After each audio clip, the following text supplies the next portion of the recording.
I had a weird night. Could not sleep.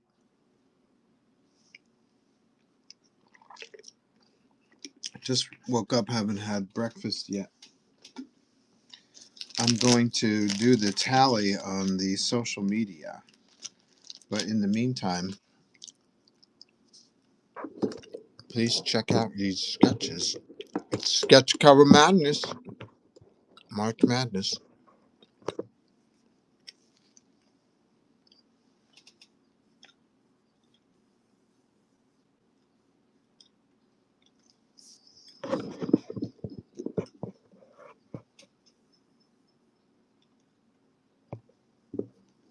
Vote for your favorite.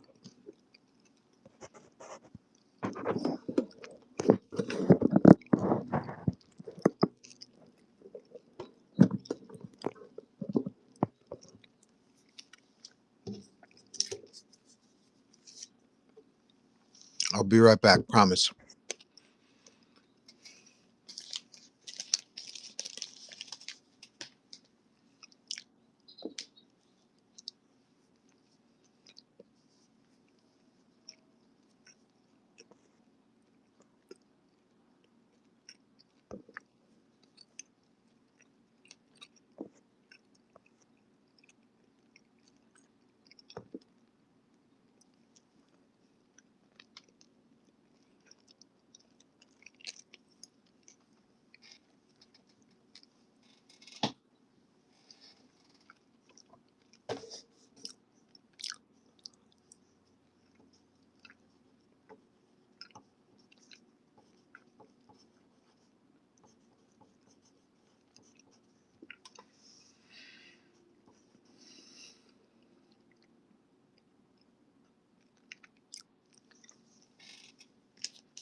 Three with Venom.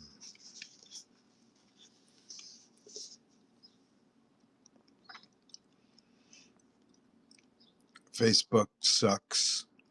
Okay.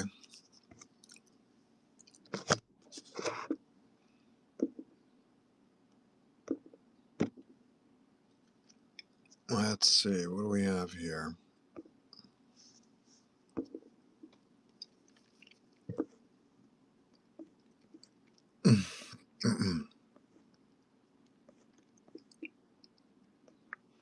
We have one vote over at we have one vote over at Joe St. Pierre Art, and it is the owner of number 4. No surprise there.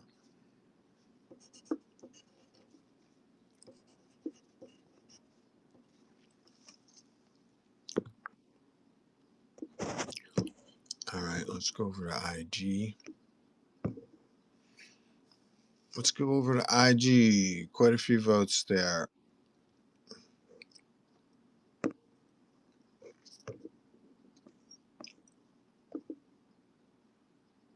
Number 2.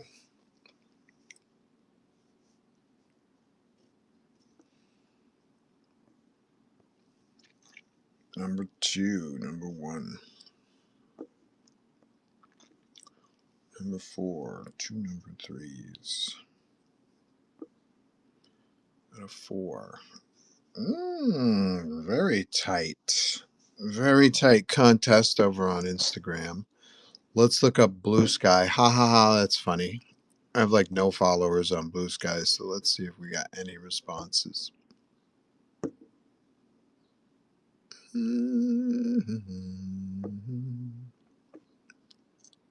One like. Yeah, that's Blue Sky. Blue Sky days are numbered. Okay, I'm back. I don't want to give anybody any ideas. I'm not sure you guys are followers anyway. You'll give me your honest opinion, right? But just the same, I'm going to cover this up. And we'll add everything all together at the end of the show. So yeah, I was up at 1 o'clock, couldn't sleep. Why do you ask?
Oh, these fig bars are good. This is my breakfast. Brought to you by Nature Bakery.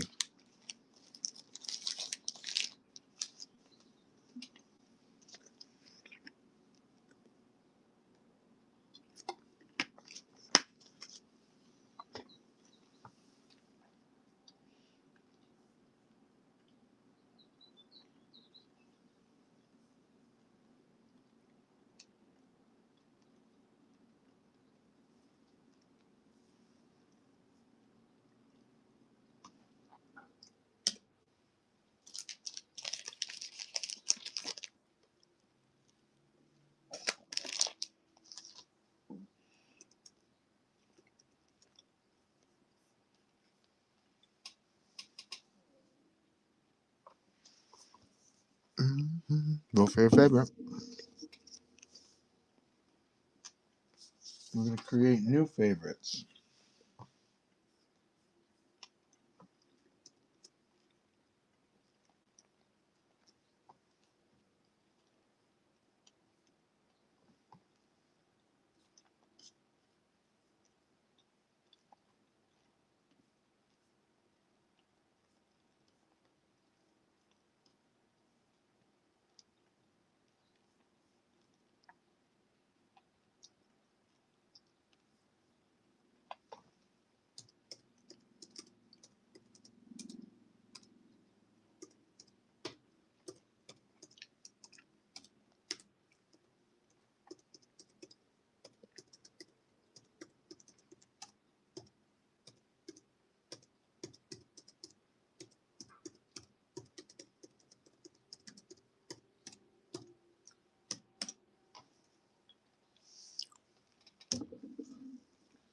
So yeah, we're creating new favorites.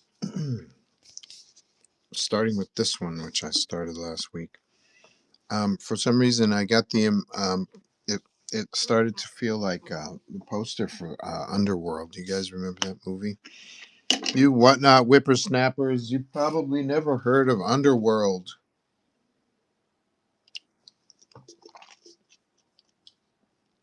So I'm looking up Underworld online, and it does remind me of that very much. Let's see.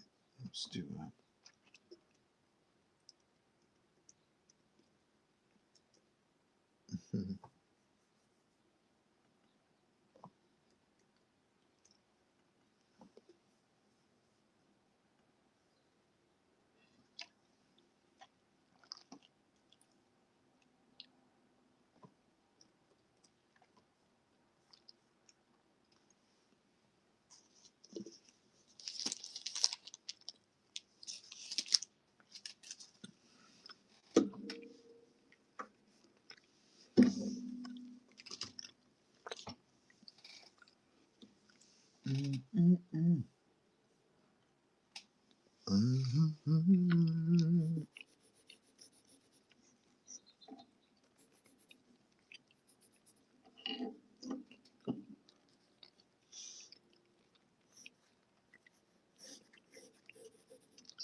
That's what you guys have come for, right? To want to listen to me eat breakfast.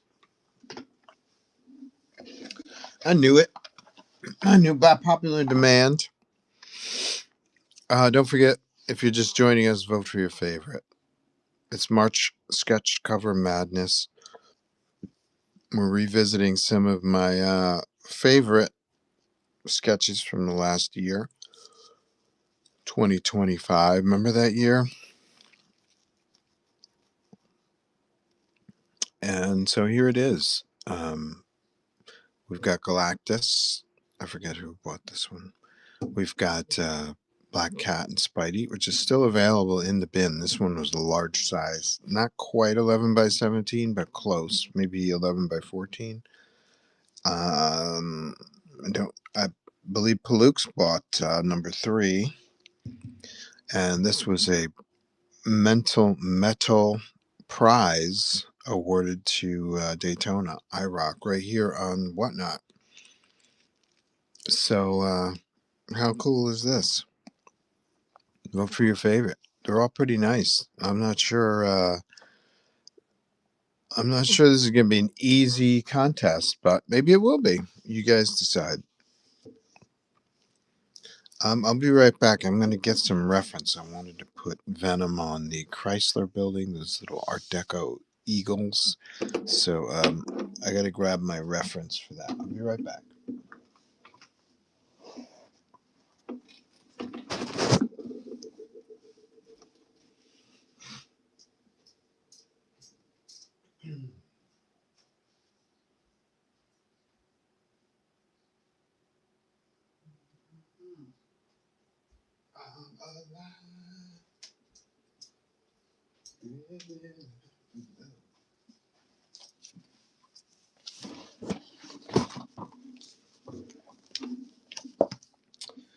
I got lots of reference.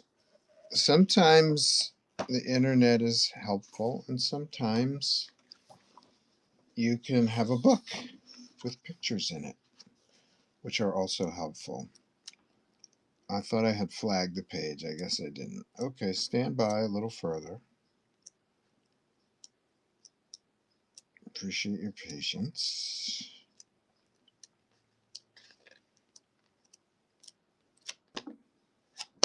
Sometimes the internet works faster. No, I had this marked.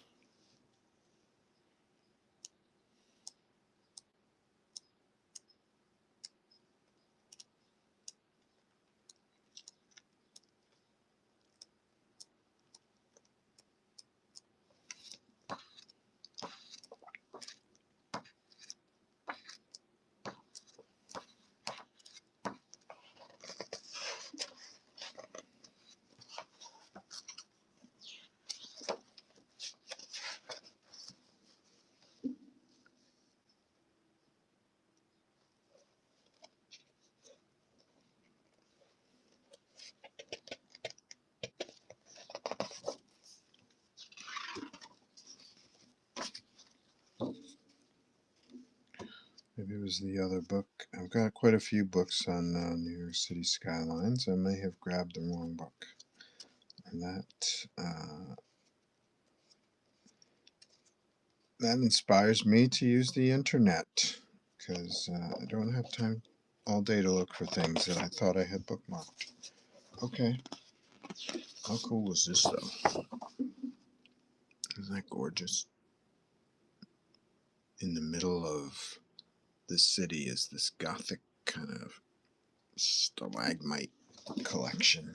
So cool. Very cool.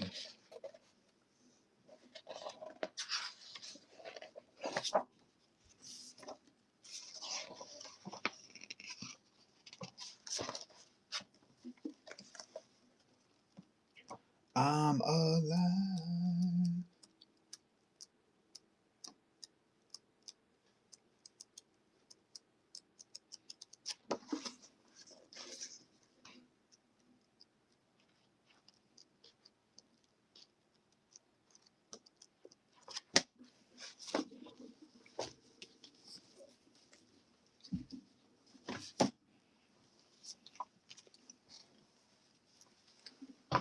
Okay, stand by.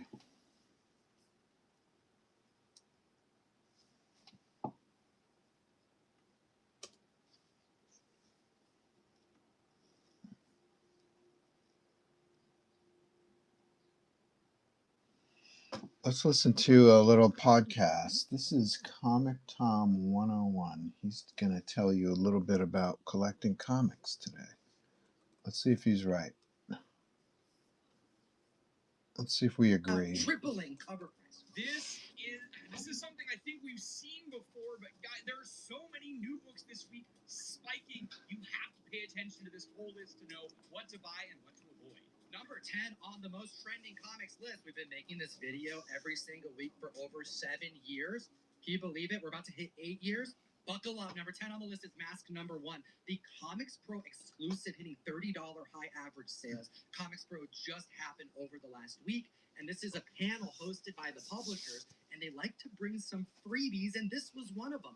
$30 high average sales. We know after last week, Mask is entering the Energon universe, and they have so many really cool covers. We told you about the Mark Spears open to order, the John Boy Myers 1 in 100, the Daniel Warren Johnson 1 in 500, but there is a J. Scott Campbell cover that I had to reach out to Scott. Tell me a little bit about it. Scott, you got to tell me about your cover and what Mask means to you.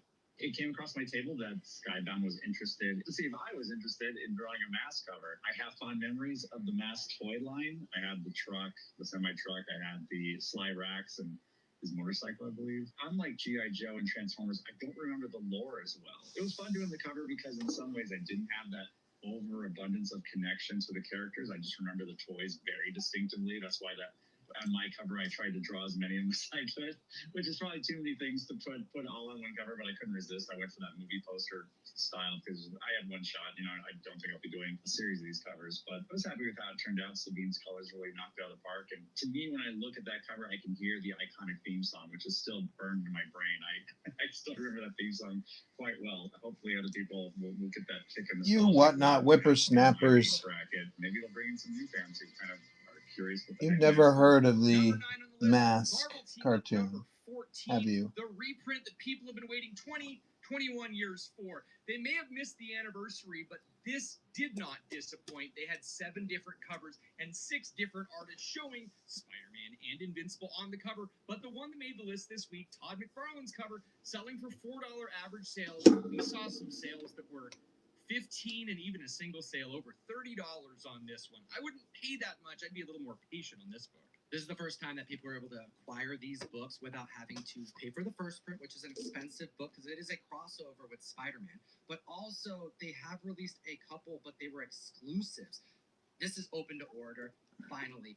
Cover B by Ryan Otley, cover C by Eric Larson, cover D by Todd McFarlane, cover E by Mark Bagley, cover F by Alex Saviuk, and then cover G was a blank cover. Cover A by Corey Walker. Which one did you grab? And also, get ready for the Invincible 1 foil release next week. And this I'm looking for a Chrysler Building Bird of Prey from Profile, and I'm having trouble. So if you've been hunting for Invincible covers and you want them to be just a bit more affordable, because basically every issue of Invincible is a double-digit price at minimum, and there's not a whole lot of retailer exclusives outside of what Skybound produces for their team, Ryan Otley, etc.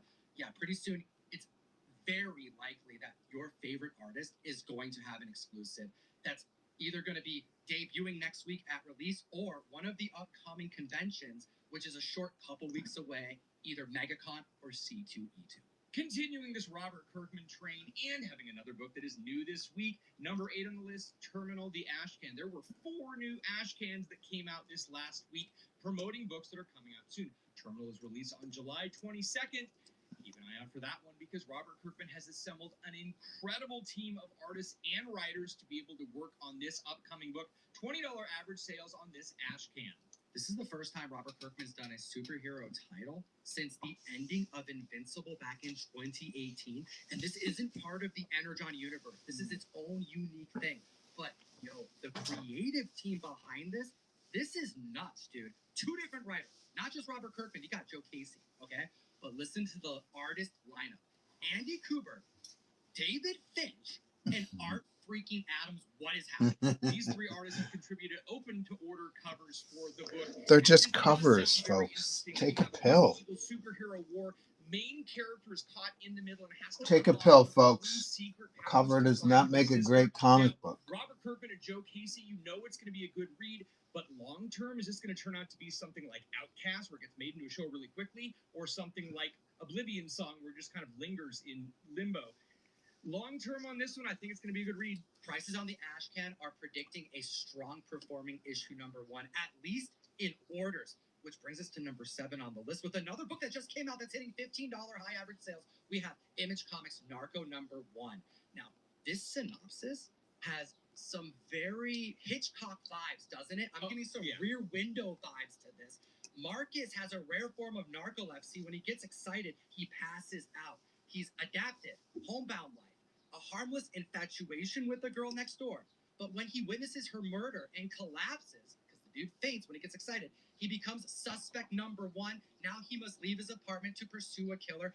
I'm getting some straight up Adrian vibes. I like it. The creative team on this knows what they're doing, because issue number 1, well, they had a Vertigo homage. Number 2 is a Psycho homage. Number 3 following it up with Rear Window.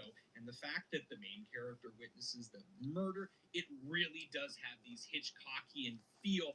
I'm excited. What a weird coincidence. We just Well, we do watched have a Psycho screen last week. that is being done Interesting. on the second print issue number 1. But here's the thing, FOC is Monday. What does that mean? That means if you are watching this video on Sunday, the day it comes out, you need to tell your local comic shop, I want this book. That's right, because Monday they're putting their order in. Please hit up your LCS. If you have something going on with your LCS, maybe they dropped the ball, give them a second try. Give them a third try, hell, even a fourth. But if you depleted all your LCS options, I could be your LCS. Hit comictom.com, pre-order this, and I'll make sure you get your comic books. You have to check FOC every single week. There is a link on this site to see what's heading to FOC, because there's changes, right? Every week. You never know what's going to be added, what's going to be changed. And once you put your order in, it's the only way to secure your stuff for cover price. FOC stands for Final Order Cutoff, and I can tell you as a shop owner, this is what kills shops. People don't tell you that I want this book and then come in a week later and go, hey, I wanted to order that. You missed the Final Order Cutoff. Don't be that That's guy. not fair. Number 6 on the That's list. not fair. All-in special number 1, the third printing, Nick Dracata. You got the classic Trinity next to the absolute Trinity on a horizontal cover. $20 high average sales, brand new this week. And it's a triple key. We've been saying this for a long time now. This is when the Absolute Universe was born. And I'll also throw out there on the trending 20, you know you have the first printing that's lingering there as well. This book was underrated for way too long. It actually took the spike of Absolute Batman to, really get the respect it deserves. I mean, you could even say lingering there for too long. Tom and I were standing on the top of the mountain shouting that this book should be more than $15. So the fact that issue number 1 first print going for $50-$60 right now, it's finally getting the respect it deserves. But a third print coming out this week, $20, that is super strong pricing. Number 5 on the... Are you Marsha? I am. I am. Thanks for meeting me here. The list is New History of the DC Universe, the Dakota Incident issue number 1. $6 high average sales, brand new this week. Now, there was a kind of history mini-series last year that came out by Mark Waid going over the DC Universe. And they strategically just hinted at like the milestone impact, which is ginormous, not just for comic books, but for culture in general. And it wasn't until this year, this comic, where we see that completely explored. This is a focus on milestone characters. $6 I now understand why my This book collection of Shadow Cabinet sold on eBay. Milestone Universe characters. You got Static and Blood Syndicate meeting up with all of the superheroes from the DC Universe and what happens. And for many, many years, we got 25, 30 years, not a whole lot happening with these characters in the universe. So they are back. And DC, over at DCComics.com, they were talking about how they're really looking forward to doing more milestone stuff. Nothing has been announced, but I think we're going to see a lot more for Static and his friends in the very near future. Yeah, and I think that's why also on the list, we could have easily put Static 1 in this spot. I gotta say it, dude. It's kind of crazy. Seen a few TikTok videos going over the analytics. Is it true that it's been over 1,000 days since there was a black ongoing superhero comic published by DC? It has been quite some Only time. 1,000 We're days? seeing miniseries every once in a while. The other history of the DC universe explored more of the Milestone offshoot in a black label from 2021. But really, we're not seeing that many main characters like this that have ongoing series. Yeah, dude, that's kind of messed up, man. Like, I'm just hoping this is a horrendous oversight, but DC, get your act together on this. How is it that we don't have an ongoing Mr. Terrific comic book right now? Right now, that's a good point. For ignoring Mr. Terrific when he had the miniseries, it ended quickly in the New 52. But if you saw the Superman movie and didn't think he was one of the most badass guys you gotta read this. Eating and thinking, oh my god, what a great guy. Dude, Philip Kennedy Johnson's Jon Stewart, that 12-issue miniseries, Oh, yeah. freaking superb. Like, it's weird. I don't really, DC, get your act together while we move on to number 4 on the list with Absolute Superman number 7. $5 high average sales, an increase in copies sold of 136%. This is the introduction of Brainiac, the first full appearance. And dude, the guy is creepy as hell. We're getting some 1980s cult horror classic vibes to this character. Hellraiser style. You can see his brain exposed, like nightmare fuel to say the least. Well, actually, if it was nightmare fuel before, when you see him with freaking chainsaw hands, I don't even know how to describe this guy anymore. Terrifying. Yeah, it is a little bit scary. I also want to point out that we're at number 4 on the list. This is the first one we can actually report a high sale because the book has been out long enough to get a 9.8 grade from CGC. There's only 14 copies of this book on the CGC census. The last 9.8 sold for $36, which is basically cost to get it graded back in July 2025. So I think the hype now, because of Absolute Superman kind of interest growing over the last 6 months specifically, has put a focus on this character, and as they explore him more, people are getting more and more interested. Keep an eye out on Brainiac, let alone for the fact that James Gunn is bringing him to the big screen in the next Superman movie. We're throwing a whole lot of brand new comics at you, and if you want to get some of these variants, some of these tougher books to get, some of these even have ratio variants that we're not talking about, that information on the Key Collector app available on Android and Apple. Use code TOM101 for 2 free weeks. You'll be able to look at the books and all of the other variants coming out, even some of the ones that are going to be coming out for the upcoming convention season. I always love the convention bundle. Enhance your collection and support the show. And number 3 on the list, I finally was able to get my hands on and read because the second printing came out. And it's already spiking. Dork number 1, the second printing, $12 high average sales out the damn gate. The book, the title, isn't cooling off. Congratulations, Brett Bean. Because of the anticipation of this, and number 2 hasn't come out quite yet, people are going to be paying for this cover price book going to $12. This one makes sense because so many people want this and they didn't get a chance to read the first print. There's also a 1 per store thank you variant, and I want to highlight the cover because I don't want to spoil Dork number 1, but this is a moment, a reveal, if you would, kind of a spoiler. So I like it even more after having read issue number 1, and outside of the artwork just being superb. Sure. And it's a fun story. It's hilarious, dude. Like, I wasn't expecting to laugh as much as I did. I'm such a DC fan. I really like dark and brooding, but yeah, it's nice to have a comic book that you can laugh while reading. Number 2 on the list is Green Lantern 87, Jon Stewart's first appearance. I love this book. $650 high average sales. This is an expensive comic book. $12.99 for a CGC 9.4. You can secure cheaper copies for sub $200.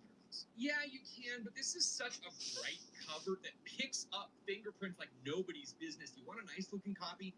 Just pay the money for it. It's worth it. Dude, I love this comic book. I love this character. It's my favorite Green Lantern, and we got the first glimpse, the trailer of the Green Lantern show. I really like how you described it. What did you say? You compared it to something. Oh man, I said this looks a lot like Justified, just with better jewelry. That's right. Shout out Timothy Oliphant. And I definitely have that because it's kind of like a Western setting. Yeah. True Detective vibes. We start off with Hal Jordan and Jon Stewart in a car. And Hal just piecing out of the driver's seat, putting Jon Stewart in a situation that clearly he's got to use the ring because he's new. He's a rookie.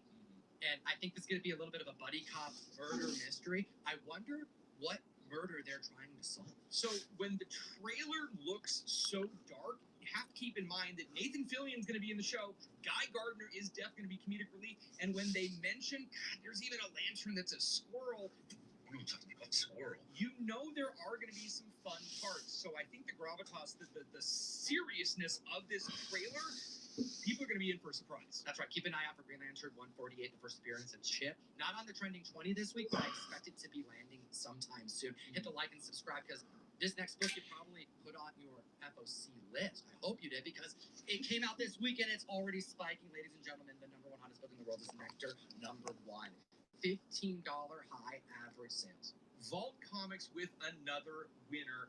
This book is absolutely beautiful.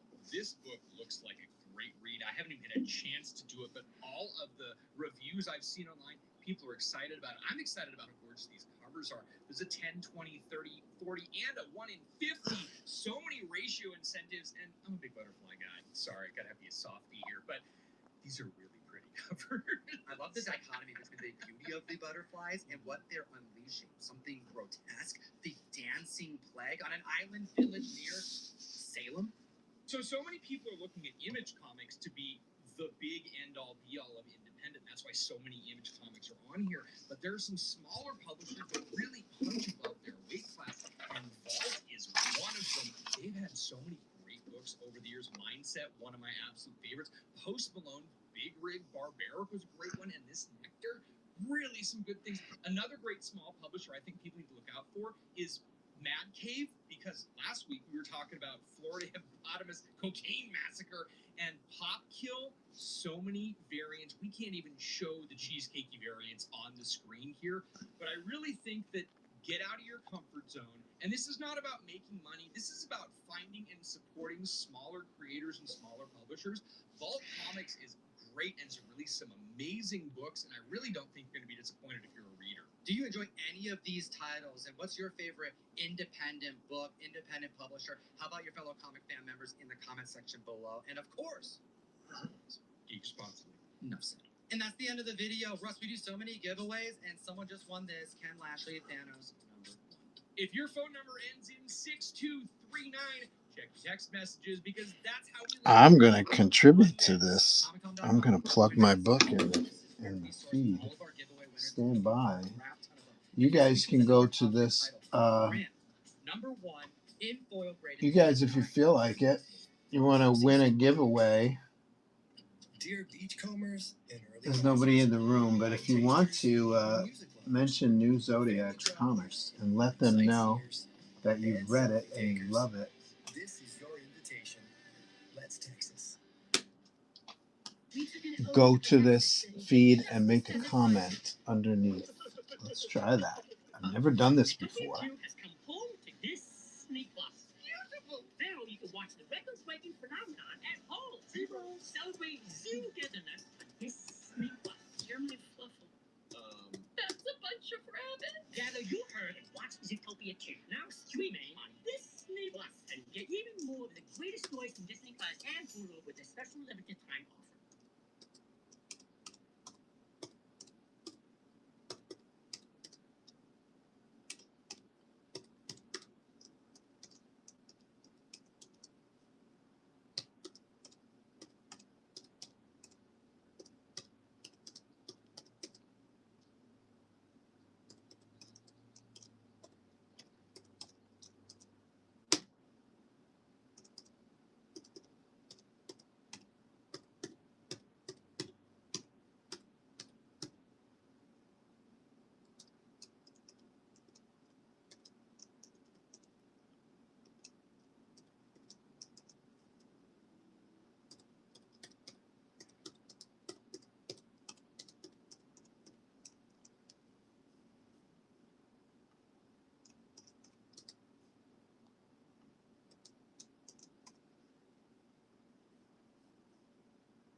That was fun.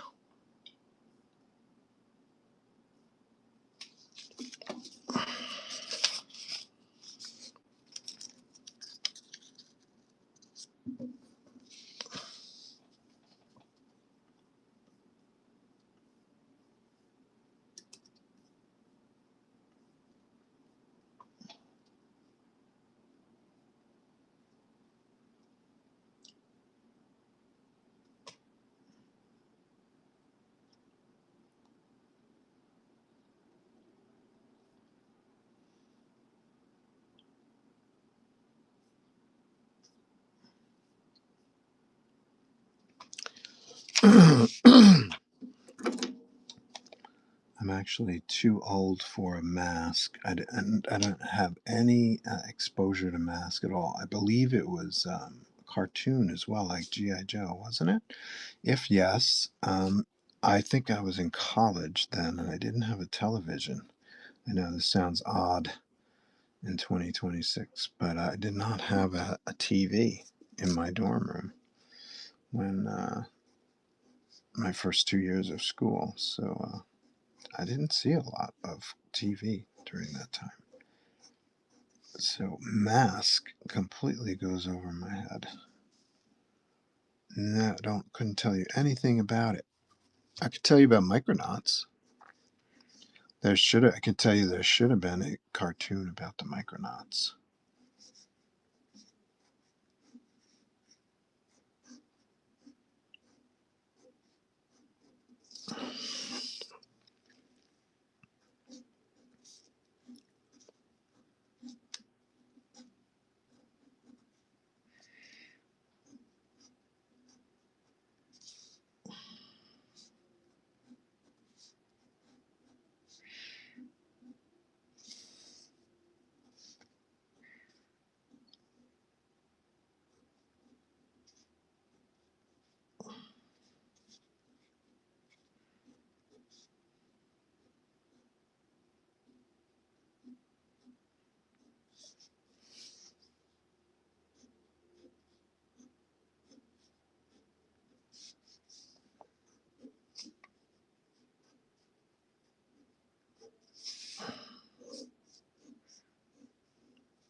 Espalux, what's up? How are you? Thanks for joining us. Don't forget, vote for your fave if you're just passing in, just joining us or passing through. Vote for your favorite. It's free. I just posted a link in the chat to click on that link and plug New Zodiacs. Help spread the new Z, and I will send you a giveaway copy of New Zodiacs Pisces #1. Spread the new Z. Especially if you have read any of the new Zodiac stuff, leave a comment in that link chat, and I'll send you a rare variant of the new Zodiacs book you comment on. How about that? $30 value. Go do it. Click that link. Let's make sure it works. First of all, click the link. I can't click the link on my laptop. Hopefully you guys can. Or you can at least copy and paste the link. Let's see if you can do that. It looks like I can do that.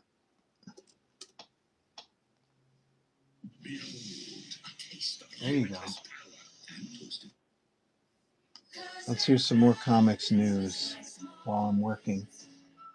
I hit the zone, man. It gets real quiet. I can't talk much. I'm using up all my brain capacity to come up with a great drawing. So sometimes it's hard to chat and work at the same time. So when things get quiet, I'm going to play some comics news podcasts. Also, don't forget, this Venom piece is coming along nicely. Thank you. You should know you are a fan.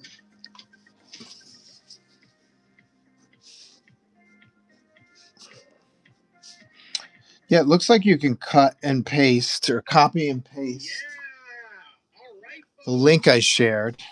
And if you mention New Zodiacs, especially if you read it and can make educated commentary to kind of inspire others to buy the series, I will send you today only. I will send you the rare 1 in 100 variant of the whatever comic you are commenting on. There are two comics. One is called New Zodiacs Aquarius. One is called New Zodiacs Pisces, and they're both great in my opinion. And we've got to spread the new Z out there, folks. That's why I'm here on Whatnot. So if you make a comment on that link with your best critique of New Zodiacs, I will send you a freebie in the mail.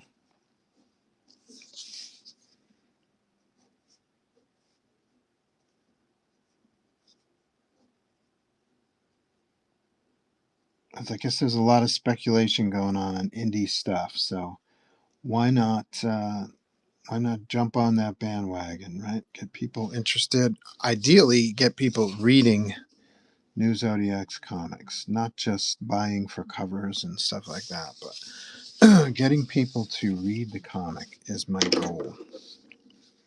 Comics are meant to be readed, right? Don't forget to read at your comics. Don't stick them in plastic cases and hang them on your wall until after you've read it and enjoyed it. Once you've read a comic and enjoyed it and connected to the character and the story, then it becomes a memoriam or a trophy of greatness after you know what happens inside the story, right? And you were affected by it. You loved it. Just like people frame and hang their favorite albums that are signed by people and stuff like that. It's like, dude, that album was made to be played on a record player or a CD player or whatever, or on your computer. Well, maybe they have digital versions of those albums so they can frame and hang the vinyl versions of their albums, I guess.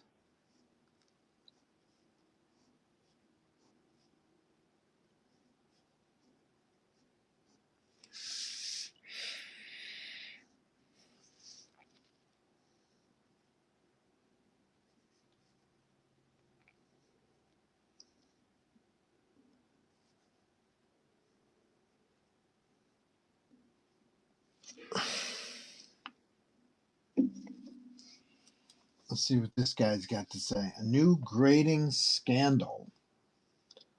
Dark Horse Comics fires its founder. I heard about that. DCKO and Beneath the Trees finales. Okay, let's see. It's going to have comic book news. Comic tropes after dark. I'm going to draw and just talk about comic book related topics and stuff at the end. So there's various segments. If it's your first time. Bro, do you do Deadpool? Do I do Deadpool? Holy cow. Let me show you some of the Deadpool sketches I've done. This is a one-man show. I don't have a producer, for instance. But you will see, especially if you watch this on demand later throughout the week, the live chat gives me some of my best material. This is going to be a good one, folks. We've got some... This is the rare variant of my sketchbook. There's only 25 of these printed with a white cover. But let me show you some Deadpool sketches I've done. I'm sure there's one or two in here somewhere. Here's 5. Here's Deadpool versus Wolverine, Deadpool versus the Scarlet Witch, Deadpool versus Mystique, Deadpool versus Juggernaut, Deadpool versus Rogue. Let's see. Deadpool headshot.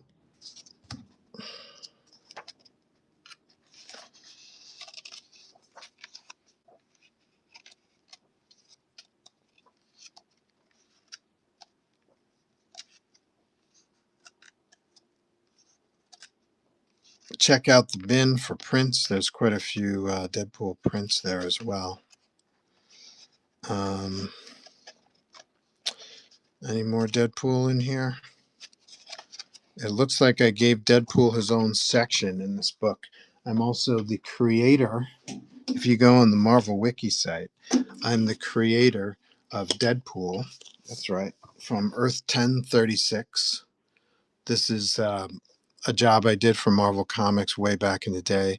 It was in a book called X-Men Millennium Visions #1. I created an alternate reality Deadpool where he was hired by the Hellfire Club to assassinate one by one the Marvel mutants. And for each character that he took out, he scored himself a trophy. So yeah, that's Wolverine's claw armature. And it fits in his forearm. This is the Beast, his hide. The Beast was skinned by Deadpool 1036, and he wears the Beast's hide as a cloak. A bunch of ladies' scalps and headpieces up in the corner there. He's got Cyclops' visor and Mystique's head gem on his face. So yeah, I've done Deadpool a few times. Drawn him from Marvel Comics. Let's see if I can find a couple more sketches. I've got a whole pile of sketches here. I'm just flipping briefly through these. I don't see any Deadpool. But short answer is yes, hell's yes. I draw Deadpool. Let me know what you're looking for, and I can set Venom aside and work on a drawing for you so you can watch it. Get drawn live.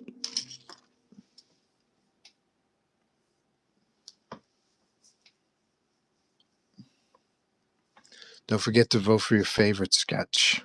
Galactus, Black Cat and Spidey, Venom, or War Machine.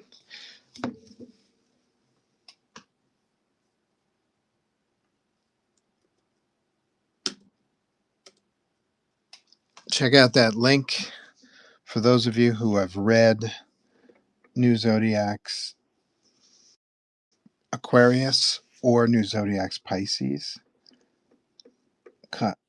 Copy and paste that link. Mention me in the chat, and I will I'll send you a freebie. A badass limited edition freebie.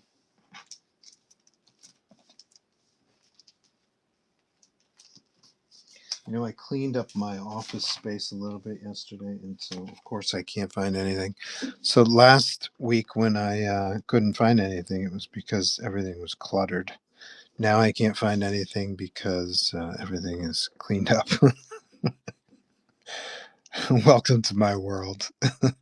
My computer crashed on me. God damn it. I think it's it. That's it. We're done. My computer and my Cintiq tablet collapsed on me last week. And it looks like I'm headed full time to the iPad, which I scored a couple of years ago. And it looks like I might have to buy a scanner for my iPad. Hopefully it's not too expensive. The last one I bought was 3Gs. So we're looking for a reasonably priced scanner.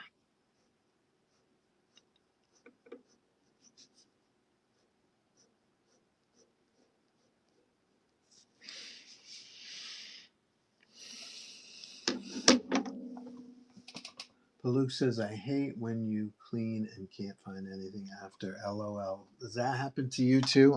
I feel much better about myself. Thank you.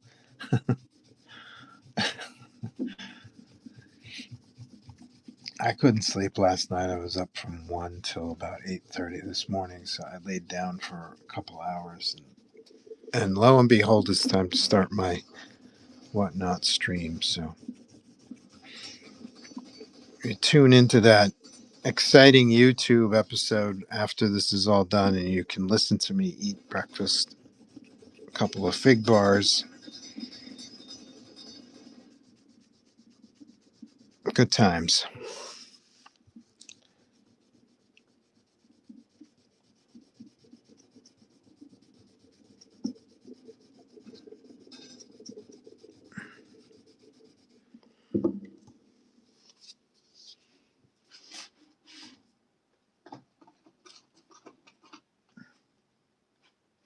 Don't forget to vote for your favorite sketch. If you're passing through, you can vote for free. If you're hanging out, let me know which one you voted for.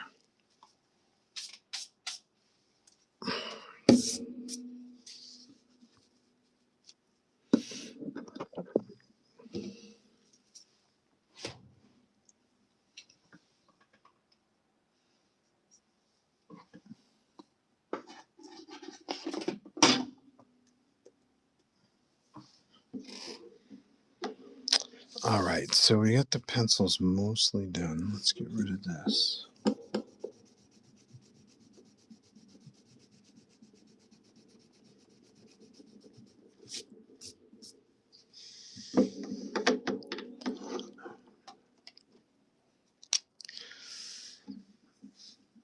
So we're going to say lighting, evening, nighttime lighting coming from up here. I'm going to wing it. I don't have any reference for this, but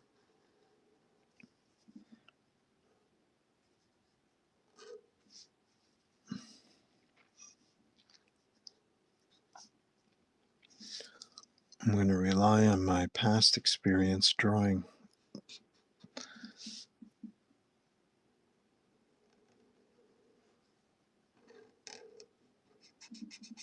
monster lit objects. See how it goes. I don't know if you guys know this, but it's called monster lighting when you your light sources from underneath shooting upward, because that's what makes monsters look so scary. Extra scary is the lighting. How cool is that? It's very cool. And who's more monstrous than our boy?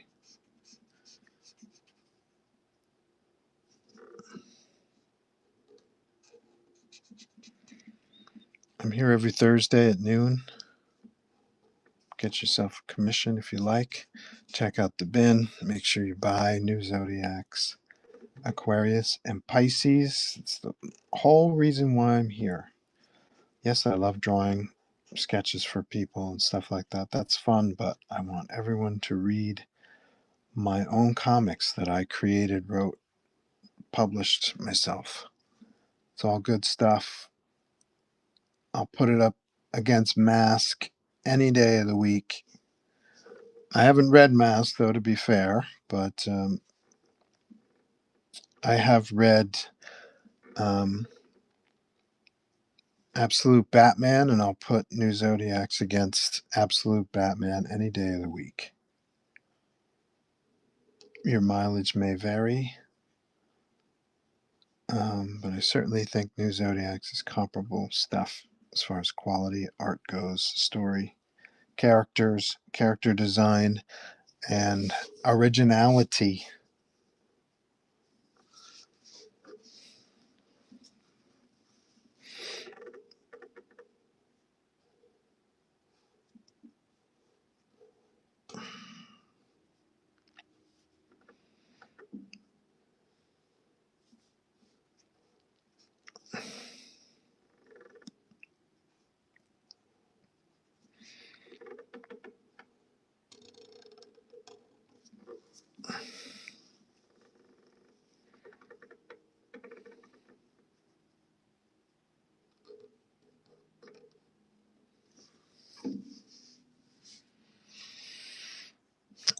this guy, yeah, I mean, he's all.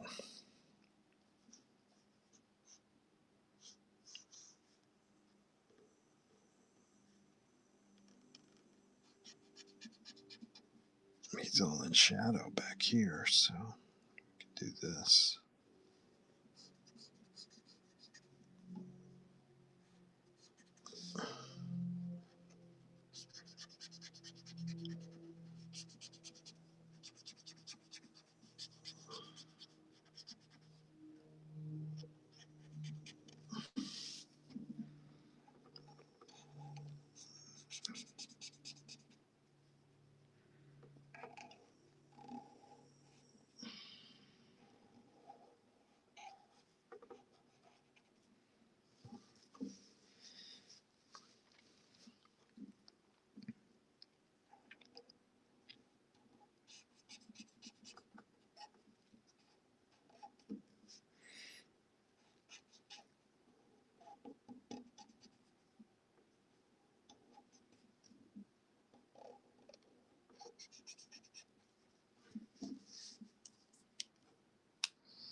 Sonia and I are watching a PBS show called Bookish, which is created by this guy Mark Gatiss, who reinvented Sherlock with Martin Freeman and Benedict Cumberbatch. And loved the first episode of Sherlock. I thought it was one of the best TV shows I'd ever seen in 30 years. Thought it was fantastic. So Gatiss is the creator and star of a show called Bookish, and the character is kind of like this eccentric bookseller who also investigates murders on the side, and um, his books are all filed according to his. They're not filed alphabetically or the Dewey Decimal System or whatever. They're filed. The books are filed by his personal connections and relationships with the books, and of course that makes it hard for people who work in the store with him to speculate where things are and stuff. So I feel like that sometimes here. When I'm looking for stuff that I want to show you, I have to try to remember where it is and try instead of try to just go where it should be or where things are normally filed and follow them. So I gotta work on that.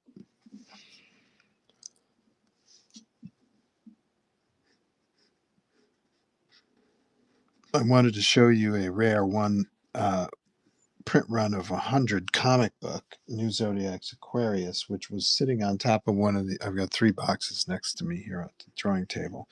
It was sitting on top of the middle box for the last 3 weeks, and now that I reach for it, it's not there.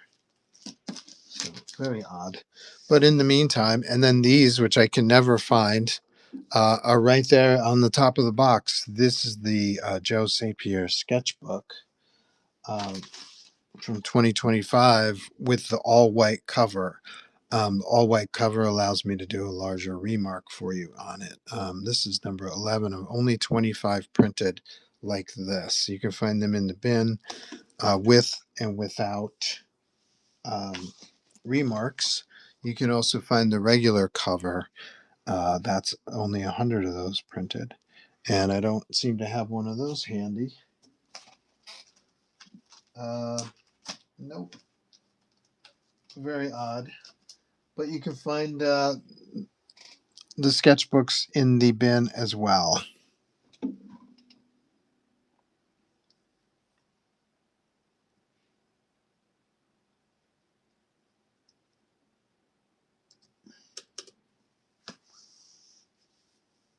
A rare one? Well, all of the sketchbooks that have remarks are super rare. They're one of a kind, but there are only 25 sketchbooks. Same book as the regular cover. Same sketches inside. Over 100 and some sketches inside the book. Same as the regular edition. It's just a different cover. It's very rare. 25 copies.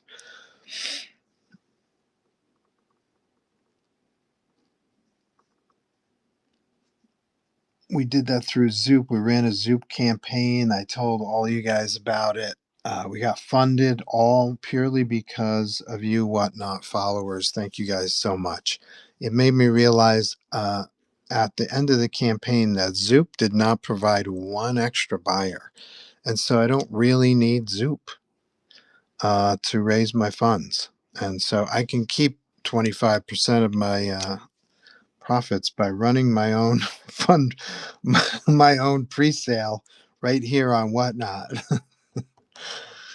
I was a little disappointed. I was kind of hoping to get more sales on Whatnot, but it just didn't work out that way. No regrets. The guys were good. Eric and I remember Eric and not Jeff. I know his name. I'm just going blank because I'm trying to focus on the drawing. But the nice guys, very cool. It's just that I'm looking for people who kind of take over that end of production and slash promotion, and I haven't found anybody yet. You got to try. You got to give it a shot. See what happens.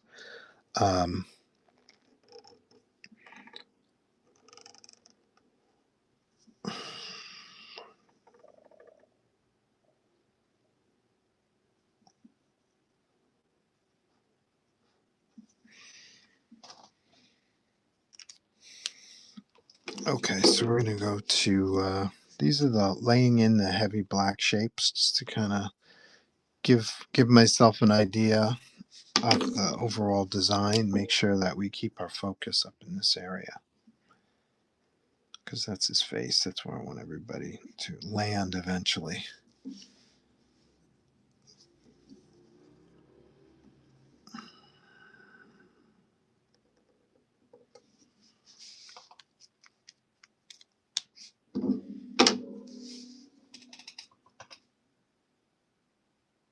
Great pieces in there. Do you have a sketchbook, Palux? All right, let's see what this guy has to say about a new grading scandal. Dark Horse Comics fires its founder. DCKO and Beneath the Trees finales. This is Comic Tropes After Dark. Let's get some news. Really interesting news. Who expected Diamond to be back in the news? I didn't. I thought I was done with it. No, I don't have one yet. Look at you. Really interesting comics to talk about, including the finales of some, big books like DCKO and Beneath the Trees, Last Rite of Spring, or just Rite of Spring. I'm kind of adding to that. Let me do a few things here. I'm going to add a banner so that you've got an idea of what's coming up, or if you're joining the show because it's live later, we'll see what kind of stuff I've already discussed. And with that said, it is time, as always, we all know, for the opening monologue, right? Yeah, the opening monologue. All right, folks. This week, don't know if you saw this, but this week, Marvel shared some images from a new book. They're doing a new X-Men book, big surprise there. Wow. It's an upcoming new series where the X-Men open up a global school. They call that X-Men United. Yeah, it's got Magneto as a guidance counselor, which means that for the first time, the metal detectors are afraid of the students. I don't get it. So you get a sense of where this is going. That's the base level. I don't get it. I go down a little. I know Magneto's a master of magnetism, but I would think that I don't know, whatever. Let's move on. No, just a few little jokes. DC announced plans to have the eco-terrorist supervillain Poison Ivy become the mayor of Gotham City. Yeah, a supervillain, a scary supervillain, as the mayor. She's insane.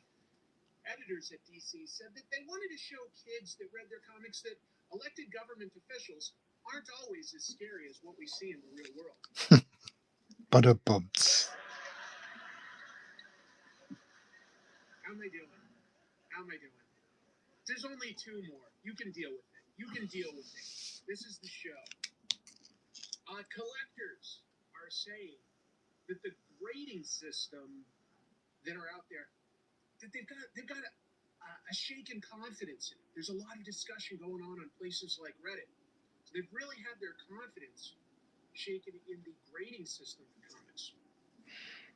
And that's too bad, because the goal behind a grading system is trust. Without that, it's just basically a large, expensive sandwich bag. It's just a slab. Slab joke. We love our slab jokes. And finally, and then I'll get on to the real news. Don't know if you saw this, but DC shared a bunch of details this past weekend at Emerald City Comic Con about new books that they're launching, or something they're calling their Next Level Initiative. Editors hope to grab fans' interest and attention by doing something new and exciting, launching a bunch of #1 issues. That is something we haven't seen before. Okay. That was me having fun. Hey, it's my show. I'm allowed to do things like that. It's true. It's his show, right? With this. Anyway, I'm going to get into actually discussing the news next. So, folks, bear with me. It's time to cue up the news of the week. We're sitting on top of the story of the century here. Put it out on the front page. Cash money for a picture of Spider-Man. He doesn't want to be famous? Now make him infamous. Hi guys, this is April O'Neil from Channel 6 News, and I am here in beautiful New York City.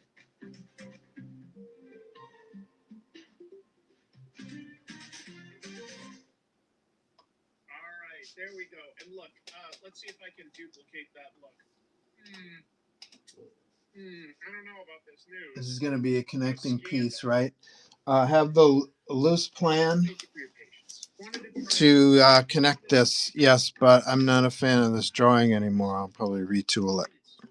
It's a last-minute idea. I was planning a face-off crossover connected sketch, We're gonna get right into it. but each one must stand on its own. Oh, fuck this guy. I'm talking. PSA graded comic. I'm talking, man. Can't you hear me? You gotta be quiet.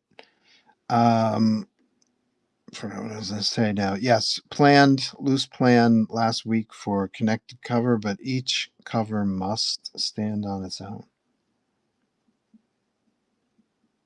So I'm gonna come back to Spidey when this is done. We'll make the necessary revisions. Okay, you can talk now. But also a PSA graded card. And if you don't know, PSA is a grading company, kind of like CGC. A lot of people know about CGC, or what's the other big one for comics? Something like CD. We've got some comments in the chat. Let's see. Don't have a sketchbook yet. Well, we've got plenty of sketchbooks, so take your time. Think about it. A lot of them already have remarks. They're listed in the bin. So if anybody's interested in a sketchbook with pre-done remark, character of your choice, there might be a Deadpool one in there, actually. I know I've done one. It might have sold already, but I forget. Beneath the Trees was a good series. I read the first trade. It was very fun. It was one of those kind of situations like like the Disney movies where Mickey Mouse has a mouse in his house and he's chasing it around, trying to catch it. It was a similar scene like that where the bear serial killer encounters an actual bear. It kind of pulls me out of the experience, but I wasn't sure what to make of that. But I thought it was entertaining. I had a good time with it. There's a store near me in Connecticut called Wonderland Comics. Zach and his wife Kristen, they love the series. They turned me on to it. And Kristen even did her own store variant for the new series. So that's kind of cool. Reminded me of Dexter. Yes, serial killer protagonist. We actually just saw Dexter Resurrection. Anybody seen that? Was surprised because Dexter is a long running series, very long running series, and thought it was a little long in the tooth even during the regular when the regular season was popping around. But every once in a while they'll relaunch it, and we just saw Dexter Resurrection. And if anybody hasn't seen that yet, it's recommended. I thought it was great.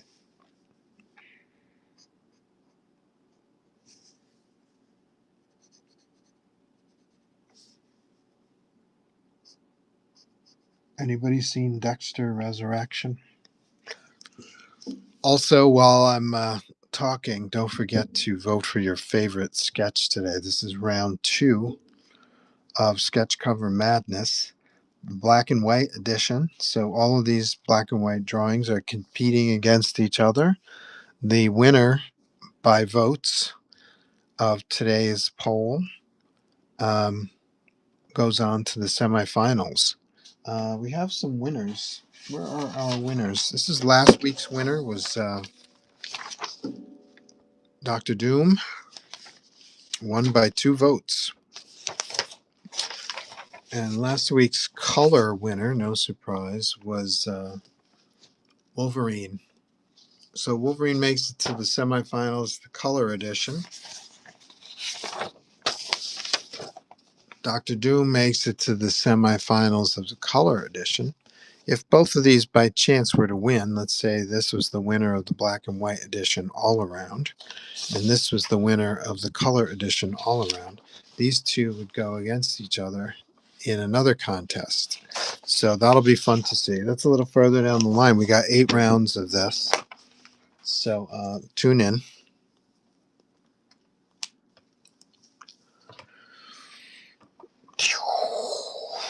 Let's see.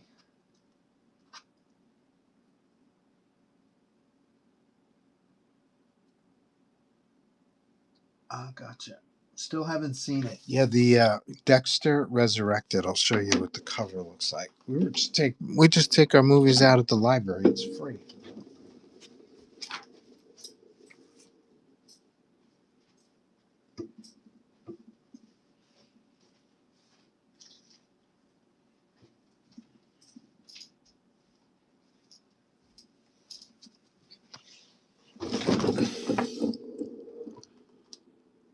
So Dexter's got a teenage son. He ends up in New York City. A lot of stars in this. Uma Thurman's in it. Peter Dinklage is in it. He plays an eccentric oligarch. The guy from Modern Family, Eric Stone Street, is in it. What's the guy's name?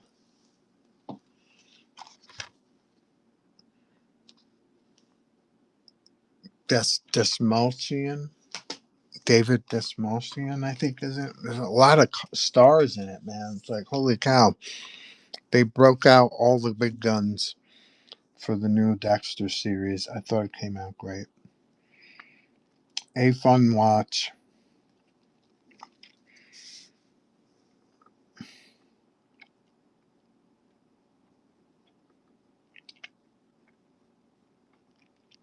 Recommended. Who would have thought a TV show about a guy killing people would be a fun watch, in quotes.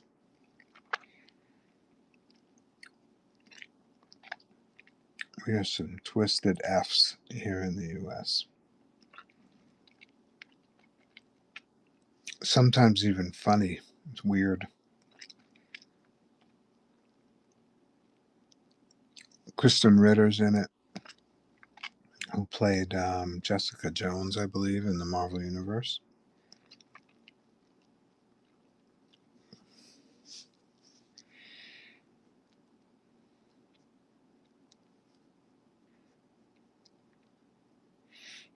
I haven't seen that.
B Roman in the house. What's up? VIP.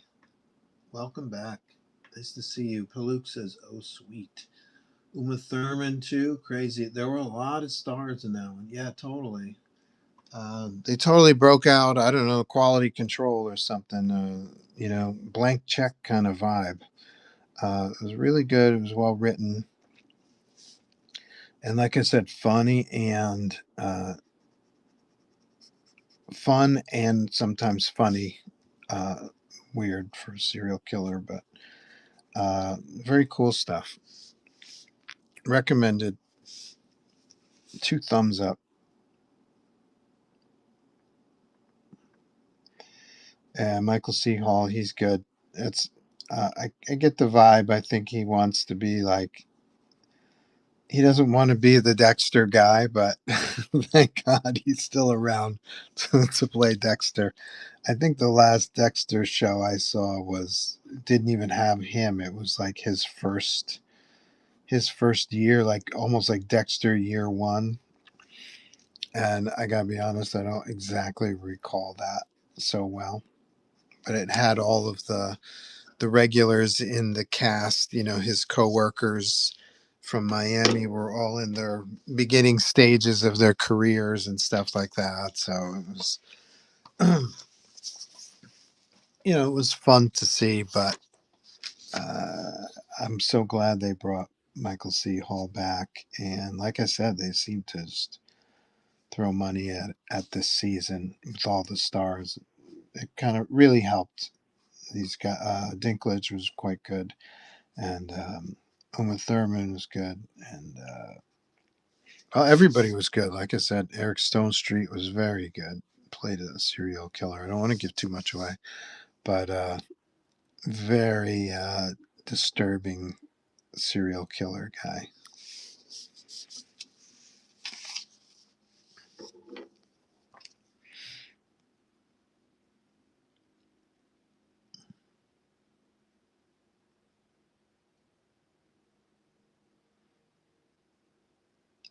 Lithgow played a character called, I think it was called the Trinity Killer.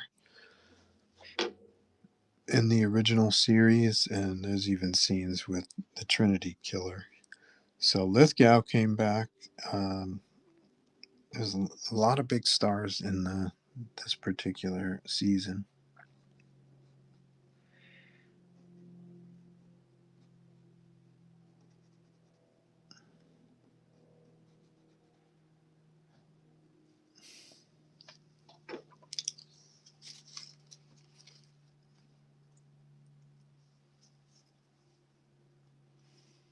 Do you visualize these pieces before you put them on the cover? Like, can you picture the end product before starting?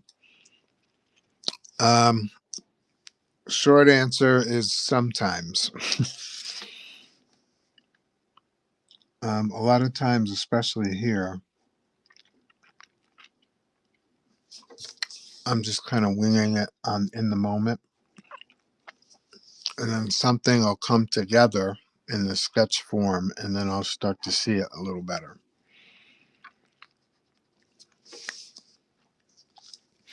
I woke up this morning. Well, I couldn't sleep this morning, but when I woke up, or at least during the night when I was stirring, I remembered that I was going to be working on this drawing.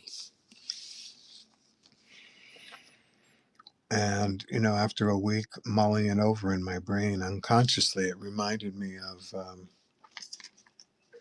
the poster for Underground. At first, I was thinking, Jim Lee Batman, Superman covers where they're standing facing each other. But when I woke up today, or during my musings today, I thought of the Underworld poster. Let me see if I can find it.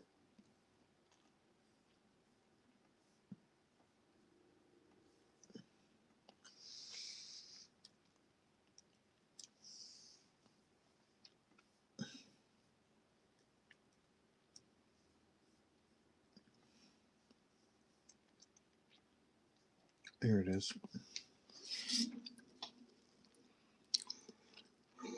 I don't know if you can see this.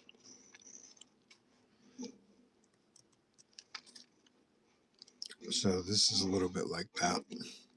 She's not lit from below.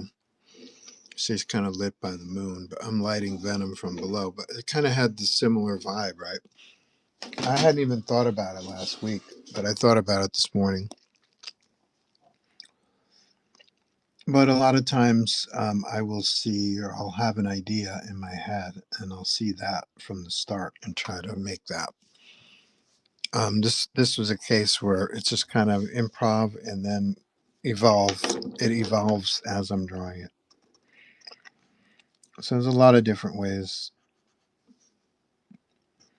to play it.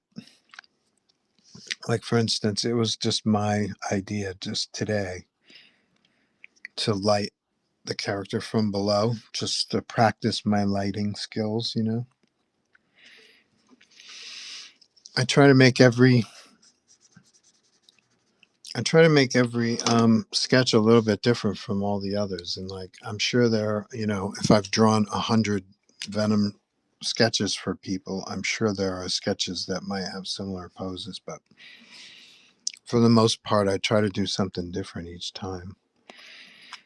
That's part of the fun for me. Part of the challenge is to come up with a different pose each time. I can certainly do like a drawing of a dude standing here from the waist up, just standing there looking at you, but I don't like to do that. I like to feel the character. Does Venom strike you as a character that would just be standing there on 2 feet, staring at you? Look, there are famous covers with Venom standing there staring at you. Famous covers.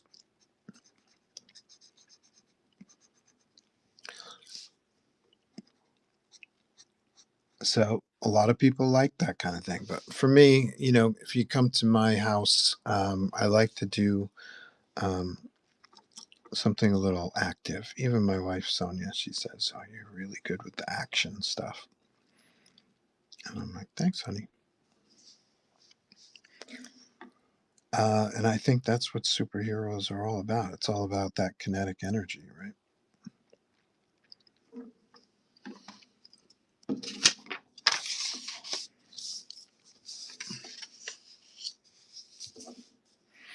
Don't forget to vote for your favorite sketch.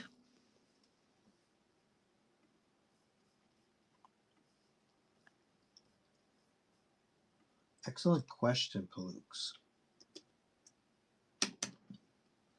Don't forget to visit that website and comment on your thoughts on New Zodiacs. Let everybody know what you thought, assuming you've read it. And I will send you a New Zodiacs comic print run of 100. The D variant on Aquarius and the foil C variant on Pisces. You get your choice.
Once I've got more money in my pocket, I'm going to ask you to do maybe 2 commissions for me. Still trying to make sense of all the ideas in my head. Oh, you have swimming ideas too, huh? That's cool. It'll be a combination of Spidey, baseball, movie related homages. Okay. Baseball related. I've actually done a commission baseball related.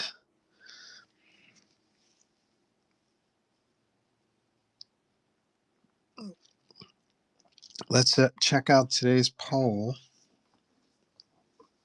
So far, we've got a tie for 1 and 2. No kidding. Look at Galactus pulling his weight.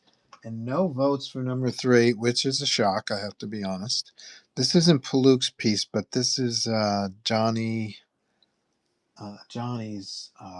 drawing, if I remember right. Correct me if I'm wrong, Palook's. This isn't yours, right? This one is Daytona IROC's piece. He won this on a game of Mental Metal, won a free sketch, character of your choice.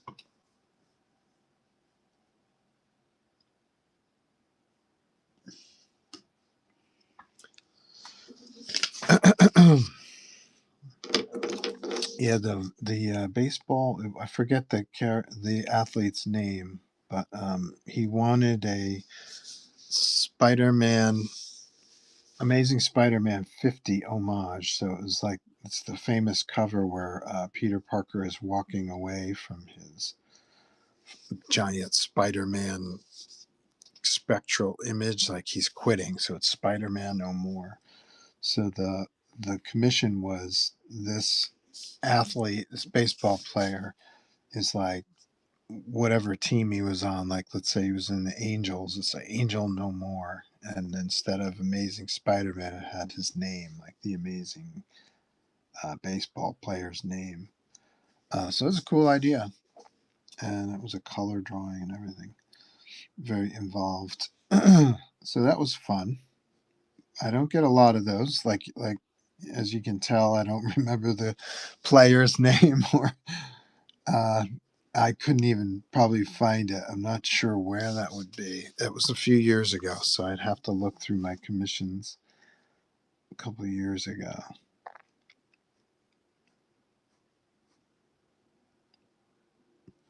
I generally don't put homages in the mix of my either my portfolios or my sketchbooks or my comics or my contests, because I have my own unique take on things, and I don't want to be recognized as a guy who does homages all the time.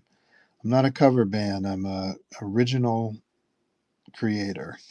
So you would never see the baseball player homage in my sketchbooks or anything like that.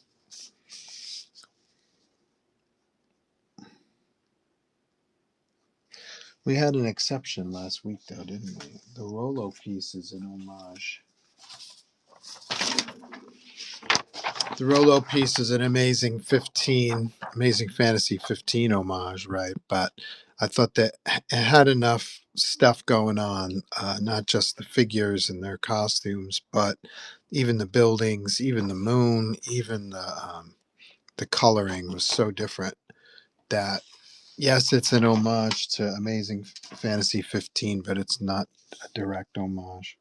And also, Rolo's a VIP here. I don't know if you guys know Rolo, but shout out to Rolo. So it's always fun to revisit something we've done here on the stream.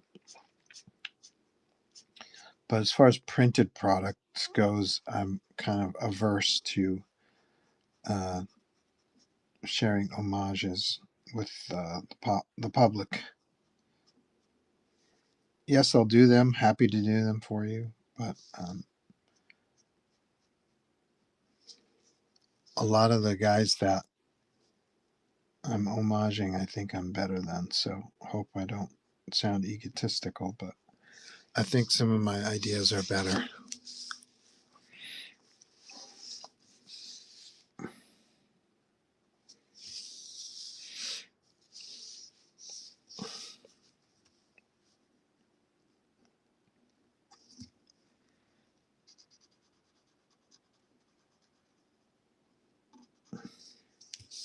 Would this count as an homage? It wasn't intentionally made to look like a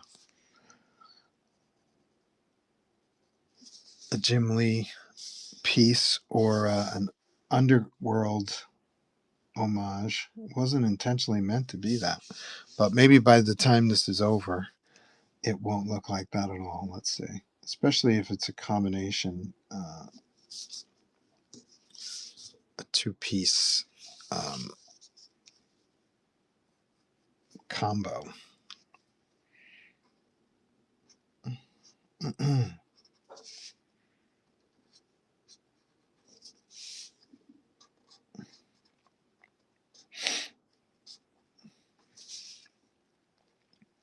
Headed to Northeast Comic Con this weekend. It'll be here before you know it. Starting Friday, Saturday, and Sunday this weekend. Looking forward to it. It's the official beginning of spring for comics in the Northeast, at least. It's the sign of spring.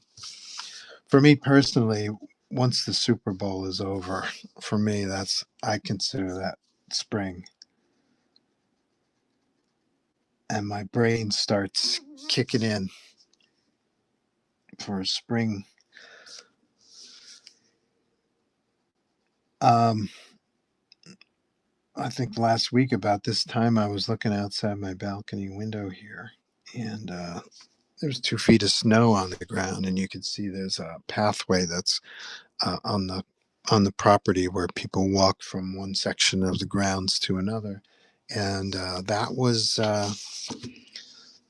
a path shoveled with 2 feet of snow. Like it was this huge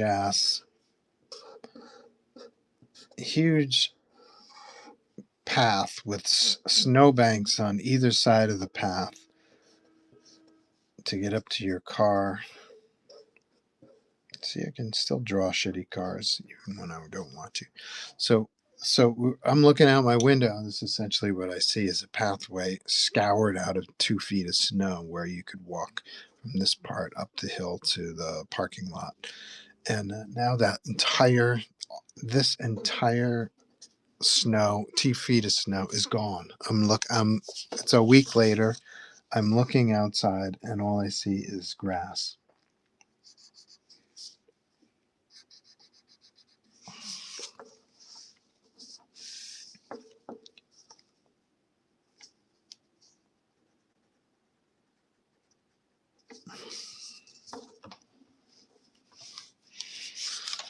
Well, this is cool here. How do I handle this?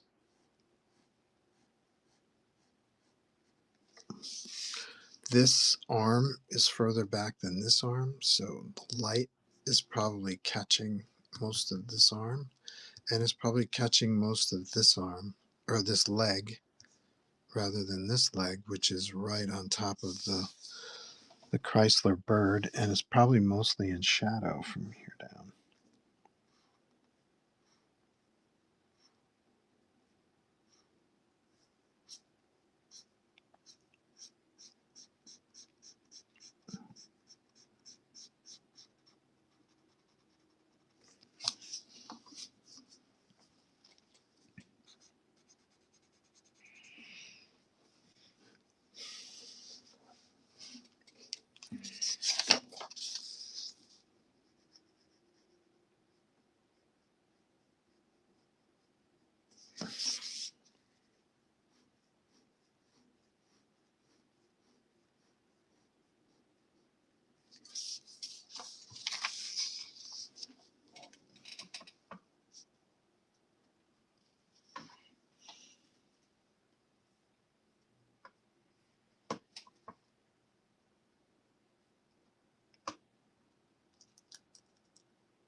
I totally agree with you. That Venom AF-15 homage was pretty sweet. I wouldn't count this as an homage. I wouldn't either, especially considering I didn't plan it that way intentionally, So, I mean, there's probably a million,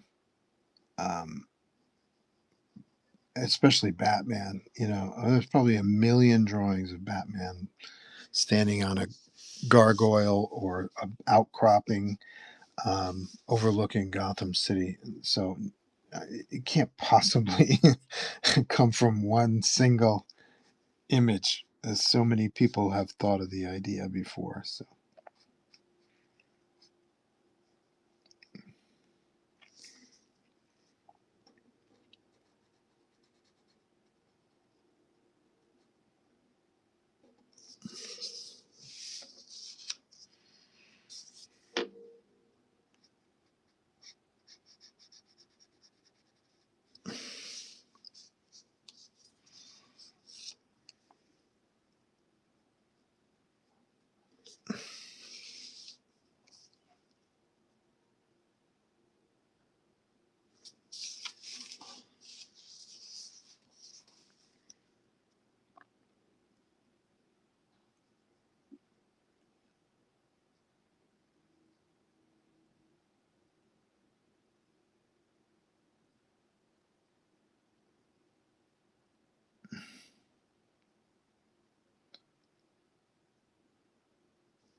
losing my battery power on my phone very quickly lately.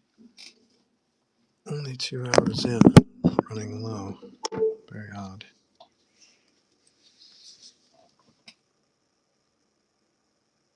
Have you ever done any magnetos? Oh, yes. Yes, I have.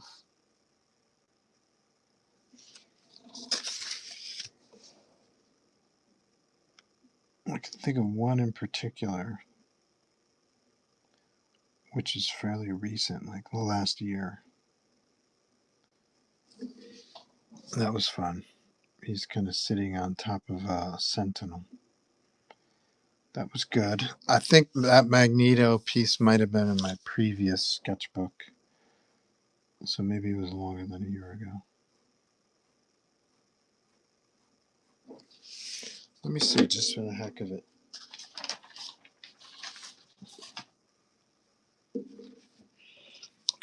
Check out this guy.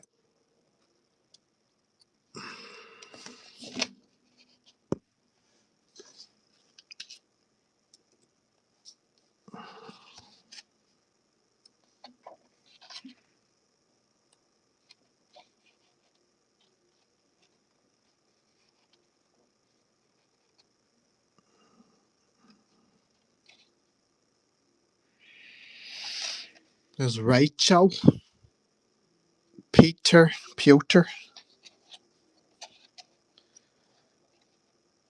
Oh, not Magneto. There's Ororo.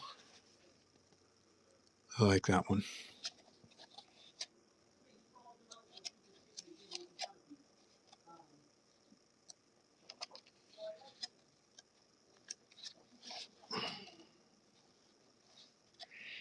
Yeah, it looks like Magneto. My best guess is Magneto was in the previous sketchbook. Oh, you know what? He may not have been in any sketchbook because it was a reference from sculpture. So once again, you've got I'm basically doing my version of another person's piece of art. So I think that's what it was. So yeah, that's why I think it was more recent, because it was. And it was me following a sculpture of Magneto sitting on top of a sentinel. And so that was the last Magneto that I recall. But he's cool. I love his helmet. Always have.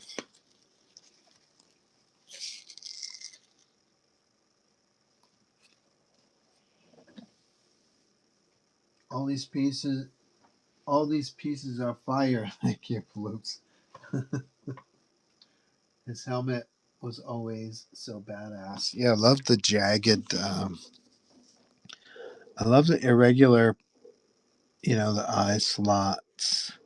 And then he's got the little horns or laurels or whatever those things are. And then I like the jagged kind of border around his visor there, right?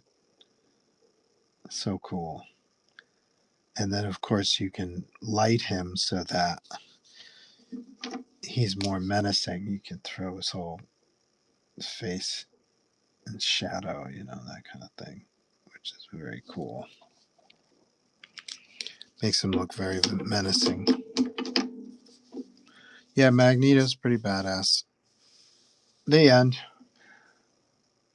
Although they connect him to the Second World War pretty heartily, and that's kind of hurting him because that's making him almost 90 years old, right? I think they tried to retrofit all that and make him younger again and stuff, but I remember one issue of the Defenders where he and the Brotherhood of Mutants, evil mutants, were all made into babies. And I think that might have been one way to kind of, okay, yeah, he's 90 years old, but his body is really much younger.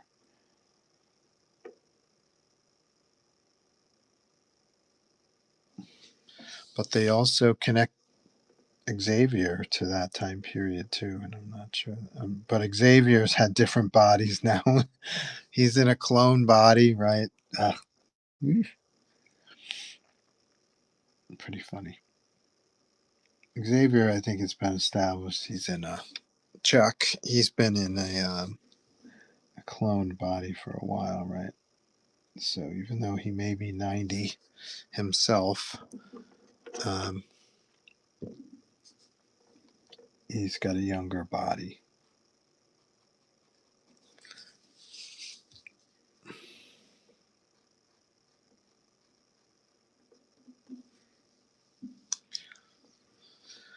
Some things you just gotta push aside. Some logic, some story logic. You just gotta push aside to enjoy the story you're reading in the moment.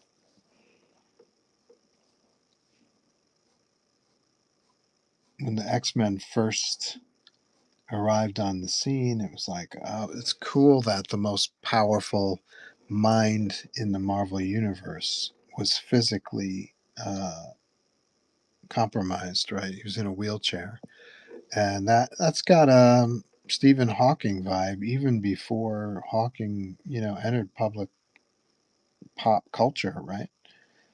Um, Stephen Hawking is one of the most brilliant minds, and apparently a perv too. Fuck you, Stephen Hawking.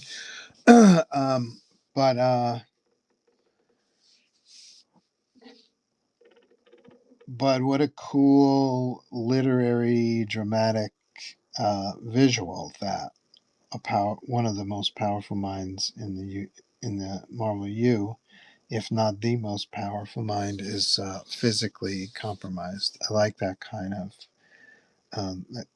that vulnerability. I like that in a story.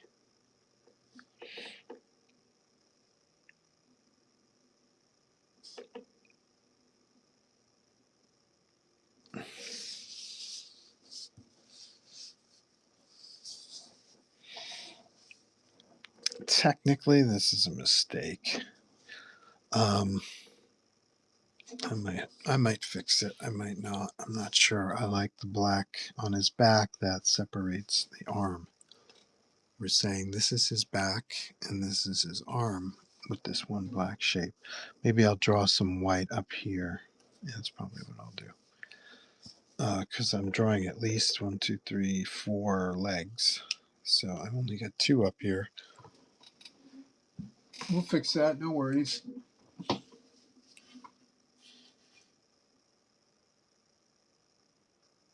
Bob2 Comics. Joe, I sent a DM about a show. We're going to do whites in.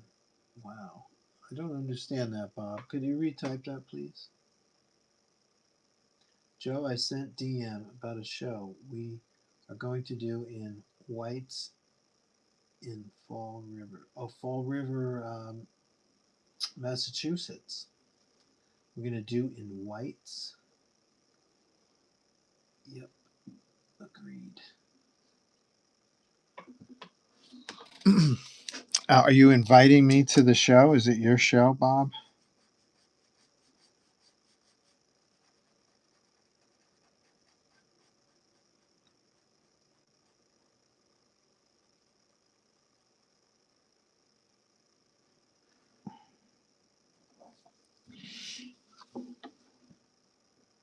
It's a friend show. Cool. You send me a DM. Please send it to my email address, okay? That's how I book my shows and stuff. That's the easiest way for me to keep track of what I'm doing, where I'm going, and when I'm doing it. It's Joe at astronaut, like the spaceman, ink, like the drawingliquid.com. You can also go to astronautink.com and there's a email link there, if that's easier for you. But yeah, I'm not sure I got your DM. Let me know if I did responded or not. I'm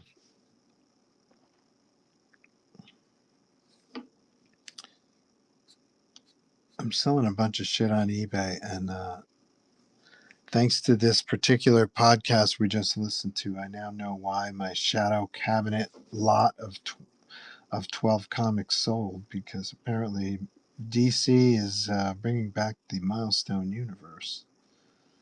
So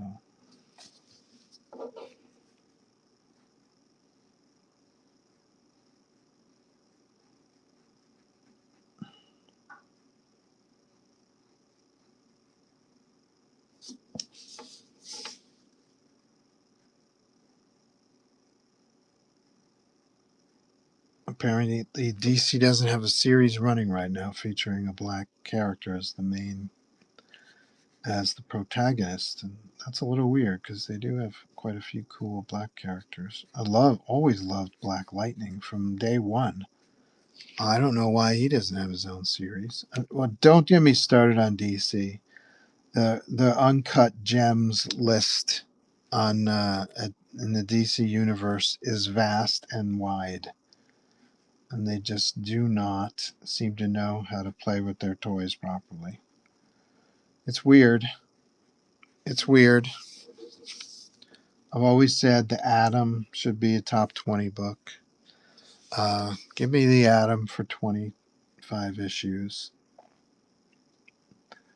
And you'd be like, Absolute who?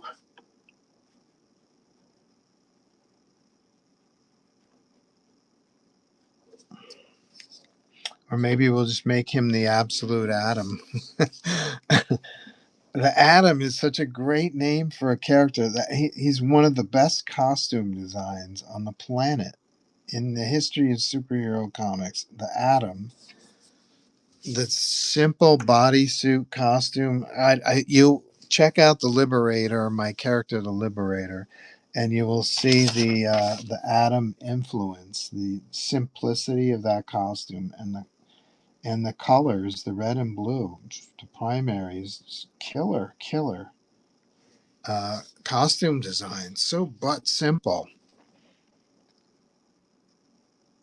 And then they want to fuck with it all the time. Give him Iron Man armor, helmets, and shit. No. None of that is necessary. None of it. Same with Hawkman. They want to make Hawkman look like freaking Wolverine. No. Hawkman is not Wolverine. Hawkman could be better than Wolverine.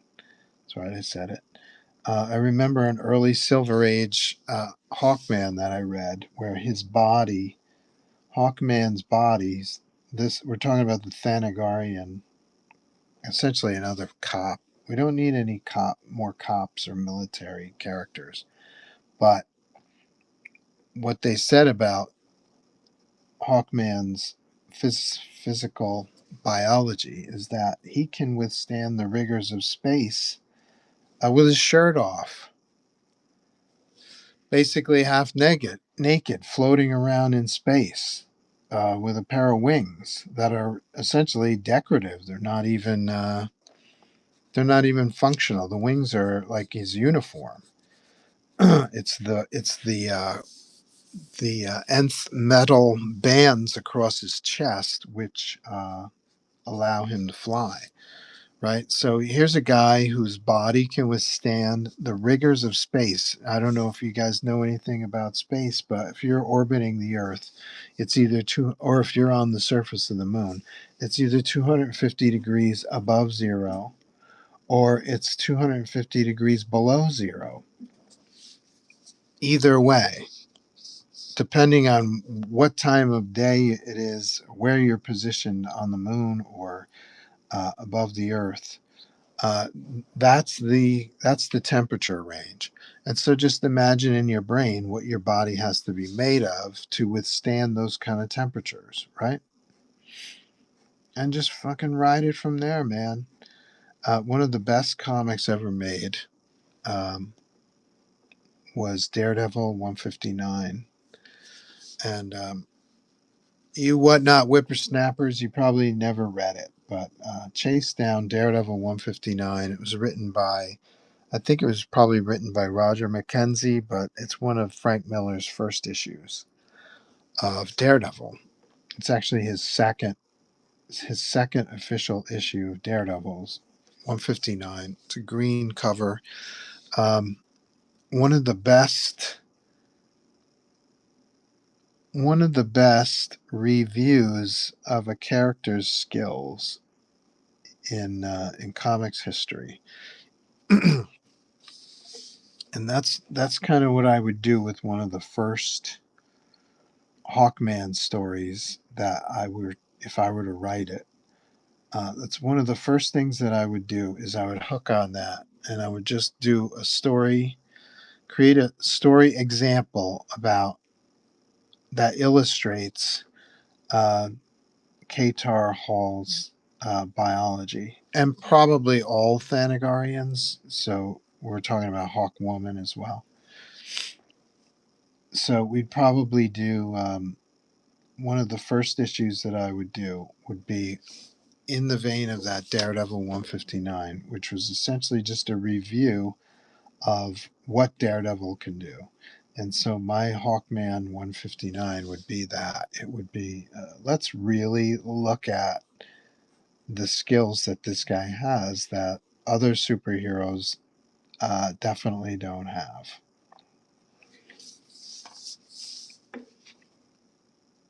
And then just go from there. So don't get me started on DC. DC's Uncut Gems.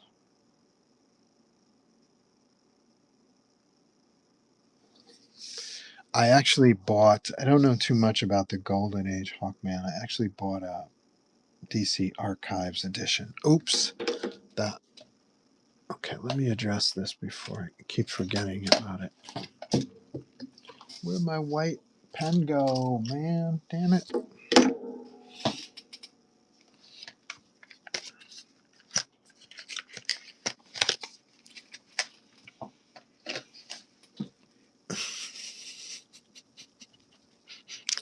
So yeah, Hawkman should be a top 20 book. Adam should be a top 20 book. They connected them in the Silver Age.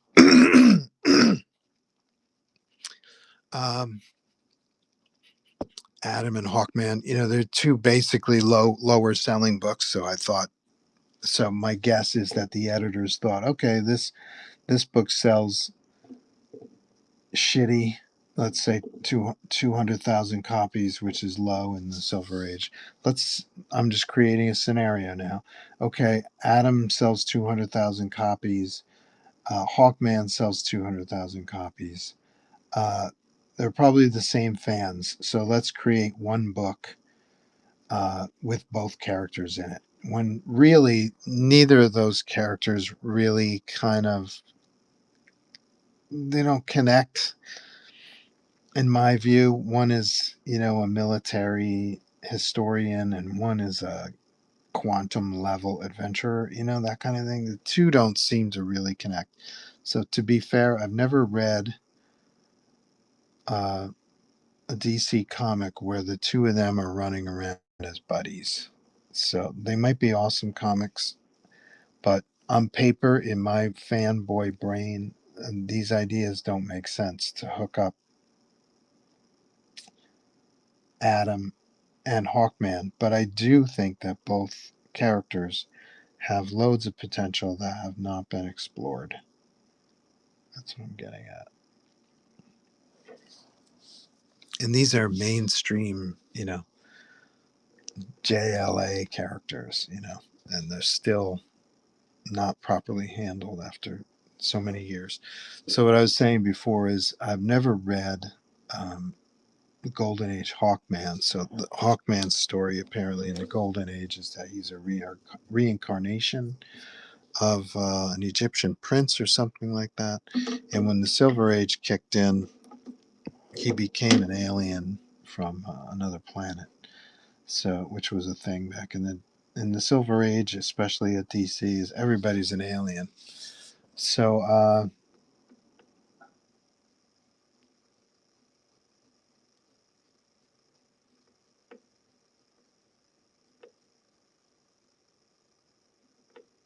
long story short, I think Hawkman's got a shit ton of potential. So does the Atom. Just superior designs, both characters. No need to make Hawkman look like Wolverine. No need to make Hawkman hairy. I actually think that makes him look less threatening in his case. Not in Wolverine's case. The extra hair looks great, but Hawkman, a guy, like I said, a guy whose body can withstand, a 500-degree swing Fahrenheit, 500-degree swing in temperatures, is probably made out of some pretty stern stuff. So the idea that he needs hair is actually, for me, it's silly. But I'm not the custodian. I'm not the editorial custodian of Hawkman. So there was a great little kicker. There was a great little thing. One of the things I like about Jeff Johns' work is that he embraces the history of the character without changing it. And so there was a period of time in the 80s when they used to draw Hal Jordan with like gray hair. And I have no idea, again, editorial choices. I have no idea what the compulsion was to make that they would think making Hal Jordan older would make him sell better or make him appealing to younger fans. So the idea of Hal Jordan running around with gray hair at his temples, again, head scratcher. But Jeff Johns, he retrograded all of those little visual details to imply that he was infected or possessed or whatever the correct term is by Parallax, by the Parallax creature, as far back as those issues that made his hair gray, because even though Hal was still in control of his body and mind, it was taking the presence of Parallax in his body was taking a toll on him and making his hair gray. So that when Parallax was removed from Hal Jordan, he's basically young again and didn't have gray hair anymore. And I thought that was brilliant. A respect for the questionable choices made by creators in previous issues of featuring the character, but also bringing it back to something that was interesting and brought on big sales, apparently. I mean, Green Lantern with Jeff Johns became a big seller at DC, right? The Blackest Night and the Sinestro War, retooling Sinestro, great stuff. Retooling, but not ignoring, you know what I mean? Not scratching off what had previously been done with the character. I think that's cool. That's what I like in my superhero soap opera comics.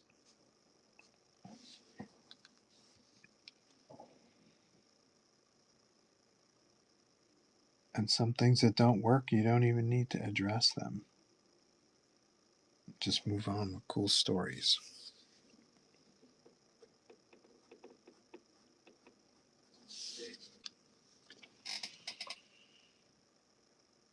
Luke says, gotta head out for now, but I'll try to back in a bit.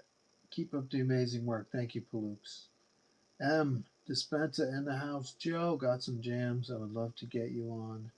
Lino will probably be done at the end of March. Sounds cool. Happy to help out, bud. Get your jammy jam in. Did everybody vote who's in the room? Vote for your favorite. Also, go to this website. And those of you who have the inkling to go to the website and help promote my indie project, The New Zodiacs, I'll let me go and grab a copy of what you will get for free if you comment on this YouTube video. 1 second.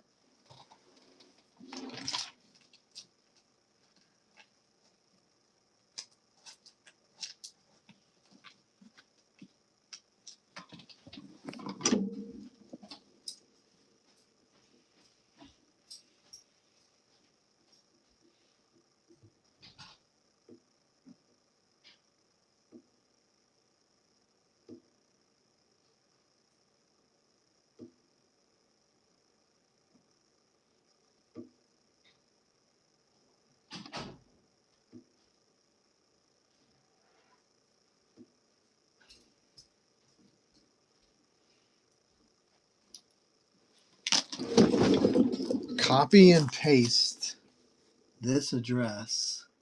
M. Dispenza votes on number 3. Go in the poll and vote because number 3 has 0 votes. M. Dispenza, you got to vote in the poll, please. Give Venom some love. He's got no love here on the stream today. So here you go. If you copy and paste that link that I just put into the chat, copy and paste that, and then leave a comment below on that chat for that link, and I will send you either a New Zodiac's Pisces foil signed and numbered to 100 or a New Zodiac's Aquarius limited to 100 free, no charge to your address. And it especially would be awesome if you've read New Zodiacs and you can offer some feedback or some comments about what you think about it in Comic Tom's chat. That would be awesome. That would be great. Because they were talking about indie comics on that particular episode. So we want to spread the news. I'm an indie publisher.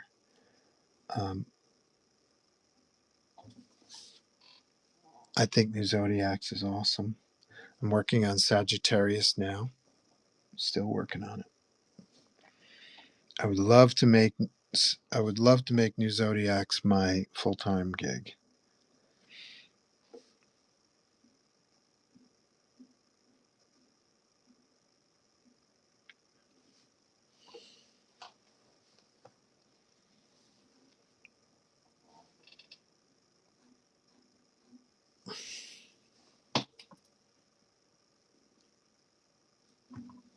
Was that you voting for Venom in the poll? Good job, M. Dispenza. Thank you very much.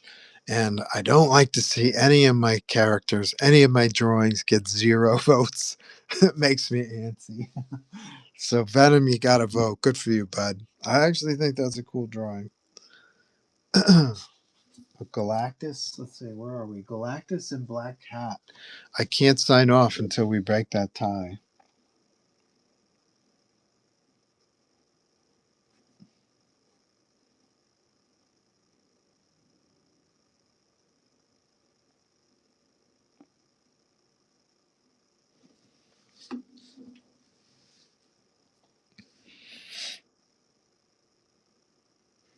All right, let's see. What's going on in the news?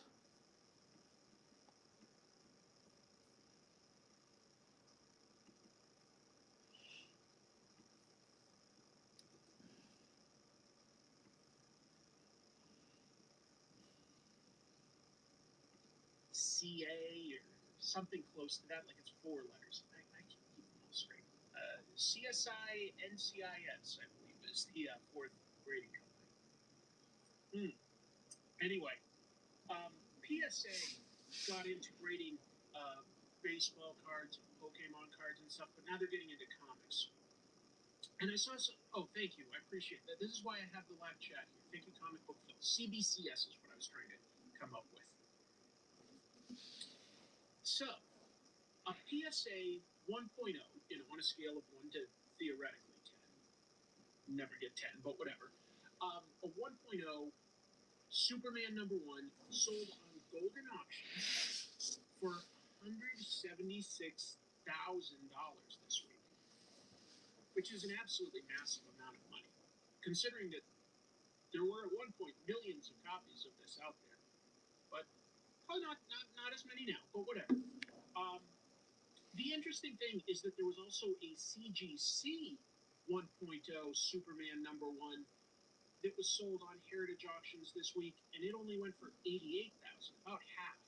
So what makes both of these being in a 1.0, what makes the Golden Auctions one go for more? Was it PSA or is it Golden? Personally, I think that this might have a little more to do with Golden Auctions, but I will get to explaining some of this a lot more for you folks.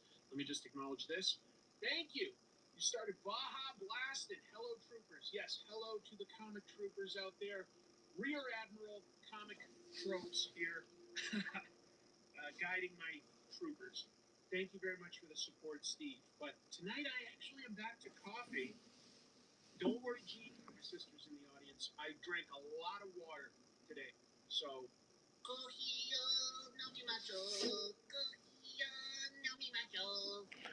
Oof. I love my sweet coffee. Otome Amedes. Alright. So, admittedly, the difference between these two books, and it's not the ones that you see right here, just to be clear. Well, actually, it sort of is. No, I take that back. What you're seeing here on the right-hand side, that's the PSA 1.0. This is not the CGC one that sold this week. The difference is the CGC one was missing a quarter of its cover. So, while they're both rated at 1.0, technically the PSA one looks nicer. And that is important. That is important. Okay? But still, what PSA does not know in their 1.0 here is that it is the same exact book as you see here that CGC once graded in the past also as a 1.0, but if you look at the top, CGC explained that this is a restored grade. That is a very important distinction when you're looking at comics. Is this the way it always has been, or You have to specific comic? And you can tell it's the same comic because identify a restored book. That's a must. Here, especially this little bit of wear, you can see that it is the exact same wear that you see over here. This is the same book. So at one point, CGC rated it, and they said this was a restored copy. They had some pages trimmed. They probably had some damage, so they trimmed some interior pages. That's not restored. That's fucking trimmed. It doesn't say it's restored. They just That's say not restored. So I think that is a little sketchy. Even that is inaccurate, in my opinion. You have to say a little bit of why It's not restored at all. It's trimmed. what it is. Restored is different than not restored. For people that don't get, graded copies. Meanwhile, separate issue, but also was talked about a lot this week in regards to PSA. They were hired to do something called reholder a Pokemon card. Reholder is when you take it out of the old plastic case and put it in a new one. Why would you do that? The technology supposedly gets better to protect something, and supposedly the guidelines for verifying the condition are going to be more up to date as time goes on. So you want to reholder it because you're authenticating again the condition of something. And if it's very Let's get something straight. Trimming a comic is not restoring it. So this guy had a Pokemon called Deoxys. I don't know anything about Pokemon cards. Not really. But I do know that basically they gave away like 50 of them at a movie years ago. And that was it, 50 worldwide. There's only about 38 of them graded, okay? 38. Very, very rare, very expensive card. PSA was hired to reholder a 10.0, so super rare. A super rare version of this card. Perfect. They damaged it. They damaged it down to a 6.0. Holy crap. Or at least that's what they Oh, said. you owe me some money, buddy. They offered the owner, because of the damage, they offered him $19,000 to make up for the fact that they had damaged his very rare card. Here's why that's a problem. PSA themselves had sold that same card in a 10.0 just a few weeks ago for $45,000. Okay. Telling him Yeah. if they've determined that We don't even know that's the same card anymore. sell it for $45,000. Yeah, that's not cool. Somebody else That's crime. like 19. We don't even know that's the right card. Very sus. Yeah, it's 100% sus. It's actually, it's called the police. Is fans are wondering, what are the odds that one grading company had two of this super rare card, Yeah, 38 in the entire world, yeah, both rated 10.0, yeah, and they had both in their possession yeah, at the same yeah, time? yeah. That's Or call the sell police. this 10.0 and just tell the guy that they damaged it. Yep, I would have no way of knowing. I do. You have to admit the optics are not good. I do. Odds are crazy low. So, regarding the Superman comic, is that a question about golden options? Is that a question about how PSA grades their things? I don't know. I'm telling you guys, be careful. If you're getting into the speculating aspect of comics and grading, Full reimbursement, 45 G's. really do your research. Read other people's Yeah, that's reviews, not cool. Read the latest news stories because there is some super suspect stuff. Daytona in the And house. right now, comics interest, Trying to pad the ballot box we're seeing to get his piece like the in the semifinals. milestone, Nice. White And yes, of course, you can vote across Dork, #1 by image. social media platforms. So if you have a Blue Sky account, you can vote there. If you have, if you follow me on Facebook, you can vote there. But I want to bring up this news story because I think it's important to keep your eye on who you're using. Okay. Yeah, that's bullshit. Spread the word on that. We're talking about bullshit criminal behavior on behalf of the PSA grading company. Out there that really break down just how wild that grading the Pokemon card. Yeah, that's BS. After I was researching the Superman #1, I was like, why did one copy sell for 176,000 and then the same, like the next day, one sold for 88,000, like the same grade but different companies. Anyway, just thought I'd share that. I think it's a pretty wild story. It is a wild story, and it's very suspect. I don't think I could trust PSA. Nope. Stories. Nope. That's yeah. Glad you pre-ordered it. Yeah. Are you rich now? I guess it depends on how fast you sell your copy and whether the interest in it is sustainable.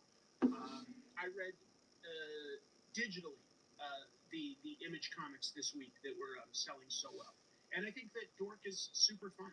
I think it's really really cool. I'm surprised at how excited people are over it. I think that there is a speculation element there, but it is a good book. I'll talk more about that during the review section, okay? We'll keep going with some news. Staying with a little bit of Superman news here.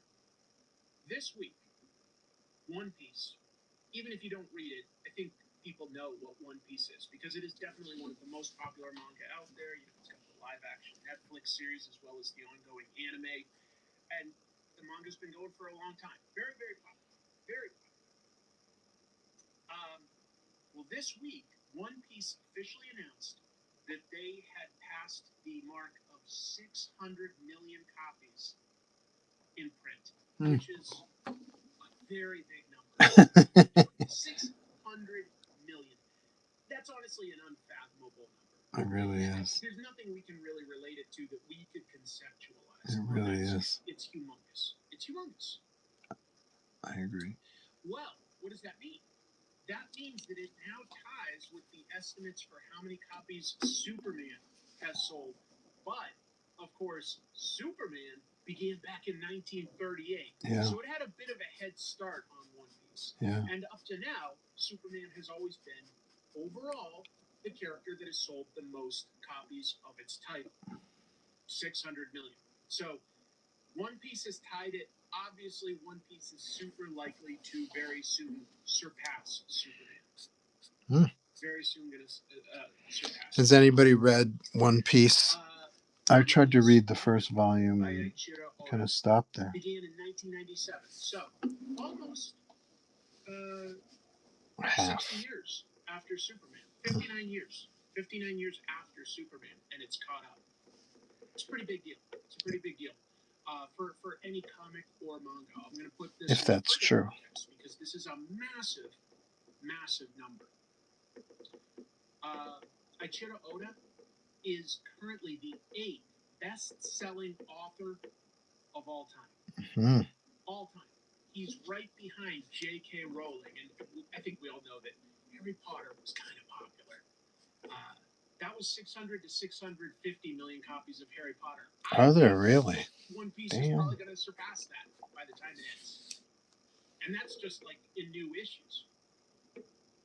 Who knows what it'll be like, 30 years from now or something.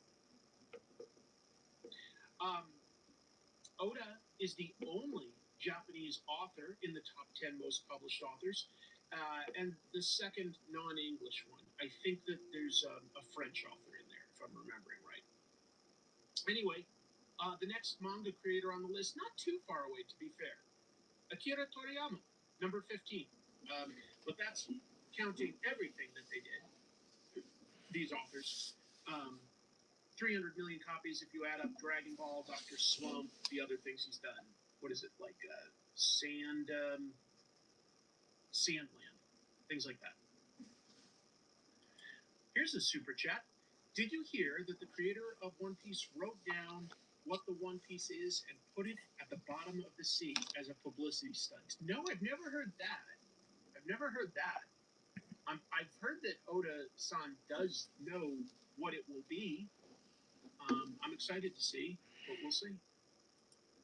We will see. I thought that was pretty cool. And you know what? I don't think One Piece will just, next month or something be able to say, we beat Superman. Some articles will say it. Superman's a little harder to estimate the full copies. Right. It's going to be real dark. It's a different industry. Million, but there wasn't the same way of tracking published copies for huge chunks. It may have been more. Publishing industry. But it's going to be around 600 million. Huge. And congratulations to One Piece. It's really interesting. Really, really cool. Yeah, Japan does treat comics as a genuine art form. To be clear, though, in my opinion, so do a lot of countries. I think that Spain and France and Italy are all super respectful of comics. Belgium, like a lot of Europe is very, very respectful of comics as an art form. I mean, in France, they call it the 9th art form, right? What are the 8?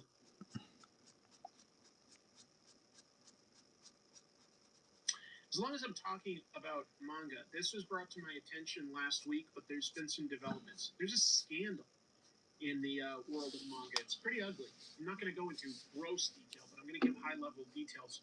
Japanese publisher Shogakukan. They own Shueisha, which is Weekly Shonen Jump, among other things. But Shogakukan said that it is going to establish a third-party committee to investigate the company's decisions to publish works by 2 manga authors on the Manga One app, despite knowing that they had past sex crimes. Convictions, even. Gross. So specifically, come on, folks. Get into this a little. Shogakukan was found to have hired a manga writer convicted of sexually assaulting a woman under the age of 20.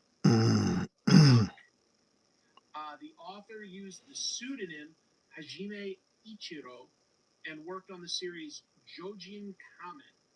I don't know that one. Which has since, of course, been taken off of the Manga One platform. Also, the publisher said Monday that another author, the writer for the series Seiso no Shinrishi, has also been found guilty of indecent assault before the company hired him under his new pen name, Itsuki Yatsunami. So, to sort of recap, both authors had previous series under their real names, got convicted of sex crimes, and then Shogakukan hired them under a pseudonym, knowing who they were. And like apparently, the first one that I'm talking about here, what was his real name? I guess it didn't tell me. Miss Mayhem The said, pseudonym "Is that number Hajime one?" Ichiro. That one, the A War Machine is this guy right here, Miss Mayhem. negotiated some sort of plea agreement. This was the War Machine sketch is the one that Daytona won on the last Mental Metal. We did one of the prizes was a full figure sketch, and Daytona won it. He asked for War Machine. This is War Machine. This guy is Galactus. He's a cosmic planet eater, the devourer of worlds. Is number one. Number two is Black Cat with Spidey. You may have seen this one floating around. This is actually the original art is available for this one in the bin, still available. It's a large size. It's not quite 11 by 17, but it's like 11 by 14 or 11 by 15, something like that. Available in the bin. But I did finish it yesterday, even though it was sitting in my art drawer for many years. But I actually finished it last year, so this counts as something I did last year. Then we've got a Venom sketch by, I think Johnny Pez took this one. And then we've got Daytona IROC trying to pad the ballot box. By the way, if you're fresh in the chat, I would encourage you to go to this website on YouTube, this YouTube episode. They were talking about indie comics and maybe say a little something to help spread the New Z, like talk about how you own or you love New Zodiacs and you love me and I'm such an awesome creator. And if you do that, it'll be easy for me to read online. You'll have your choice of a free copy of the foil variant for New Zodiac's Pisces, signed 1 to 100, or the super rare Aquarius D, where this is only 100 printed. So signed copies free if you mention New Zodiacs on that link. Miss Mayhem voted for number one. You didn't even know who the character was. You just liked the drawing. That's the best kind of input.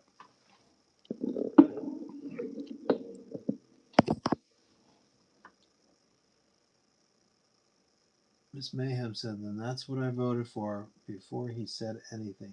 Yeah, LOL.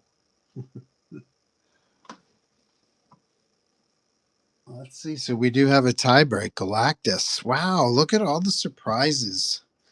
I gotta say, I wouldn't put Galactus in my brain. I wouldn't anticipate that Galactus could be the winner of this round, even though I like all the sketches.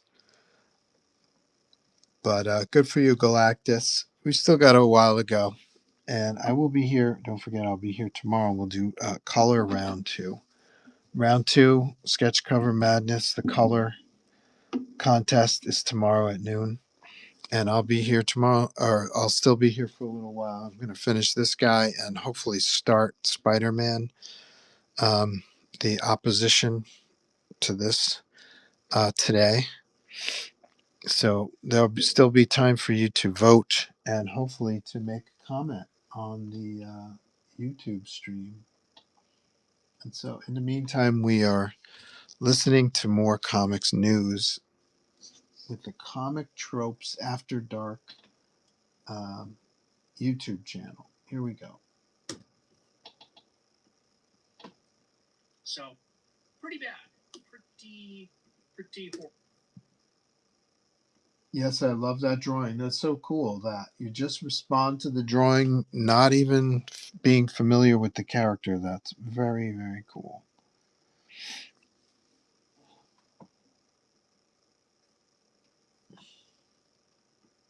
Okay, back to Comic Tropes. So anyway, Look, my next comment is there are 6 billion plus people on the planet.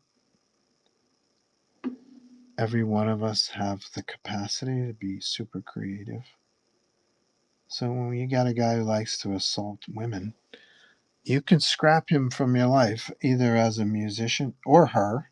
You can scrap them from your life and move on, give somebody else on the planet a chance to be super creative. That's kind of how I look at it. It might not be easy in a lot of cases, but that's my take. cool. Here's something more positive. Somebody saying they got their copy of Rome. That was my #1 pick for comic last year. Very different, obviously. Ooh, no, Mike Manhattan. I did not see that, but I never read that title either. So all I can say that's any amount of positive, it's more mitigating than anything else, is that it is now in the news, and Shogakukan is hiring this independent organization to look into how this happened. Obviously, the goal is going to be not just to stop it from happening again, because I mean, it puts the publisher at like legal risk. But I'm sure that they will be firing some people like editors. I'm sure that they will be. That's the only silver lining I can find. Otherwise, it's really gross. Hope these authors are held accountable for their crimes. They already have been technically, at least as far as Japan's legal system. They are both convicted. They have both either served time or paid restitution. So they have. What's bad is that it happened, and then Shogakukan knew who they were and had them work under a pseudonym. So they were like trying to hide what it was. They knew that they had a certain amount of talent, and they were just going to sort of exploit them. Gross. Move on. I think I've got some good news in here somewhere. It's just a silly one, but hold on. Got something on my glasses. Can't really see too well. There we go. That's better. This coffee's really good, by the way.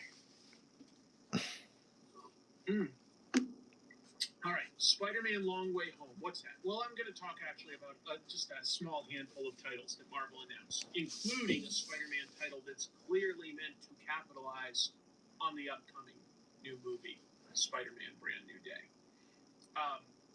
Spider-Man: Long Way Home is going to use the same supporting characters that are in the movie. Why don't they call it Brand New Day then?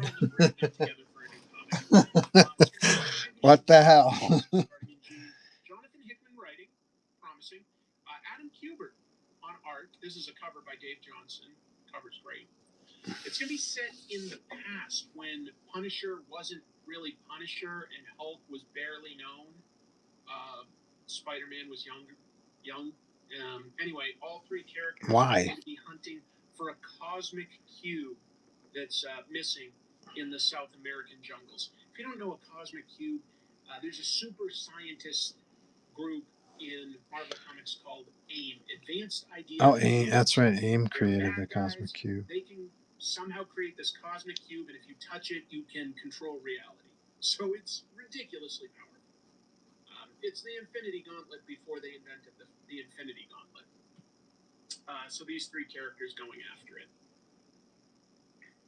Weird group of people going after the They're cosmic going to cube. do a one-shot about Silver Surfer from the recent Fantastic Four movie, set in the movie's continuity, Shalla-Bal. So that's going to be a story about her before she meets the Fantastic Four. Maybe her origin, I assume. Yeah, I guess it could just be an adventure with Galactus. But written by Dan Slott, art by Mark Buckingham, who I really do love. Love him. Yeah, the Great suits are basically just artist. 1960s radiation suits. But they still wear them. They look like beekeeper uniforms. They're so cool. AIM is great. Does the Cosmic Cube predate Mother Box? Yeah, I guess it Yes, would. it does. Yeah, that's interesting. Pretty sure that it would. Because I think that the Cosmic Cube was in the 70s, and that... Nope, 60s. Well, Mother Box was New Gods. Late and that was also 60s. 70s, late 70s. I'm pretty sure Cosmic Cube is first. Pretty sure. I am 100% sure. Cosmic What Cube else? is first. And Marvel's going to launch another 5-issue miniseries in June. It's going to follow Bishop. Everybody's favorite Bishop. They're I going to have never him got into dragged Bishop. Anybody back like into his Bishop? future by some futuristic villains. And Bishop's going to have to team up with his sister, Shard, who I believe is dead in the modern day. But in her past, she lives in the future. Time travel. We love it. Anyway, that one's written by Saladin Ahmed and art by Mario Santoro. I don't know Mario Santoro. I know Saladin Ahmed, and he's good.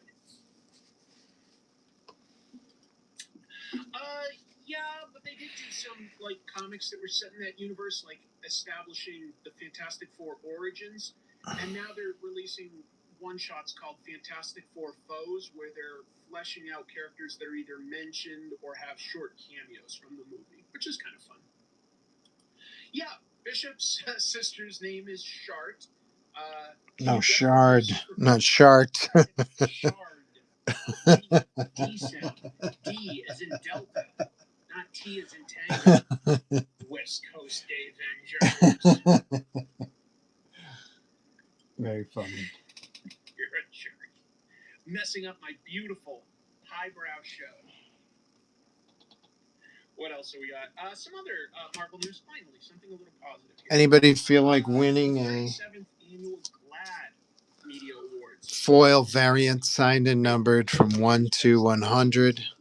New Zodiac's Pisces. All sorts of different types of media. Go to the YouTube Plays, movies, etc. stream that I just posted in the chat and do your best to promote New Zodiacs, my own indie project. An award for that. Also, it's not a book that I think many people know about. If you've read New Zodiacs already, even better. Do your best to let people know what you liked about the book. Let people know in the comment section on that web show, and I will send you a foil variant of New Zodiac's Pisces. Signed and numbered from 1 to 100. This is exclusive to today and whatnot. We don't even have to do like a giveaway or anything. I'll just get your address and I'll send you a copy. We don't even have to be part of the whatnot system. I'll just send you a copy out ASAP. How's that sound? All you have to do, just give New Zodiacs a plug on that stream. Help spread the new Z. Spread the new Z. And I will send you New Zodiac's Pisces 1 in 100 variant. How's that for bribery?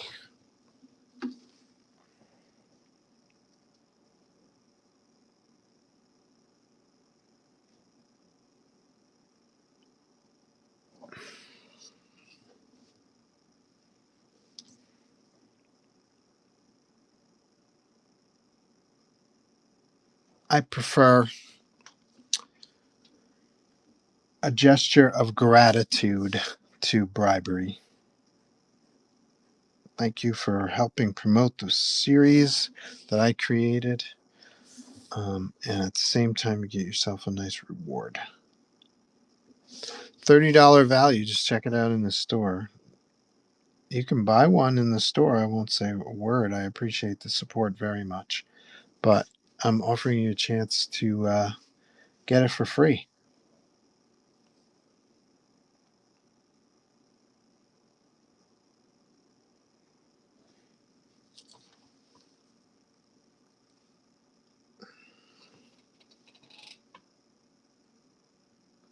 And of course, don't forget to vote for your favorite sketch. Look at War Machine catching up.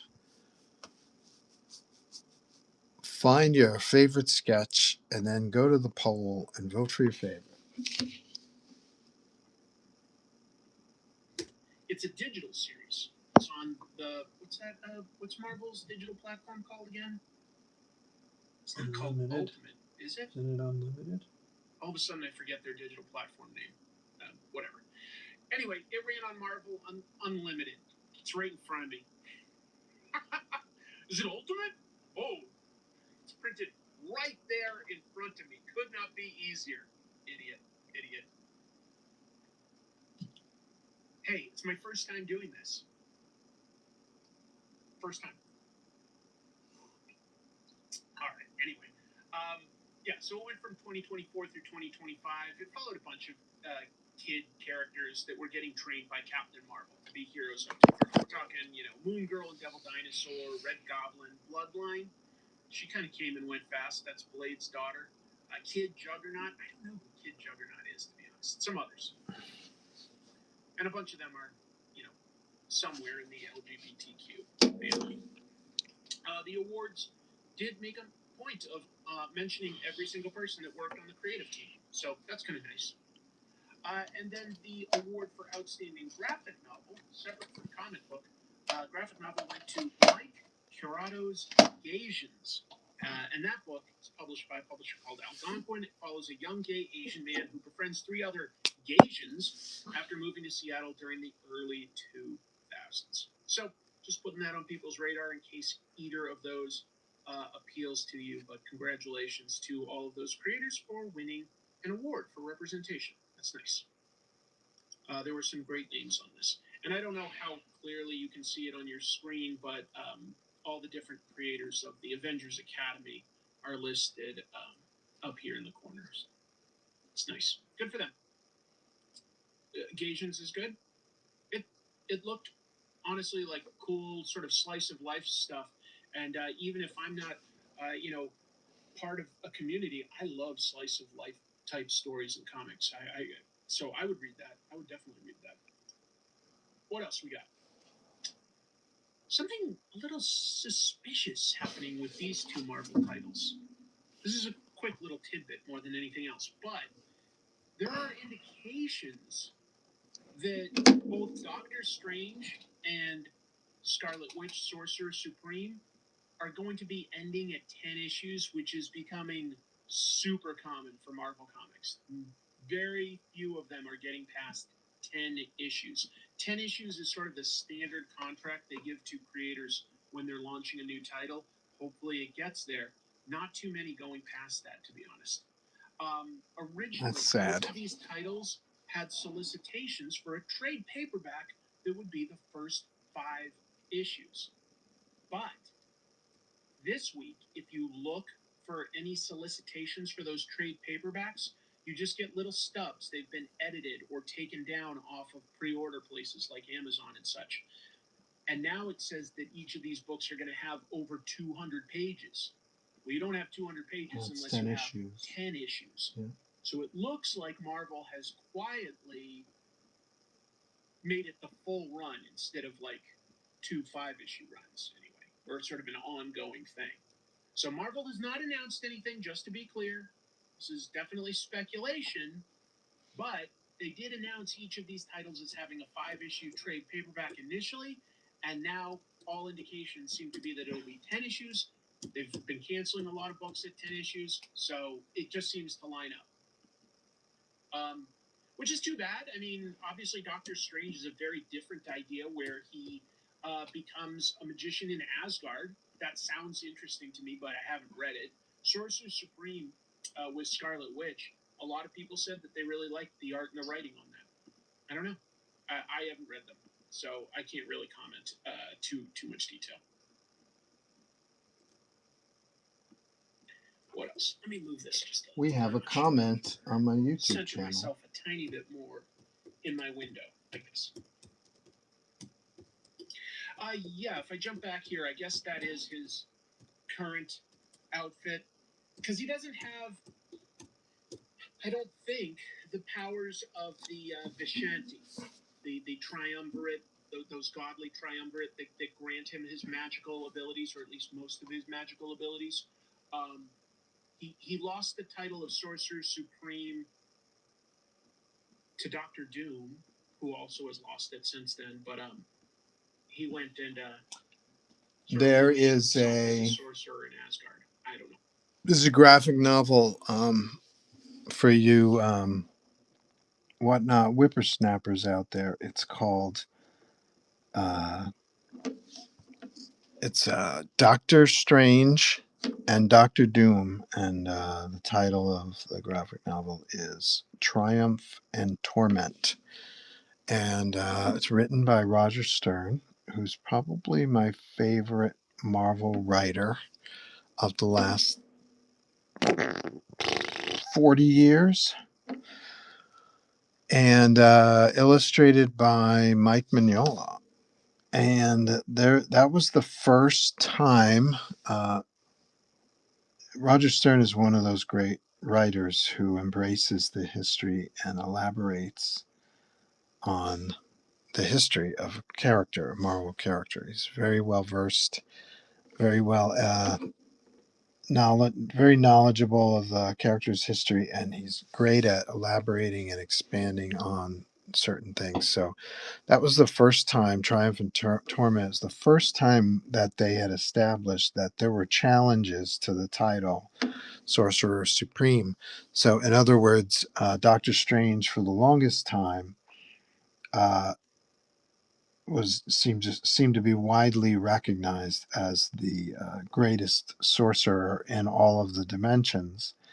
And Triumph and Torment had a scene where there were challenges to that authority, to that title.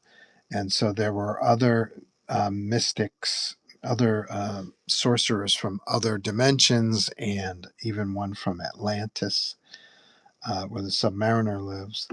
And there were challenges to Doctor Strange's title. And Doctor Doom also joined in as a challenger. And of course, Doctor Doom, he cheated, and he's Doctor Doom, man. He's a fucking asshole. So, first of all, overall, it's great. The book itself, the story is fantastic. Highly recommended. And A-list, A+ story. So not only is it a good story, but also that kind of scene that just kind of expands on the history of the magic, the sorcerer, the Marvel Universe sorcerer hierarchy. I just think that's a great idea. And so apparently Marvel's been running with that, because now Wanda, the Scarlet Witch, is the Sorcerer Supreme. I have a small problem with that as a fan, is that I prefer to think of Wanda, the Scarlet Witch, as a mutant, and so her skills are more mutation related than magic related. But I guess that's not where Marvel's going with her. They're just making her a sorcerer, which is okay. I can live with it. But were I an editor in charge of Wanda, the Scarlet Witch, I would personally keep her more as a mutant, like explore her mutant skills. I haven't read a comic with the Scarlet Witch in it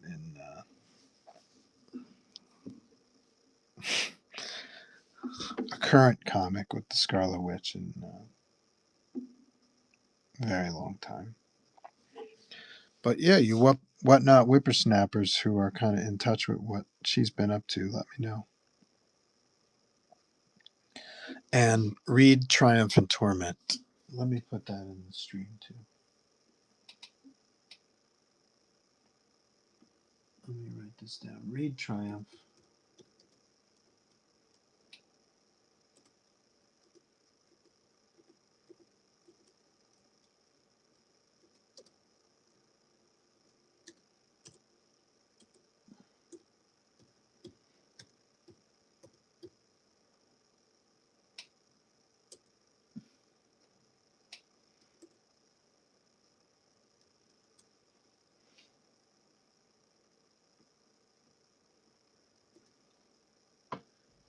Falcor says, "Hey Joe, is the YouTube link supposed to bring me to a live stream? It's taking me to Comic Tom's video from 2 days ago." Yes, I would like you to, copy and paste.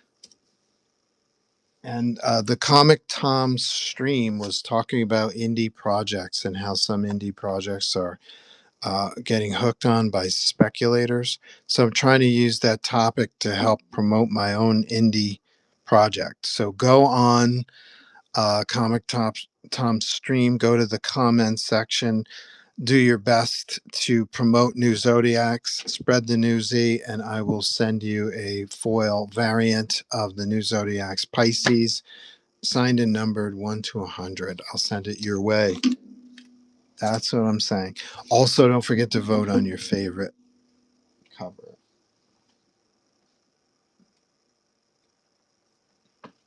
Thank you for the question, Falcor.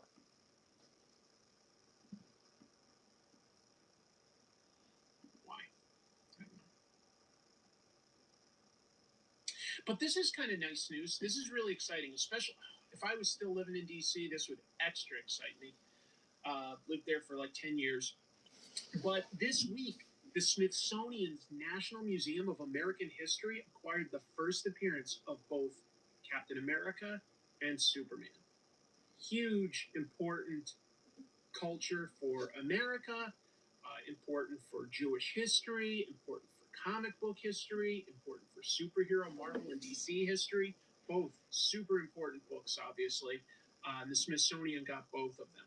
So they were gifted by a guy named Brandon Beck, who's the co-founder of the video game developer Riot Games. I don't know who he is, but to gift something like that to a museum, I definitely got to give him some kudos for that. So he gifted Action Comics #1 and Captain America #1 to the museum's collection. Oh, nice. Smithsonian wrote about it. I got a little piece of their article. But the museum has long collected artifacts that chart the rise of American entertainment, from early television to classic film props. Adding these. I remember last time I was in the Smithsonian, I saw Archie Bunker's chair from All in the Family. I got a kick out of that. That's pretty cool. That's pretty cool.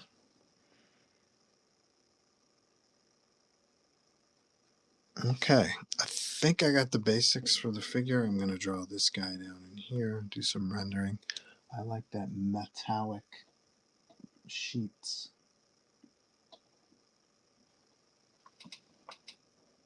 Daytona saying 4444444. Daytona, you called all your friends, man. War Machine is in the mix. Done spreading the news. Let me read this. Hold on, we're gonna read this on camera. Bum, bum, bum, bum, bum, bum, bum, bum, bum, bum. Bum, bum, bum, bum. Then I realized the more you bundle, the more you save. Shut up, you commercial. Let's see. I guess we gotta scroll down. Let's see Falcor's contribution. Where's my contribution?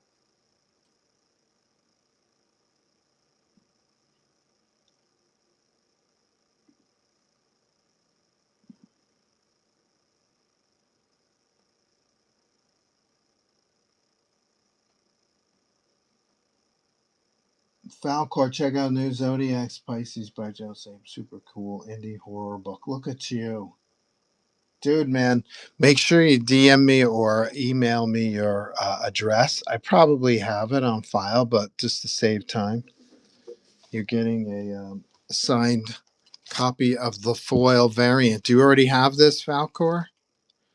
Signed and numbered 1 to 100. You won't get this copy because this is my display copy. It's damaged. You'll get a near mint copy sent to you. Thank you. Appreciate it, bud. You're the man. This Comic Tom guy, he's pretty popular. And this particular episode, they were talking about indie books like Image and Vault and stuff like that. So I thought it was an appropriate stream for New Zodiacs because it's an indie book, right? And it's badass, right? So if there are any viewers on Comic Tom's stream who are indie speculators or indie fans looking to try something different, you just helped spread the word. Thank you, bud. Appreciate it very much. You're the man. The man, the myth, that is Falcor 000.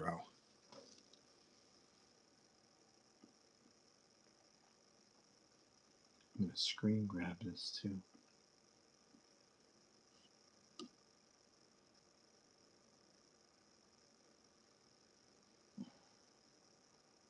find it again. There it is.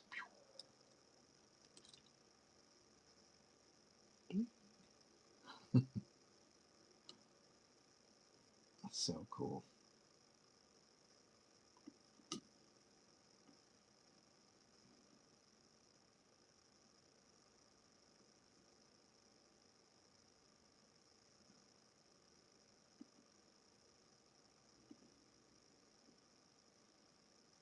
All right. Anything else in the chat going on?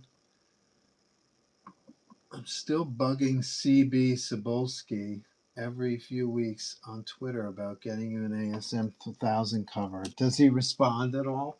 I wonder if he's even in charge of his Twitter stream. Falcor says, I don't have the foil yet, just the regular and B variant. Look at you. You just filled in a blank today for no effort or minimal effort. It was some effort. But thank you so much. Make sure you send me your address just to save me some time and energy looking up your address. I know you're a VIP, and it's a pleasure sending you a little something. Thank you, bud. So it's easy as that. All you got to do is go to that little chat and let people know how much you like and support an indie project called New Zodiacs by me. And you get a foil variant of the New Zodiacs Pisces, signed and numbered from 1 to 100. Especially if you've read it already, or if maybe you've read Aquarius and you don't have Pisces yet. Let people know what Aquarius was like for you. And that's cool too.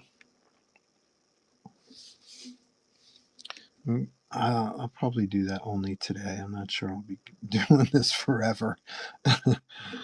But I like the idea. I like doing stuff I've never done before on the stream. So this is something new and different. And I'll keep looking to do stuff like that on the stream. Something new and different. Don't forget, if you're just passing through, vote for your favorite sketch. Miss Mayhem VIP on the stream voted for this character, didn't even know who he was. That's how much she was affected by the drawing. All right, let's do some rendering down in here.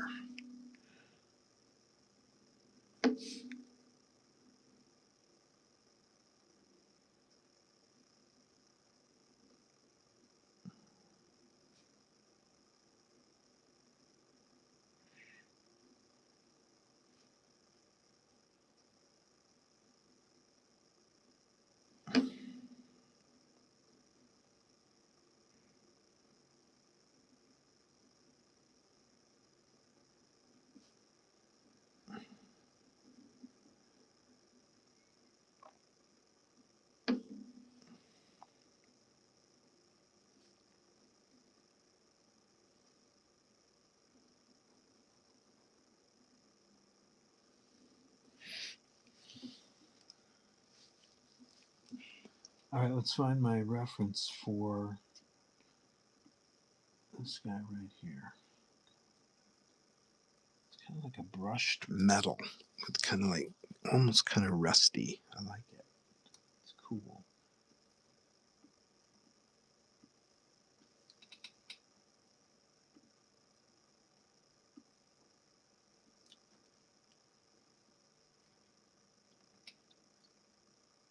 He's never responded. I'll email you now so I don't forget.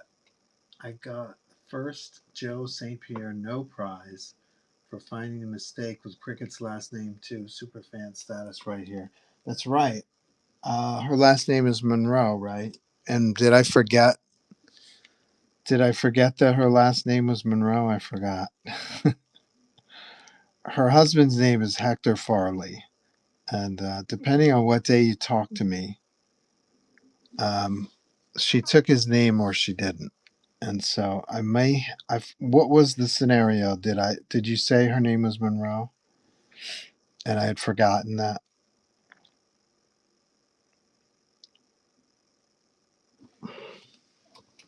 Yeah, it was the other name. It was the other name in the book. So as of today, her name is Monroe. but her husband's name is Hector Farley.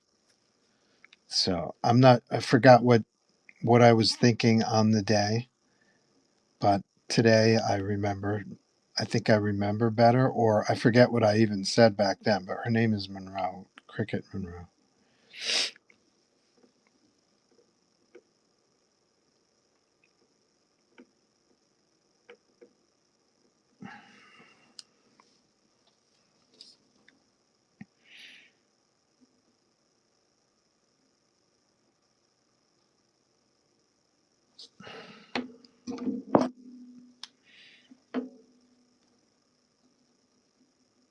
I think it was issue 2 of Incredible Hulk, where Stan Lee, or the letterer, I imagine Stan forgot Bruce Banner's name and called him Bob Banner. That's a little bit like that with me. I'm juggling multiple characters, and ideas are shifting around in my brain like a lava lamp. And so one day I might be like, "Oh, her name is Farley," and then the next day I'm like, "No, it's not Farley. We all know that Hector's name is Farley." Actually, do we even know Hector's name in the story? I don't think so. I don't think I said anything.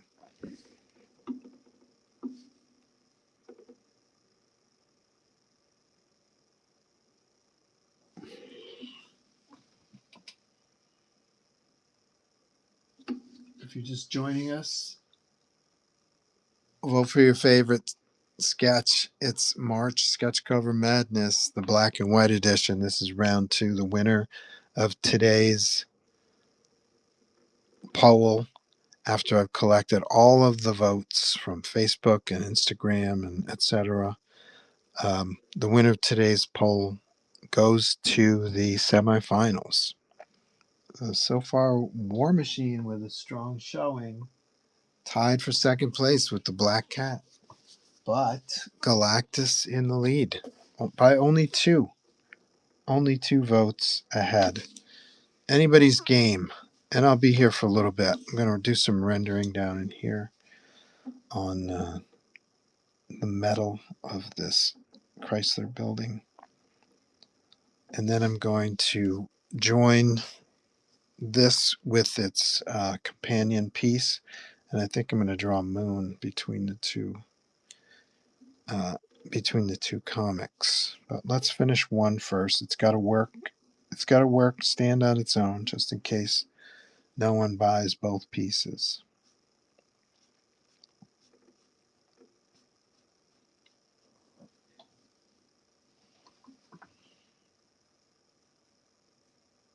I don't think his name is mentioned. Daytona. War Machine, we can do it. It's not impossible. 2 votes away. Call all your friends, Daytona.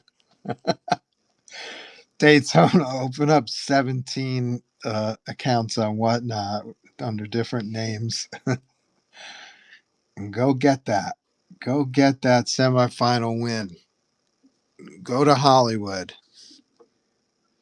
I want to show you a painting, by the way, which I think is in the next New Zodiac's book, Sagittarius. I'm not sure yet.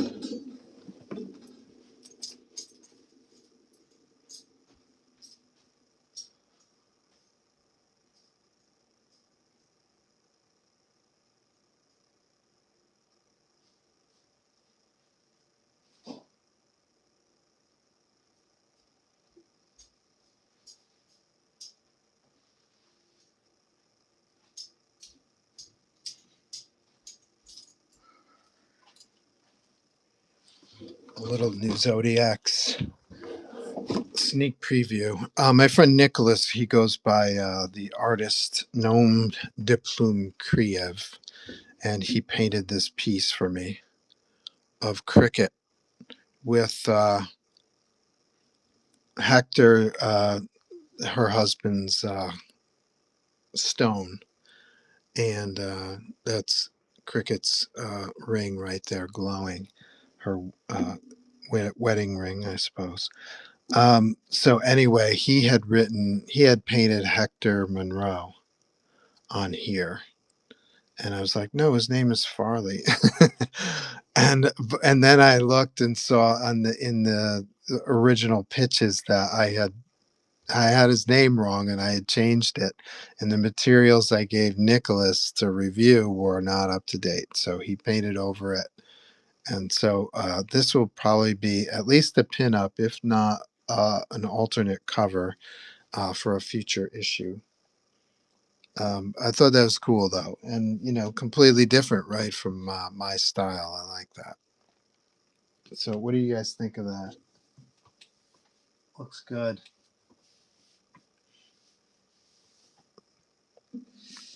That's kind of cool. I like different people's styles. It's fun to see.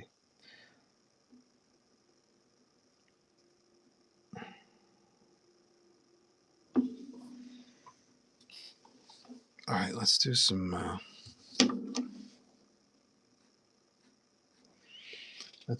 hatching while I check the stream, and then we will go to the news episode and try to learn something about comic news. Where did that guy go? There he is. Comics strengthens its commitment to documenting how mass media shapes national consciousness. Where am I? Okay. Superheroes, once dismissed as lowbrow diversions, are now recognized as a uniquely American contribution to worldwide culture. As the Smithsonian continues to expand and reinterpret its collections, this acquisition cements the place of comic books as vital historical documents and tools of storytelling. Nice. Absolutely Love it. Love it. Would love Overdue. to go to the National Museum of American History someday, and I know you're not going to get to. Comics are a better art form than movies, in my opinion. That's right, I said it. Next. Flip through them, but just to witness like the original copies, that is American history. And to us comic book nerds, that's really, really significant. But yeah, something by Jack Kirby and Joe Simon, and by Joe Shuster and Jerry Siegel, incredible. Really, really cool. Very I cool. hope you get to go. The Overdue, Smithsonian like has I always said. impressed me. They are dealing with tough times, folks, because our government has really stepped on their toes in terms of dictating what they can and can't include, which they should have no say in at all. But they do get some government funding, so things are crazy over there. I've got some friends that work for the Smithsonian, and it is tough times. But they are beautiful, beautiful museums. Really, really incredible. And if you didn't know, they're free. So just some of the best museums we have in our entire country. You know what will be really cool? Amen. George Lucas has donated tons of stuff and a lot of his money to create a gigantic museum in California. It's not open yet, but it will have animation, comic books, as well as like film, novels, TV, stuff like that, talking about American storytelling. Really, that should be very, very cool. I'm very interested in seeing that museum as well. That sounds very, very fascinating. Like December of 1940, I think, was when Captain America comics actually hit the newsstand. Was it 40? It was like it had a street date, like to get pulled by March of 1941, I think. So, pretty big deal. All right, what else we got? But I was happy to share that. Oh, this one was crazy. We're going to talk about Dark Horse Comics and Mike Richardson. This is wild. Let's see. Lucas Wars great comic about behind the scenes of Star Wars 77. Ooh, I would be interested in that as a big fan of George Lucas's. Yeah, I guess all of his movies. Comics shouldn't be political, as Captain America punches Hitler in the face on the first issue of Captain America Comics. Anyway, let me get to this story about Dark Ludicrous statement. So Mike Richardson We're going to talk a lot about Mike Richardson. I'm going to give you some details about this guy because he's done a lot of great things for comics. But he opened his first comic book store in 1980. I think around Bend, Oregon, or somewhere thereabouts. I think it was called Pegasus. Eventually, it got renamed as Things from Another World.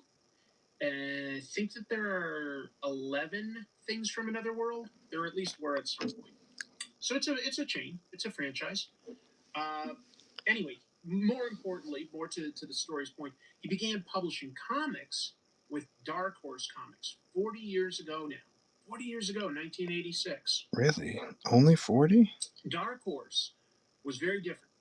They let the creators keep their rights to their original creations. They paid them 100% of profits. I don't know how the deals have changed over the years, but this is how it was originally.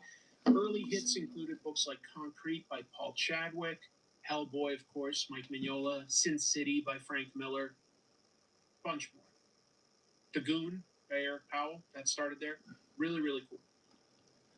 Don't forget, if you're just joining us, vote for your favorite sketch. Did sell Dark Horse. We're revisiting some of the sketches I did here in the last year and also other places, but basically within the last year. And we're revisiting them for your viewing pleasure. Vote for your favorite one. This is a tough round. This is round 2, the black and whites. The winner today, when I collect all the votes, the winner of today goes to the semifinals. Join me Thursdays at noon. Tomorrow we'll do round 2 of the color sketch madness contest, and that'll be fun too. I saw those. Well, I printed everything out, so I saw, but I did look at yesterday's contest. It's pretty smacking. So tune in tomorrow. Check it out. Vote. Thank you. Also, we're listening to Comics News. Here we go. Mike Richardson started Dark Horse Comics back in the day. Dark Horse, the one company that, the one major company that I never worked for. I almost worked for them. No, I didn't actually. Never actually almost worked for them. Almost worked for Malibu.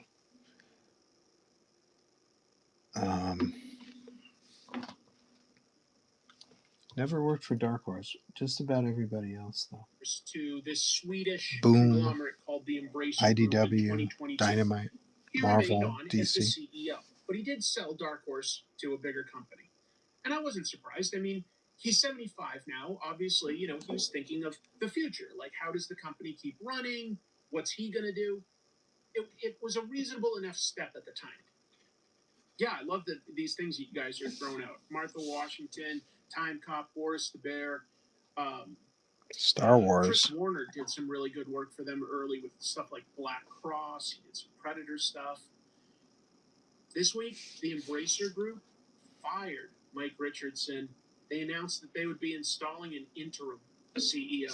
I wonder why they Didn't did really that. explain exactly why or anything like that. They just had some vague corporate speak about, like moving the brand forward. Yes. Corporate speak. Very, very vague. But Mike Richardson is a huge guy in comics for what he created. Very, very. There would be no Image Comics if Dark Horse hadn't started laying some foundations. Dark Horse is huge in that regard. Richardson also helped pioneer bringing manga to America. Yeah, that I was should be going to noted. say that myself. Books like Lone Wolf and Cub. Before Marvel published it at Epic, he was bringing over Akira, Lone Wolf and Cub, Ghost in the Shell, Blade of the Immortal, Oh My Goddess. There were others. With Frank Miller covers and Bill Sienkiewicz covers. Really cool. It was huge. It was huge. He was bringing this stuff over before it was mainstream. He also proved how successful you could be with licensed comics. I think some of us enjoyed books like, say, ROM Space Knight or Micronauts, but just as many were kind of quickly forgotten, like, Shogun Warriors. I don't know. You get, like, Star Trek a Gold Key, but it didn't last long. Like, it was looked Gold Key, it lasted 80 issues. The hell? Comics with their Alien, Predator, Terminator, books like that. I mean, they created Alien versus Predator. So, a lot of pioneering stuff at Dark Horse. And yeah, Richardson also produced a lot of some of the big budget hit comic book movies. We didn't get many comic book movies regularly before about 1989, when Batman was this humongous blockbuster. We'd gotten Superman, Swamp Thing, but not a lot. Not a lot. But he did The Mask. Time Cop was a big hit. Hellboy. Look, not all of them were hits either. I'm not trying to, sugarcoat it. How many people remember Jamie Lee Curtis and Virus? How many of us think that Pam Anderson and Barb Wire was a sterling piece of art? No, but they did a lot of good ones, and they did it before Marvel and DC were doing what they're doing these days. So, just a lot of huge accomplishments, all under Mike Richardson.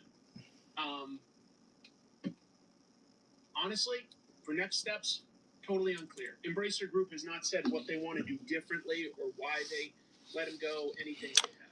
I'm giving away foil variants of the new Zodiac's Pisces today. Be like Falcor. Grab one of these for yourself. All you got to do is copy and paste. But I don't know. That's a good point. Dark Horse did eventually hire Karen Berger to do her own label there. Andy. Copy and paste the link I just posted. Go to the Comic Tom episode where they're talking about indie comics. Give me a plug, especially if you read the book. Let people know what you liked about it. And I will send you a foil variant of the new Zodiac's Pisces, signed and numbered 1 to 100.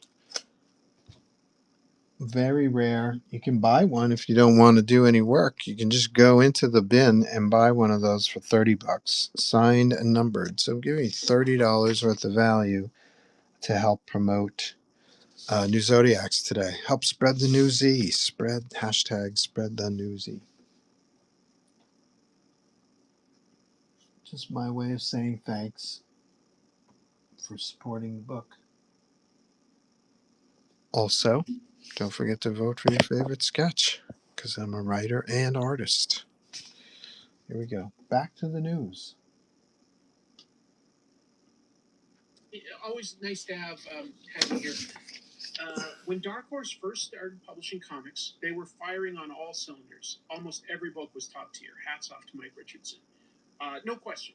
No question. Dark Horse Presents was in an era where anthologies were not very popular. Dark Horse Presents would always give you awesome stuff. I mean, Sin City, Aliens vs. Predator, books like that were debuting in Dark Horse Presents. It was so, so good. I'm glad that a few of you like Virus and Barbed Wire, but I don't think you can put it on the same success level as The Mask with Jim Carrey. I just don't think you can, but I'm glad you like it. Virus was a comic. Dr. Giggles was a comic. That was a horror movie, Dr. Giggles.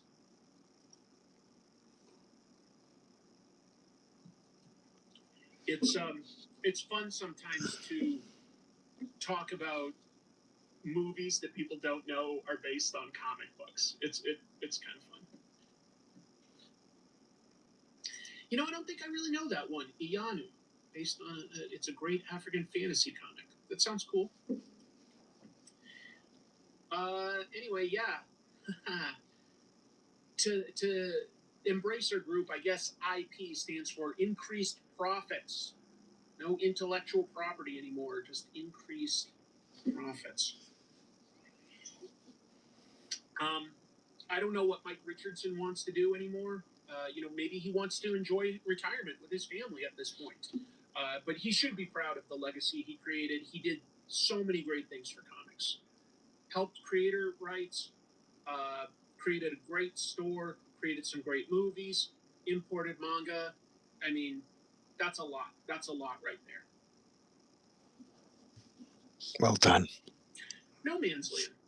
Just a quick thing on this, but Simon Karansky, I think he's pretty well known for a run on Spawn in the past, but he did a creator-owned book that he wrote and drew called No Man's Land at Image, and it has a movie in the works. Hollywood Reporter says that the 4-issue comic is in development from a producer named Jason Berman. He did Spike Lee's movie last year, Highest to Lowest. I didn't see it, but you know, it's a pretty big name. The premise of No Man's Land is cool, though. Let me just mention this. For 3 months each year, you can walk from the USA to Russia across an ice bridge. I don't know if it's 3 months anymore, to be honest. Anyway, a frozen path known as the Ice Curtain. In 1963, when the body of a woman is discovered frozen in this icy no man's land, the already fragile geopolitical balance between these two countries threatens to collapse. With nuclear tensions intensifying, a veteran FBI agent and an ambitious new female KGB operative are forced into an uneasy alliance to solve the murder. Before the ice melts, a global conflict is triggered. Cool idea for a murder mystery. That is a Anytime cool you idea. have a murder mystery and like jurisdiction is a big old question mark, that's a cool idea. Yep. goes Well, across the also, Bering they Strait. There's a probably, couple little yeah, islands they that probably help have a create time that ice bridge. limit I didn't before read the it. I ice love the bridge premise. melts. I love the premise. Cool That idea. sounds like it could make a good movie. Is it a comic I book know too? I read this, but I remember literally nothing about it. Oh well. Yeah, you kind of want people to be angry more than you want them to forget, but still.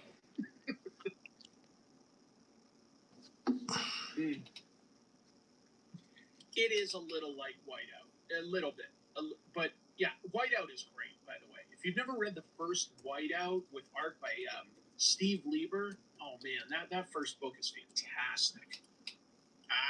Here's why I need my live chat. Don't know if you heard about this, but it's a cold case. Yeah. Okay. All right. As long as I'm talking about Simon Kudransky, yes, it's so good. Strongly recommend Whiteout. There's a sequel that's okay, but the first one, fantastic, folks. Really, really good. Yeah. Anybody So, read everybody, Whiteout? just go ahead. Has Actually, anyone if ever you heard of got Whiteout? a Mr. Freeze pun, get it out of your system now before I move on to the next piece of news. You know, and then everybody chew. Whiteout did have a movie. The comic is better, is all I'll say. The comic is better. Cool it. This is fantastic.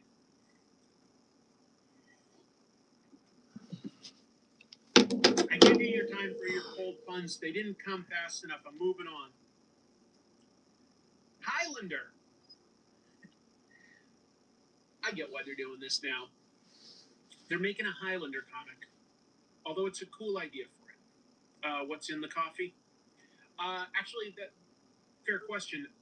There are these sugar-free syrups that you can get for coffee that I really like by Tarani. And this one is one I'd never tried before. Brown sugar cinnamon. Really, really good. All right. What brand coffee? Is Chrissy watching? What kind of? Cafe Bustelo. Cafe Bustelo is what I like. All right. Going to talk about Highlander. This is not about the upcoming movie. They're rebooting it, if you don't know, with Henry Cavill as Connor McLeod and I think Dave Bautista as the Kurgan. I like that. And I want to say Russell Crowe as the mentor. Maybe. Anyway, Highlander. Titan Comics, they do most prominently Conan these days, but they also do things like Doctor Who and stuff. Anyway, Titan announced a comic book based on the 1986 Highlander movie original screenplay, so it will be a little different. Highlander, the original screenplay, comes out November 17th, and it's going to adapt the first draft of the script by Gregory Wyden with Simon Kudransky on art, as we were mentioning before. The original screenplay is said to have been darker, a little less of an adventure, I guess, have more scenes set in the past with the various immortals that are all, fated to fight each other, and a different epilogue at the very end. I don't know what that could be. I like the first Highlander so much, and if I'm being honest, none of the sequels are any good. Like, not even a little good. They're all terrible. The TV show was fine. The TV show was fine, I guess. But the first movie, fantastic. I really liked it. One thing that's interesting when I was looking at these pictures is Simon Kodransky definitely draws from reference material a lot, and that's fine. That's how some artists work. And he's definitely using Christopher Lambert as the basis for his Connor McLeod. So they must have likeness rights for this, honestly. But like the rest of the characters do not look like the characters from the movies. They look re-envisioned. I don't know. The jump from 1 to 2, 2 is just so bad. But you know what? 2 isn't even the worst. I literally think each one gets a little worse. That's just me. Oh, we've done it. We did the second one for Trash Movie Bonanza. Just so if that's what you want, good news. It's on this channel. Jim and I definitely looked at that. That was back when we would look at 2 episodes or 2 movies an episode. So he chose Prom Night 2, and I chose Highlander 2. Crazy stuff.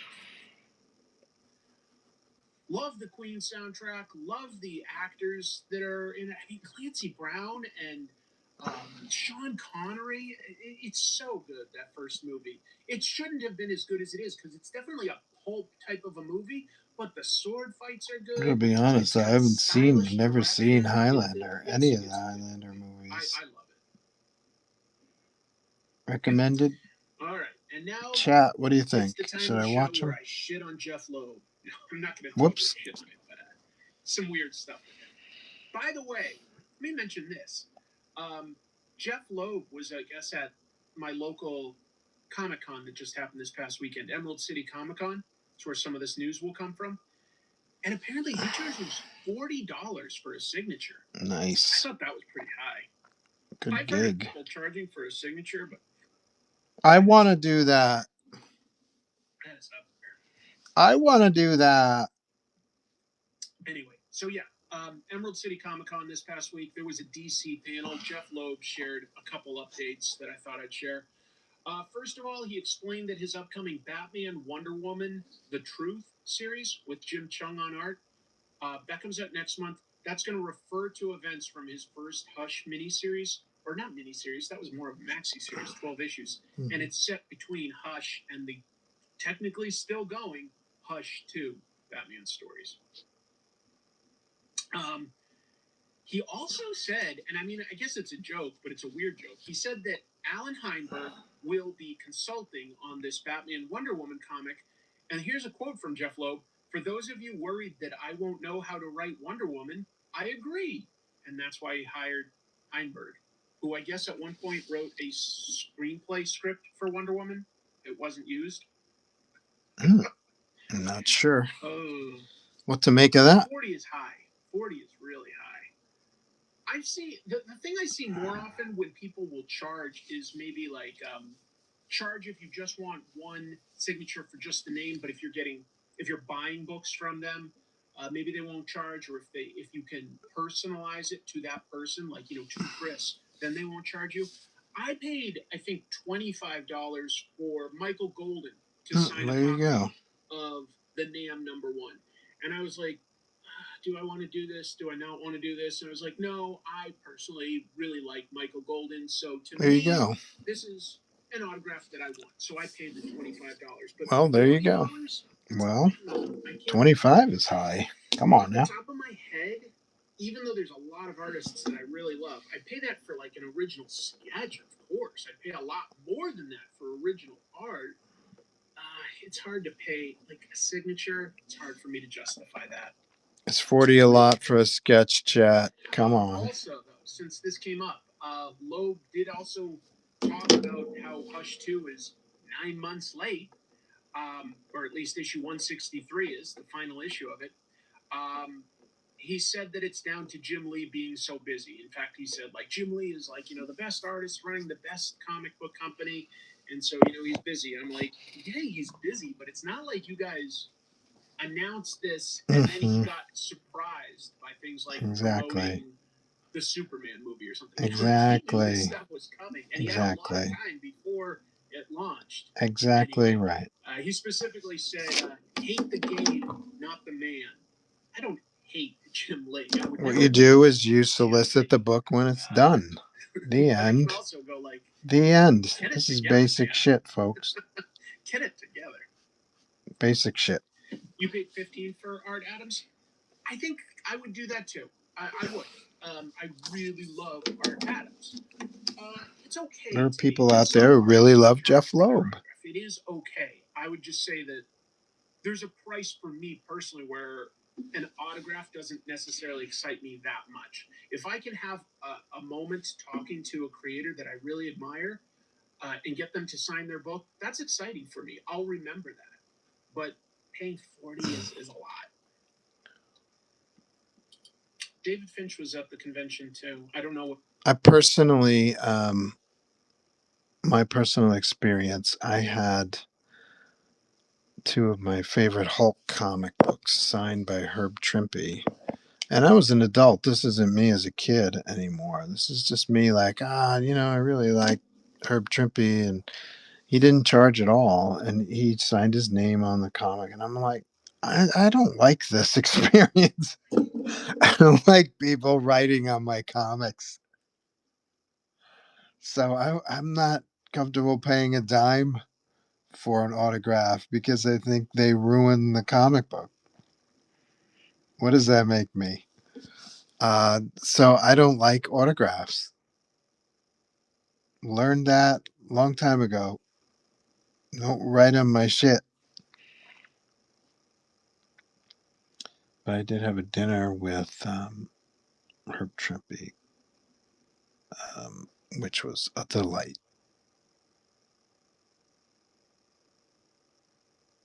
Just a special day when I got to sit with him and chat. And he passed away the week after. I felt horrible because I thought we had become fast friends very quickly. I admired his work since I was a kid. So it was a very nice one of those meet your heroes. It's okay to meet your heroes moments. And so it was really sad that he passed away the following week. It was really weird.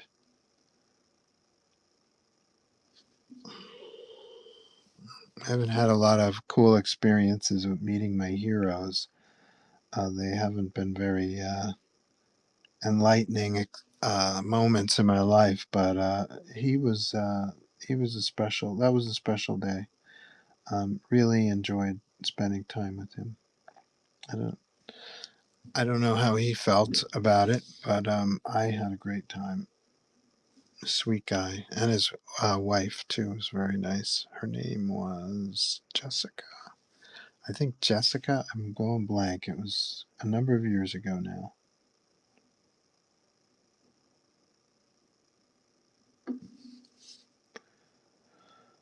I hope she's doing well.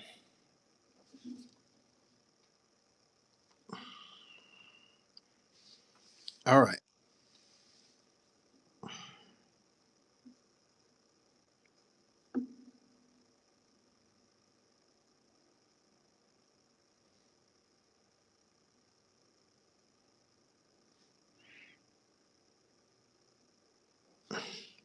Back to the news. He was maybe charging.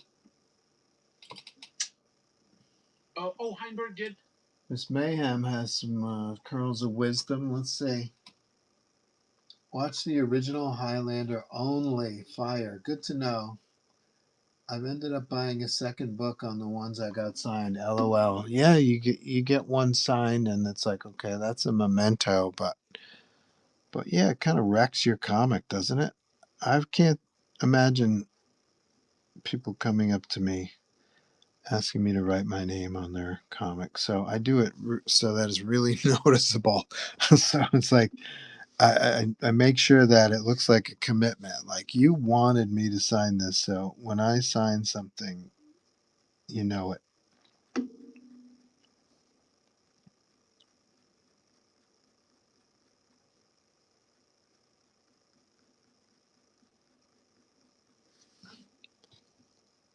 Oh, I got to figure out where to sign this. Oh boy.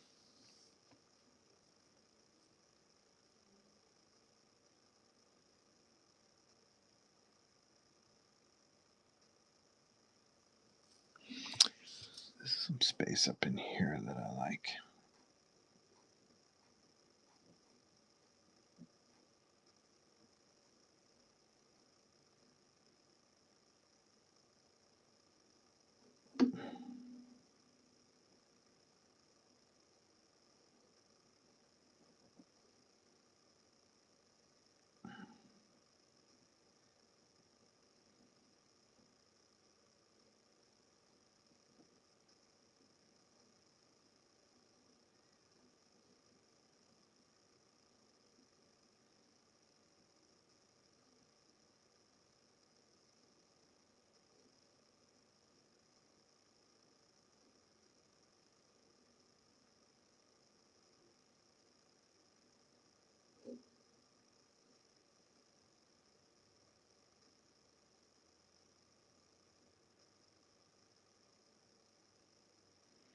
I've heard only good things about the first Highlander movie. Christopher Lambert and Sean Connery. It was probably on in front of me at some point in my life, but I don't recall ever like sitting down and watching it from beginning to end.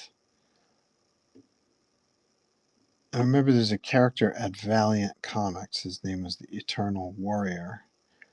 And I remember my boss, Jim Shooter, saying he was based on the Highlander, like loosely, conceptually based on the Highlander. And I may even have seen the movie back then in the early 90s. I just don't recall it. So, for what I've heard, it was really good. I imagine if it was really good, I would remember watching it, but I don't. So, I'm going to stick with my story that I've never seen it from beginning to end.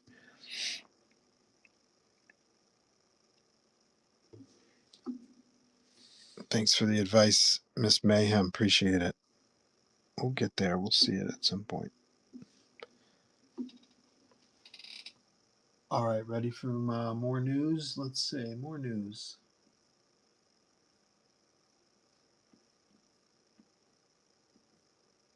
Right, an arc on Wonder Woman. That's helpful to know. I kind of figured he must have, but I didn't double check. Anybody interested in I'm this? never going to destroy Jim Lee. I like Jim Lee. I like Jim Lee quite a bit, to be honest. Yeah. I'm trying to think, like, out of, like, the original founding Image. Jim Lee is great, but this is basic stuff. You know that you're the head of a company. Your time is limited, so you wait. You wait to release the printed product until it's complete. The end. He did this with the All-Star Batman too. Either Frank Miller or Jim Lee just fell behind schedule. And so, what happened to All-Star Batman? Does anybody even remember that? It's a waste of his energy to not be appreciated in the moment. So it's basic stuff. I don't know how these 40 plus year veterans of the comic industry are making excuses. There aren't any. Creators. I think my favorite remains Eric Larson, but Jim Lee and Todd McFarlane. Honestly, I even still have a lot of love for Jim Valentino, especially his writing, and early Rob Liefeld too. I do love them all. Like, it was pretty formative to young Chris. All right, moving on to some other DC stuff. Okay, let's glue these together. At the same panel, it was called DC Next Level, and they had their editor Rob Levin sort of moderating it, but they had a bunch of different writers and artists on it talking about. So I'm going to bounce this pose. For instance, Jason Aaron talked about something that's coming up in Absolute Superman. He's going to go up against King Shazam, which is, I guess, the absolute version of Black Adam, or as he's called in that book, Teth Adam. That sounds interesting. That sounds powerful. I wish I liked Shazam. Tony Leaks is the writer of the upcoming Deathstroke the Terminator book, and he said that it's going to start with that assassin character being chased or hunted, really, by other assassins, including Deadshot, cool, and Deathblow. DC keeps sort of trying to find ways to integrate Wildstorm, Jim Lee's stuff from. Deathblow is not a good name for a character, and neither is Deathstroke, by the way. Can we all agree on that? Deathblow, Deathstroke, Deadshot. What other characters? Deadshot, I'm okay with that. But can we agree? Is the real name of Parappa the Rappa, if you remember. Tony Fleeks is awesome. He writes Stray Cats, which no, Stray Dogs was the name. Feral. He wrote Stray Dogs. He writes Feral, which I talk up all the time. I love that book. Also, he wrote and illustrated Local Man. Great image title. Falcor Great says, let's put this guy to sleep for a second. Falcor says, winner of the New Zodiac's Pisces foil variant, signed and numbered from 1 to 100. Falcor says, Sean Connery playing a Spaniard with his Scottish accent. I missed that. I didn't realize he was a Spaniard. Oh, that's odd. Part of the fun of the movie, I hope. That's a little weird. B. Roman, Deathshot would be the male in the threesome that includes Deathstroke and Deathblow, at least in my head. You see, there you go. You got flagged for the names of DC characters.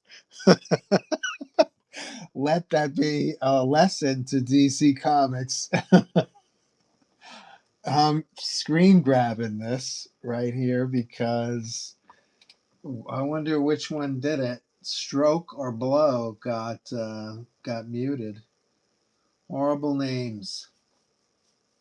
I have a loose character that I'm skirting around in my head, like a parody character. I don't want to call him Deathbed.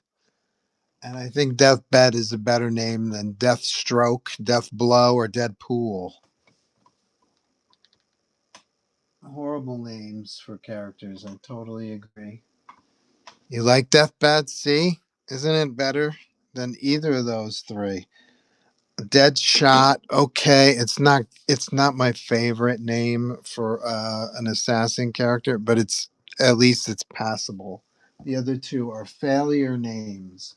His name was Deathstroke the Terminator. At least call him the Terminator. A Terminator is a badass name. And yes, okay, there's a movie that came out after Deathstroke appeared with that name, but who cares? You're Deathstroke the Terminator. Call yourself the Terminator, for Christ's sake. How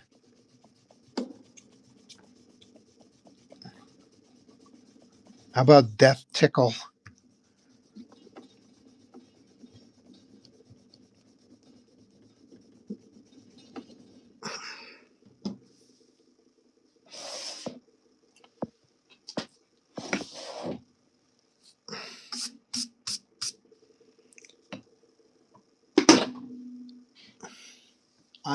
If I ever have like a social media, I'm going to take my screen grab of the muted words, and I'm going to post it on my feed, just as an illustration of how bad those names are. You can't include Death's Head into this list. Death's Head, at least.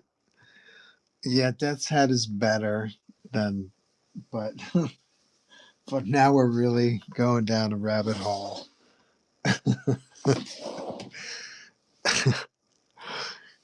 Death's Head is an okay name for a character. I agree. All right, so if I'm doing a companion piece with this, we got to make sure our proportions are right. So it'd be interesting that two separate people buy this, but I'm not sure if I should sell it as a set or if I should sell it one by one. But the idea is that two standalone poses.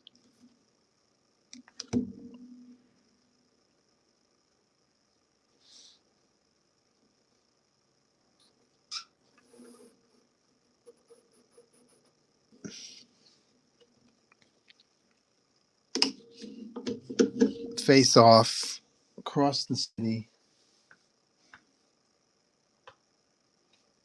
Let that be a rule for you.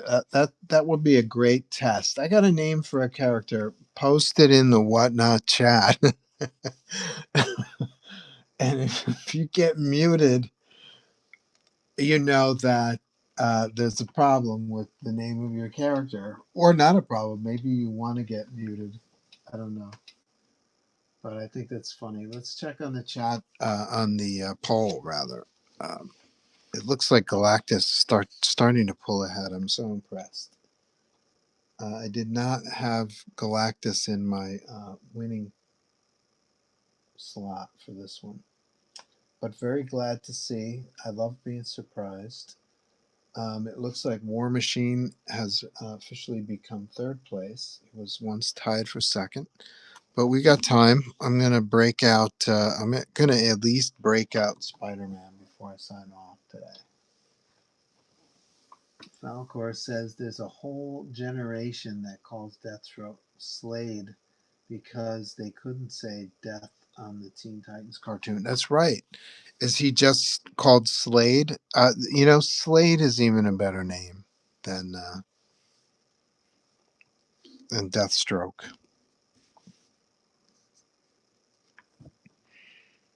I forgot about that. That's true. Good comment. I forgot about Teen Titans Go. Don't forget, vote for your favorite sketch. Today's black and white sketch cover madness round 2. Tomorrow's color round 2 of sketch cover madness. In the color contest.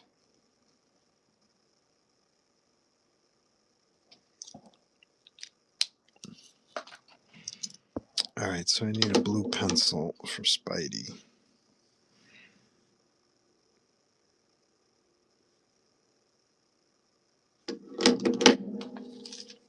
I originally had this, and I just think he's too large, and I don't think the pose is terribly Spider-like.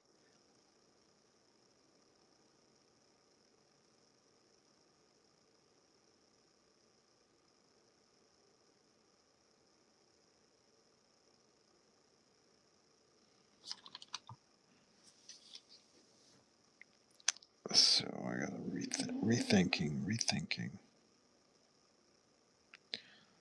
But if he's drawn to scale, he's gonna really be small. So I might have to do something.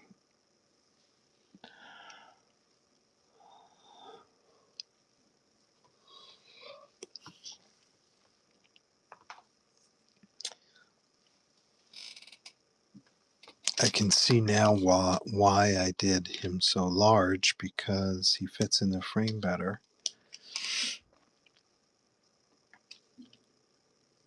But he also looks large compared to Venom. We get some chat action going. Falcor says on the Goofy Teen Titans Go show, they have a whole bit about scary villain names, and they keep saying Slade over and over again in different drawn out ways. Slade. I randomly finding myself saying that to myself. LOL. Is that how they say Slade on the cartoon? The Slade.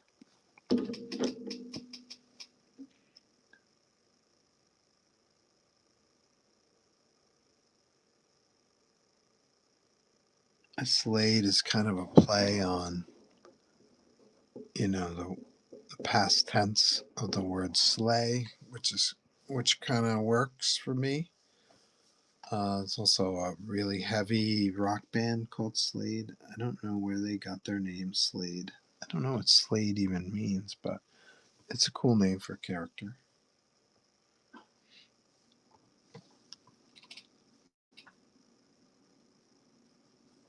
Did they call him they couldn't call him Death Slade, but did they call him Blood Slade or something like that?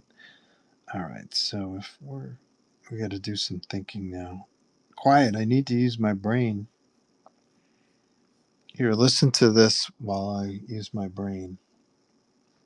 G. Willow Wilson was on the panel. She said that Poison Ivy is going to become the mayor of Gotham City in issue 42, but that she probably won't be very good at it. It's an interesting character turn. And in sort of related news to DC, artist Stepan Sajic, sometimes he stops in here. He's been working, obviously, on a lot of creator-owned stuff for the last 6 years, books like Sunstone. But he did hint on social media that he's going to be returning to DC Comics for a secret project. No more news than that, but I think that lucky DC. And he's been sort of dipping his toe in those waters for a little while now, doing covers, but this sounds like something bigger. Yeah, too much depth in these comics. Where are those cool superheroes and like Life Cry? Anybody remember Avengers hero Life Cry? No, it's a horrible name. Life Cry. Horrible name. Let me try to remember what Life Cry even looks like. Jesus, that's a stupid name. Yeah, because it was Death Cry. Death Cry, better. She looks kind of like her sister Lilandra. Was it Death Bird? This was cool. This is cool. So I follow this comic creator on Instagram. I think she's really interesting. You may remember last year, sometimes she's known as Becky Burke. Sometimes she goes by R.E. Burke, as in Rebecca. But she's Welsh, and she was backpacking from America up to Canada, and ICE detained her for nearly 3 weeks. It was not a good story at all. Did not make the U.S. look good. She went through something really tough. Fuck ICE. She's been posting to Instagram ever since then that she's creating a comic book diary of her experiences there. Talk about the conditions, talk about her experience, of course, but also about the other women that she met there, which I cannot wait to read. I'm just utterly fascinated with whatever's going on behind those walls. This week, Fantagraphics announced that they got the rights. They've negotiated a deal with her. They're going to publish her graphic novel, which has now been titled Visiting America 19 Days in an ICE Facility. And Burke posted this sentence to Instagram with some images of the upcoming book. Weird instance of a nightmare leading to a childhood dream coming true. It is tricky trying to balance the two things some days. Anyway, I am working so hard to get this with you as soon as possible, so thank you for bearing with me, and stay safe out there. Well, I appreciate what she's doing. I'll definitely be picking that up. I wonder if she would ever even consider coming back here, to promote this book. If she was willing to do it and come to like Fantagraphics here in Seattle, I would be there in a heartbeat. But I wouldn't blame her at all if she was like, no way. I don't know. Think you'll eventually get to report on this book being banned? Oof. I don't know. I hope not. But Fantagraphics feels like a really good home. Something like, I wouldn't have even been surprised if it like ended up being like a Canadian printer, like Drawn and Quarterly, But I'm really, really cool. It's not going to make us look good, but I think this is a story that needs to be told. Yeah. So, wanted to put that on people's radar. That is something Becky's been showing images and panels of that she's been working on ever since she got out. And she's even created like a small version of it that she sold at, I think, Thought Balloon, that convention in the UK. She sold like a sort of a small, sort of almost ash can version of a few pages. Yeah.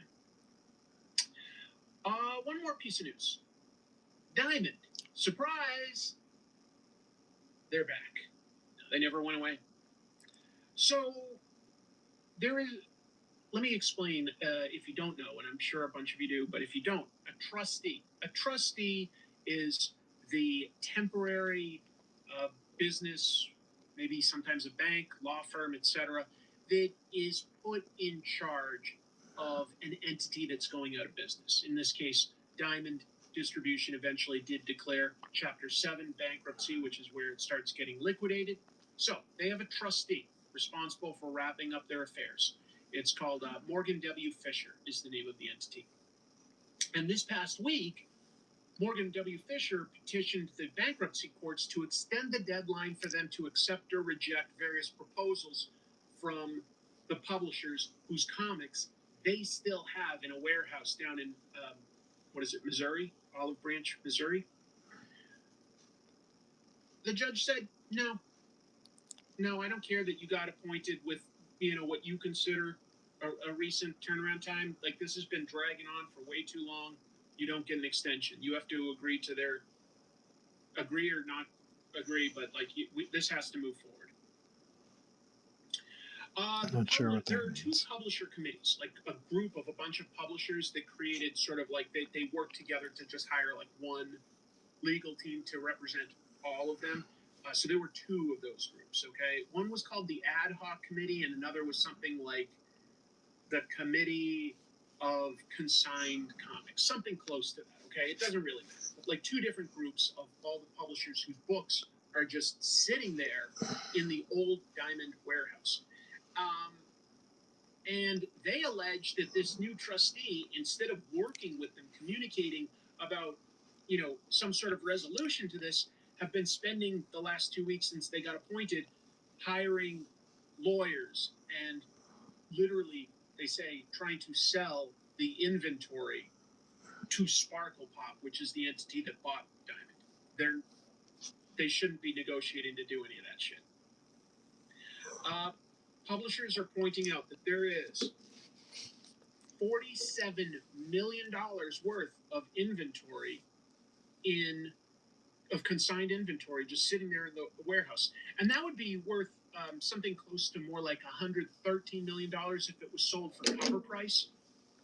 But, like the sort of wholesale price is still $47 million. There's a lot of value still sitting there. And these publishers are saying they haven't had any updates about their comics that are just sitting there. They don't know who's responsible for even monitoring it right now, since that warehouse isn't actively fulfilling anything. There may not even be insurance on it if, God forbid, there's a broken pipe or a fire or something like that. Like, maybe everybody just loses it all. And they say that allegedly they've seen evidence that Sparkle Pop has been selling some of it, even though they're legally not supposed to be touching it. That belongs to the old entity of Diamond, and it should not be the new owners selling it. But there were some books that were ordered by a comic book store ages ago, and then they just got a heads up that a bunch of Fantagraphics books were coming to them, and they were and the store was like, well, wait a minute, I thought that those were all actually consigned inventory. So some fishy stuff going on. Publishers are arguing that because of the Chapter 7 bankruptcy, this should be over. They're just owed their inventory back. No more negotiating. They're just supposed to get their inventory back because it's worth almost $114 million retail. $47 million in what it was worth to just sort of print and get there, and the wholesale price. But it could be sold for cover price for $114 million. And look, some of it, maybe it's worth less now. Some of it might be worth more if it's rare or not out there much.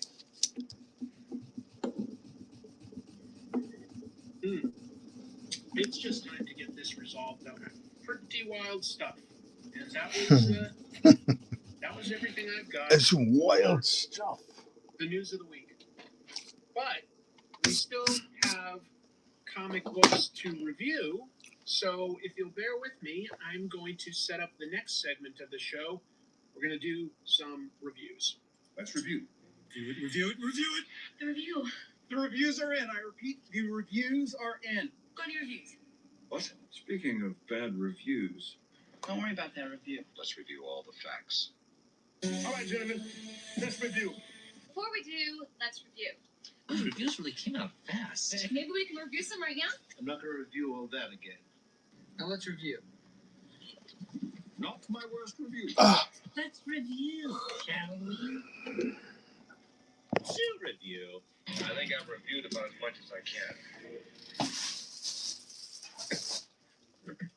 I think I have messed around with my settings such that it should now be auto-focusing a little bit better than it used to. Obviously, I used to... Yeah, that should be a little sharper, I hope, than it used to be. And I know every once in a while it'll try to, like, refocus, but I think that generally you're going to get a sharper picture than I've done in the past. So, there were several interesting reviews. There are several interesting books that came out this week. But you know what? I did read a few of them digitally, so I don't have, like, an indicator here, but let me share this. One of them was White Sky. And I might, some of these I was thinking, okay, for Dork, I'll get the reprint when that comes out.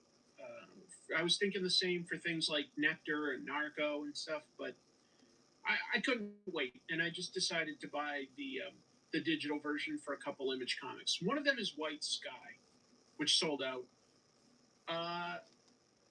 I didn't love this book. I don't dislike it per se, though, either. It is a post-apocalyptic type story that starts, and it feels very much like The Road by Cormac McCarthy, because it's got a father traveling with their child, in this case, an older daughter, and they're going through The Road was brutal. Did you guys read that or see the movie? Oh my God. Eventually, they come across some looters and have trouble. Jesus, but then there's that some was weird brutal. supernatural creatures that come out of the ground and can burn things. Fine. I just maybe I'm spoiled. It wasn't that long ago that I read that great French bande dessinée adaptation of No Man's Land. Just gorgeous, gorgeous book. White Sky just didn't give me quite enough to excite me with something new. And issue 2 might give more. Again, the art is good, the dialogue is fine, the pacing is fine. There's nothing bad about this book. I'm not trying to trash it. I'm just saying that I didn't get anything necessarily new enough that really excited me about it. So if I was giving this a rating out of 3 possible thumbs, I'd probably give it about 1.5, somewhere between 1.5 to 2 thumbs. 1.5 to 2 thumbs out of 3 thumbs. That's not too bad. There was a That's French passing. comic Passing grade. adaptation last year of The Road, and it was really, really good. Yeah, that's what I was talking about. Yeah, sometimes French my version of scale The Road, isn't huh? like, 2 thumbs up. It's just 3 thumbs is the most you can get. So, yeah. But then I also read another Image comic. I bought this one too, Narco, and I loved this book. This one I was totally down for. Art-wise, it really reminds me of early Ryan Ottley, just to be clear. The Ryan Ottley that draws Battle Beast now has really leveled up his game and does gorgeous, gorgeous, elaborate detail, backgrounds, gesture, and compositions. And early on, he definitely had a lot of those skills, but it was a little bit more open line work and a little more cartoony, exaggerated here and there. And this artist reminds me a little of that. Narco's story is a crime story. I don't think that there's anything sci-fi or supernatural, but the main character is this guy who, when his heart rate gets up over 200, if he's excited or working out hard or anything, he has narcolepsy and he falls asleep. He's basically a guy that's got like sort of detective skills. He's really, really smart. He's got his friends. And it just sort of starts with him having a crush on a waitress, and she lives in the same apartment building. She sort of makes a date with him. But then she comes screaming and banging on his door, and something bad is happening to her, and it raises his blood heart rate too much, and so he passes out, and he doesn't get to witness what happens or help her. But obviously, like, his goal is going to be to solve this crime. So I love that sort of very unique weakness, I think you could call it, for this character. or at least an impediment. I was blown away by it. It was paced so well. I believed in the characters. It was really really cool. The idea that he has to be very careful about not getting stressed out. He's got social anxiety and stuff too, just to be clear. And he tries to like exercise and stuff to have his heart rate get higher. But you know, those are the issues he has to deal with. I just loved it. So this one I would give 3. somewhere between 2.5 to 3 thumbs. I'd probably give it 3 thumbs. Yeah, that's a 3, man. The way he's talking about it. Oh yeah, he's got a little bit of guilt issues over it. It's fantastic. This is what Sleepwalker should have been. But anyway, strong recommend. Totally see why this one sold out. And if you can find a copy, I do recommend it. Oh, I meant to say Bande Dessinée of the Road. My bad. Anyway, let me bring up these comics that I read this week. So, this is the finale of DCKO, and I've been talking up how much I enjoyed the first 4 issues. By the way, I laughed out loud a little bit when I saw this variant cover by Daniel Warren Johnson.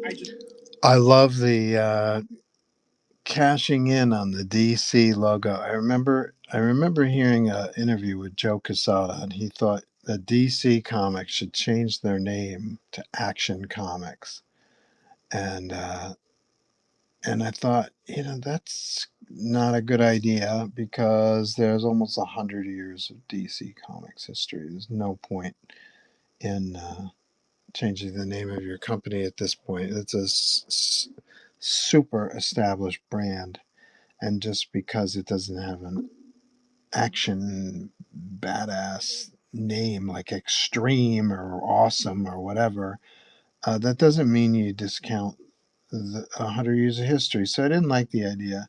So here's an example, DCKO. Here's an example of cashing in on that. The DC title, 2 initials, and then KO's 2 initials. And I thought this was a great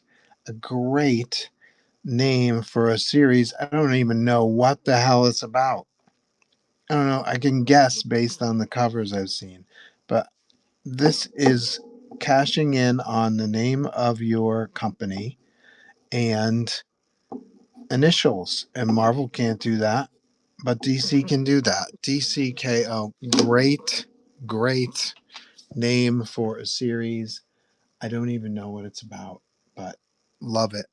I think that there's something very funny about the idea of Batman giving Superman a standing top rope suplex. I just find that funny. So I love it. This wraps up the, what do you call it? I'm not sure I should listen to this if I ever decide to go up against Darkseid. And Lex Luthor to read this. Oh shit! I think that he just gave away some stuff. Is sort of helped by a guy with time traveling powers. I'm trying to keep it a little vague. And Superman is given these weird godly powers to be able to influence the universe and go up against Darkseid with like good energy.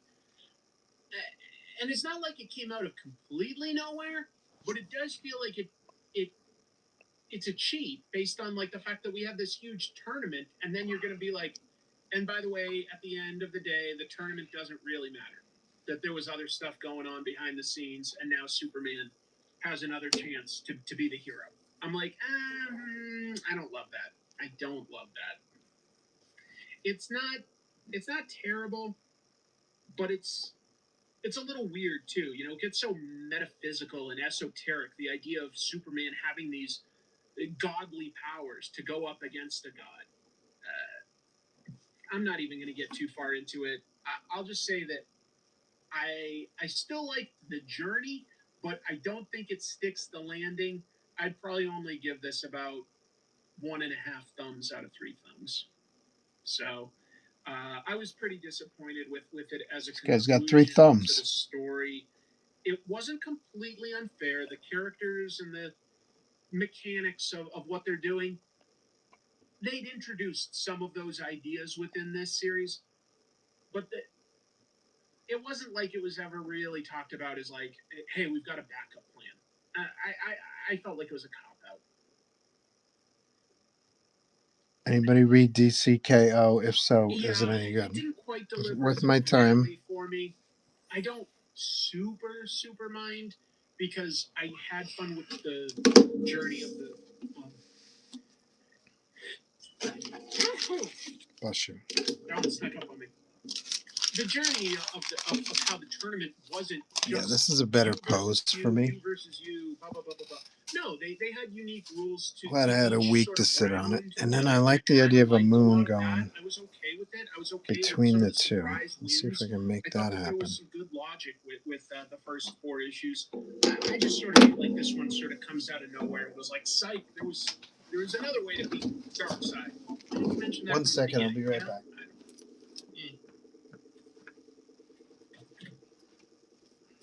Much more enjoyable is just the regular Batman title, the ongoing by Matt Fraction and Jorge Jimenez.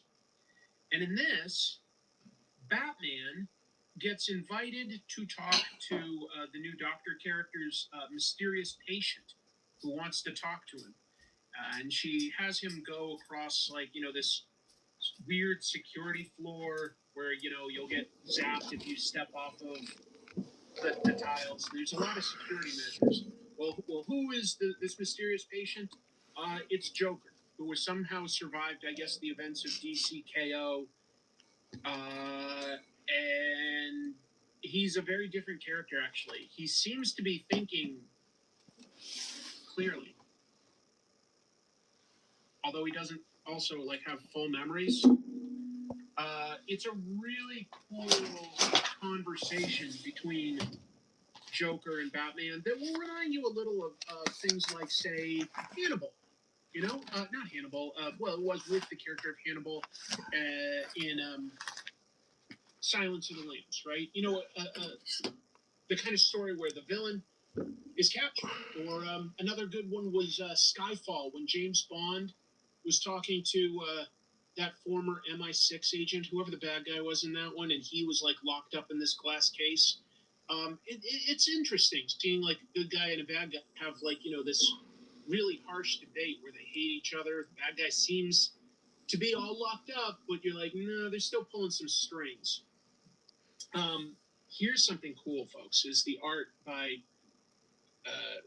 Jorge Jimenez. Let me zoom out just a little here, okay?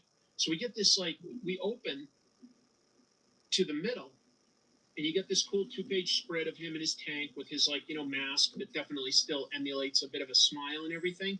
And you get to see what's going on inside of his mind.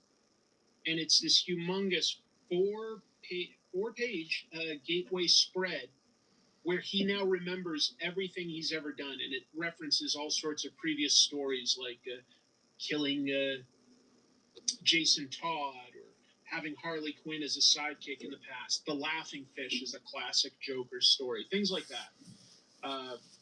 But how gorgeous to go from this to that. It's not something you get to see in monthly comics too often. The closest thing I can think to this sort of art would be the first issue of Absolute Martian Manhunter, where the final page is a splash page, and if you hold it up to the light, you can see through the art on the other side, and it makes one image. There's 2 images, cool. but together with the light shining through, it creates one cool image. Fun idea. So anyway, it's really ambitious, but it's a beautiful composition. It tells you a little bit something about the character's mind. I really liked it quite a bit. Overall, I really, really enjoyed the issue. Batman is very much frustrating the Doctor because he does not trust Joker. Oh, cool. Let's see. The double-page splash was very good, and try to put it upside down. Right. Since it's kind enough to get a super chat like that, let's show you what it looks like that way. Oh, look at that. It's just sort of a man. That's great. almost screaming and looking more upset and everything. That's Very fun. different interpretation of what might be going on inside the Joker's head. Fun. But the biggest change to this story is like, okay, well, we've seen the Joker, be severely imaged or come back from seeming death before. We have seen things like that before. So what makes this different? The thing that makes it different is the Joker remembers everything, including he now knows Batman's identity.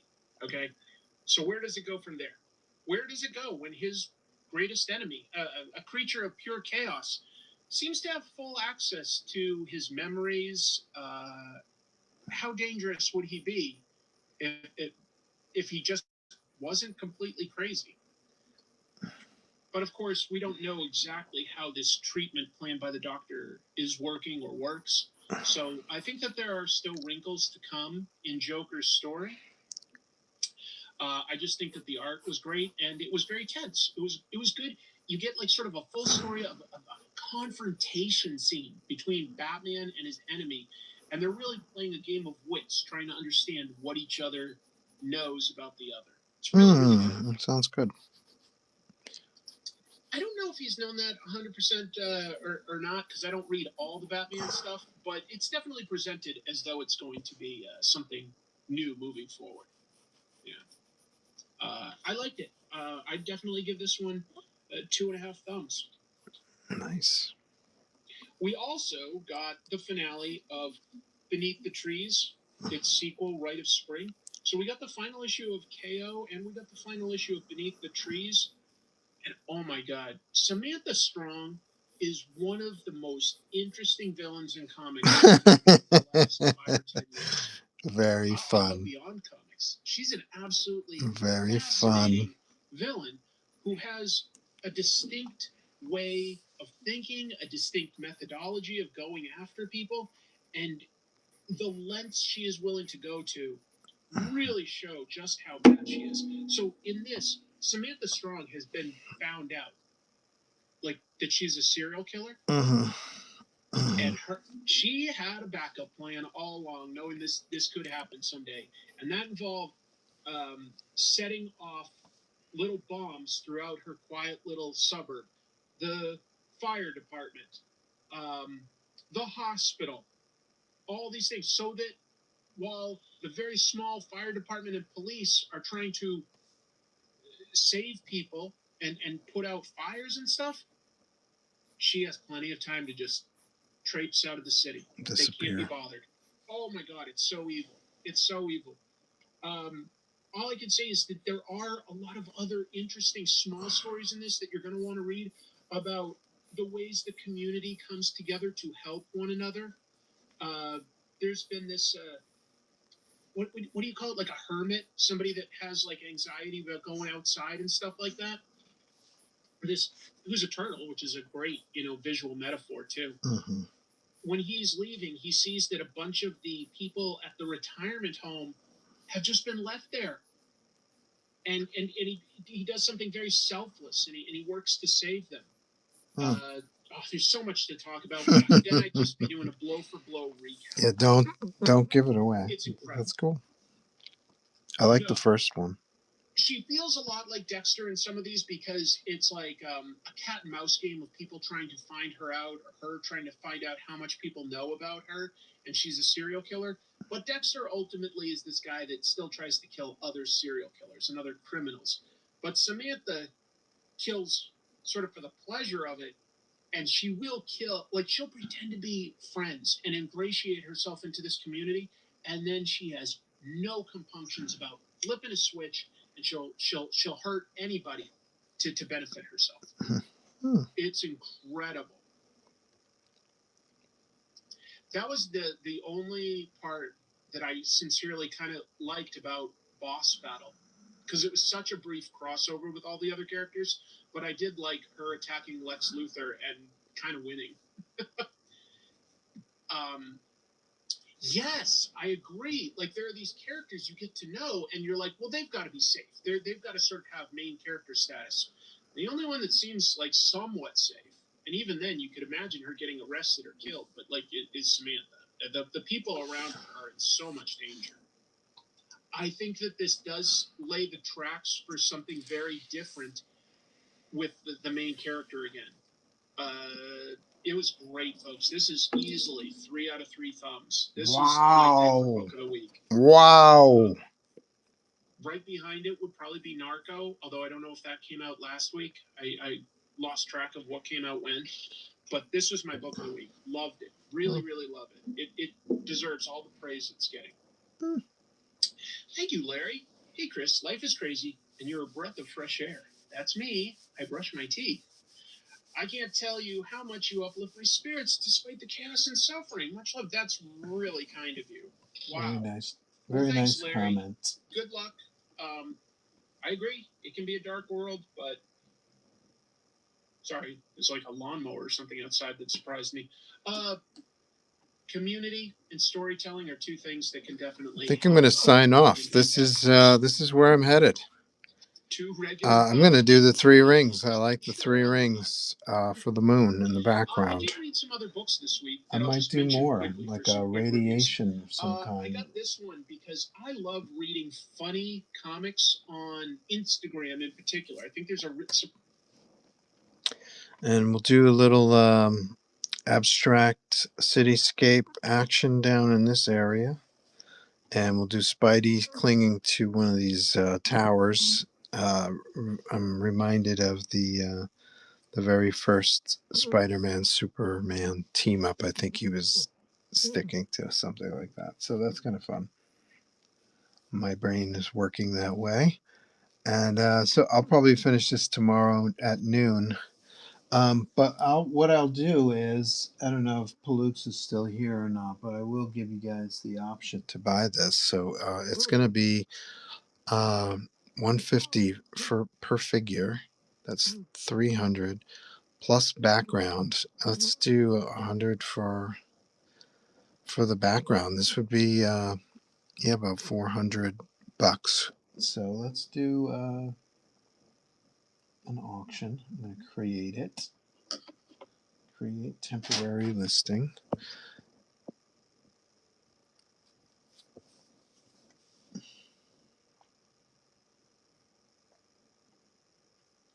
Create temporary listing. This is comics and manga, comic art. Done. 000. I'm calling this Venom Spidey.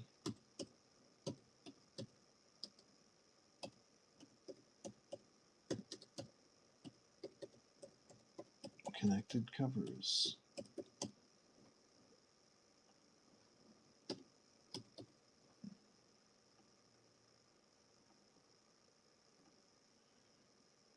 Definitely 1 to 2 pounds because there's 2 comics here. So cool.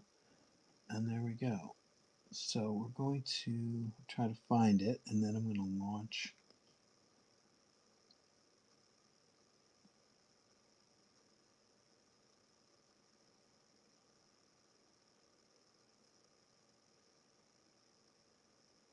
Connected covers. There we go. So let's do a minute. I'll work on this for a minute, and then I'll sign off. I'll just start. I'll do the tally on the sketch cover madness, and I'll work on this for the next minute or so. Here we go. So 400 for both covers. I could release them separately too. If anybody's interested in claiming one over the other, let me know. I can do that for you as well.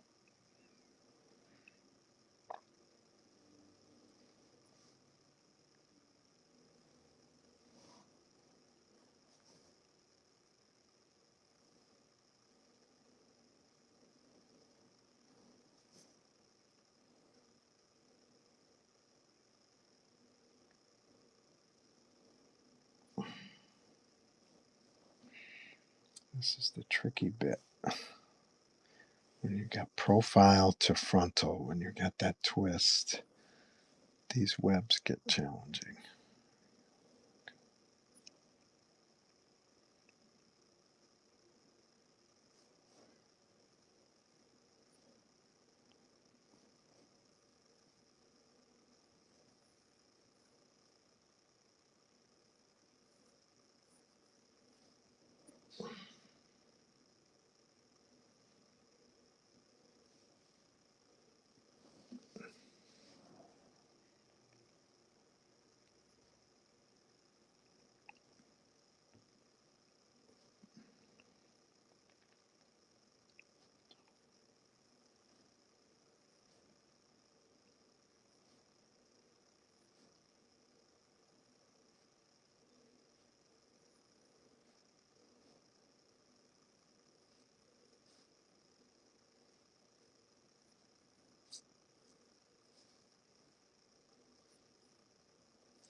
How are your inspections today? Couldn't log on earlier. What inspections?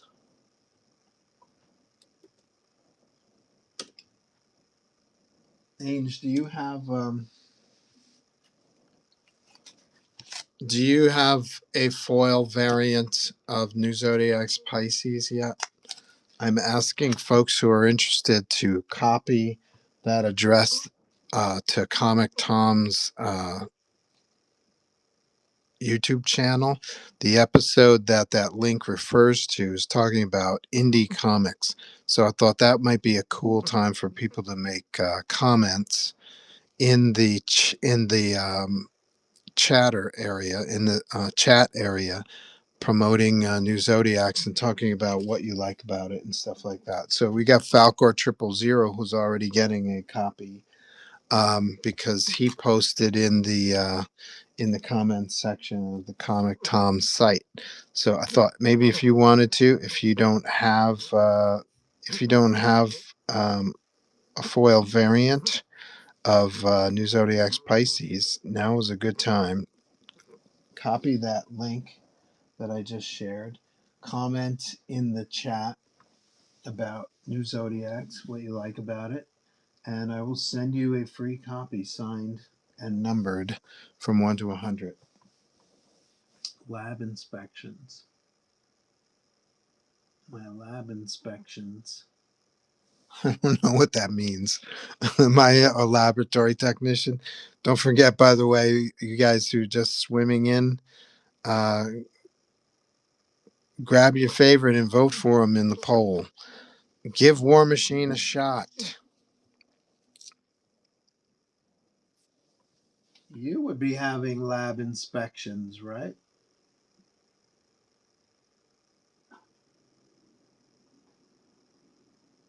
I would imagine Angie would be having more lab inspections than me.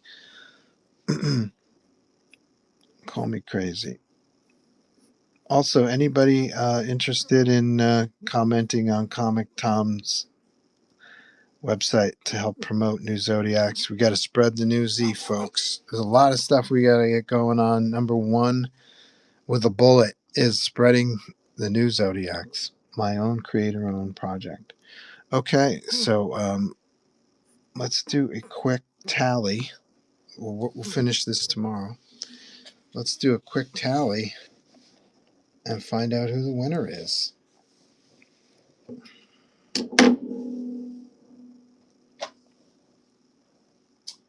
With one vote, shock of shock, one vote. I gotta say, I'm shocked. One vote, which is 5%. We've got Venom in last place. Very surprised. In second place, no, don't put fourth place yet. We got to do a tally of many different social media outlets. Let's see. In second place, with 5 votes, a strong showing.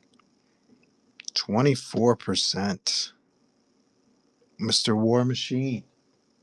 In second place, with only one more vote, 6 votes, which is 29%. It's the Black Cat and Spidey. And I have to be honest, I am very surprised. But how cool is this? 9 votes. Galactus gets 43% of the Whatnot vote. Amazing. What a showing. Now we're going to do a tally here. We've got Facebook +3. We've got Facebook +5. We've got Facebook +2. And we've got Facebook +1.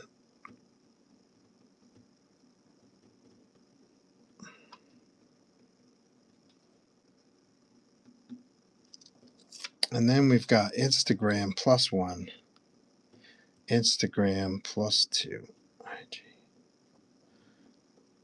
And then we've got +2 on Instagram. It was a very tight race on Instagram, +2. IG. Okay, so here we go. Still in last place. with 5 votes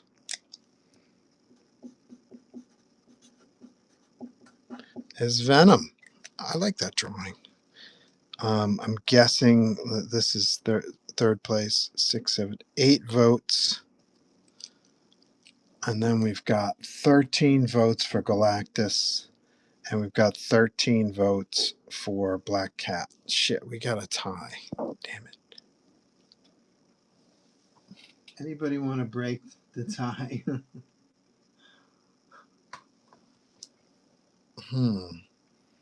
Somebody's got to break the tie.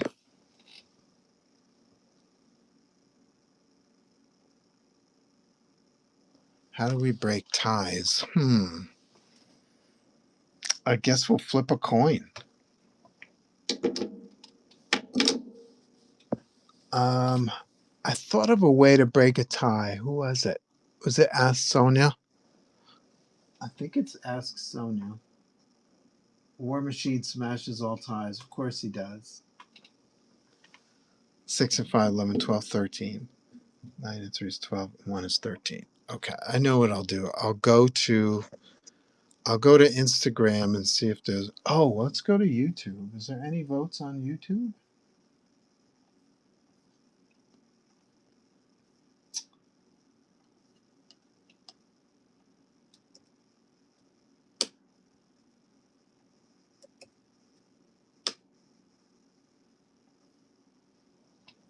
And no votes on YouTube. Do we have any votes in Blue Sky?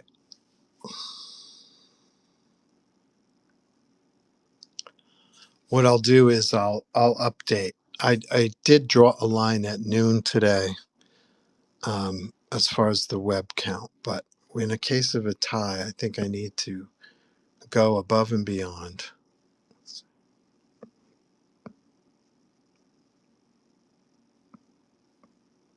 Okay, so no votes on it on Blue Sky.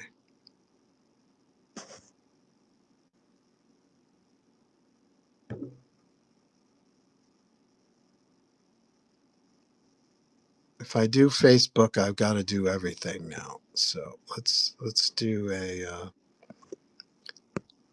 We got to break that tie, man. We can't have ties.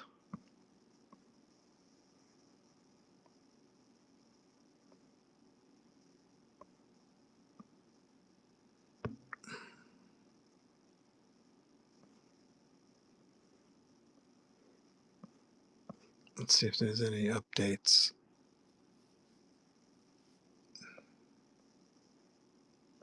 No updates on Facebook.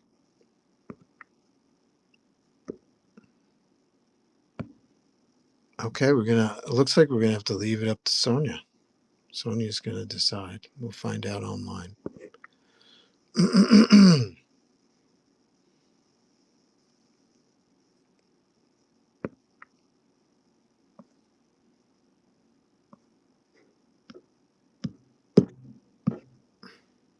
Stand by.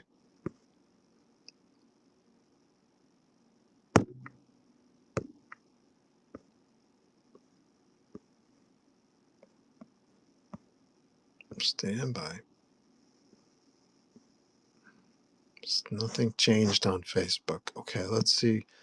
Let's see Instagram. Let's see if we got anything on Instagram. Any updates there? Let's find out. It'd be funny if we got 5 votes for War Machine. We have a 3-way tie.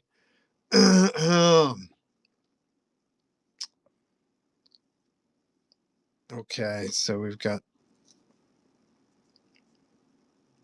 2, 2, 1, 4, 3, 3, 4.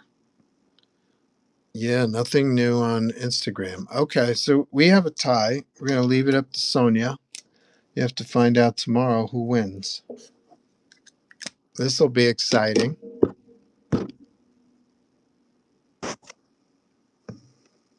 That's such a cool performance there by Galactus. It surprised me.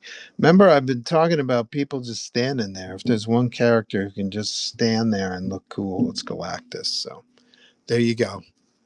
I'm creating an Instagram profile right now. You have to create 5 Instagram profiles in order to tie. You need 6 to win. Okay, so Dennis just says hello on YouTube, but did not vote. So okay, we're gonna leave it up for Sonia to decide. Thank you, Sonia, in advance for your decision, and we'll talk more tomorrow at noon. What do you say? Okay, have a good one.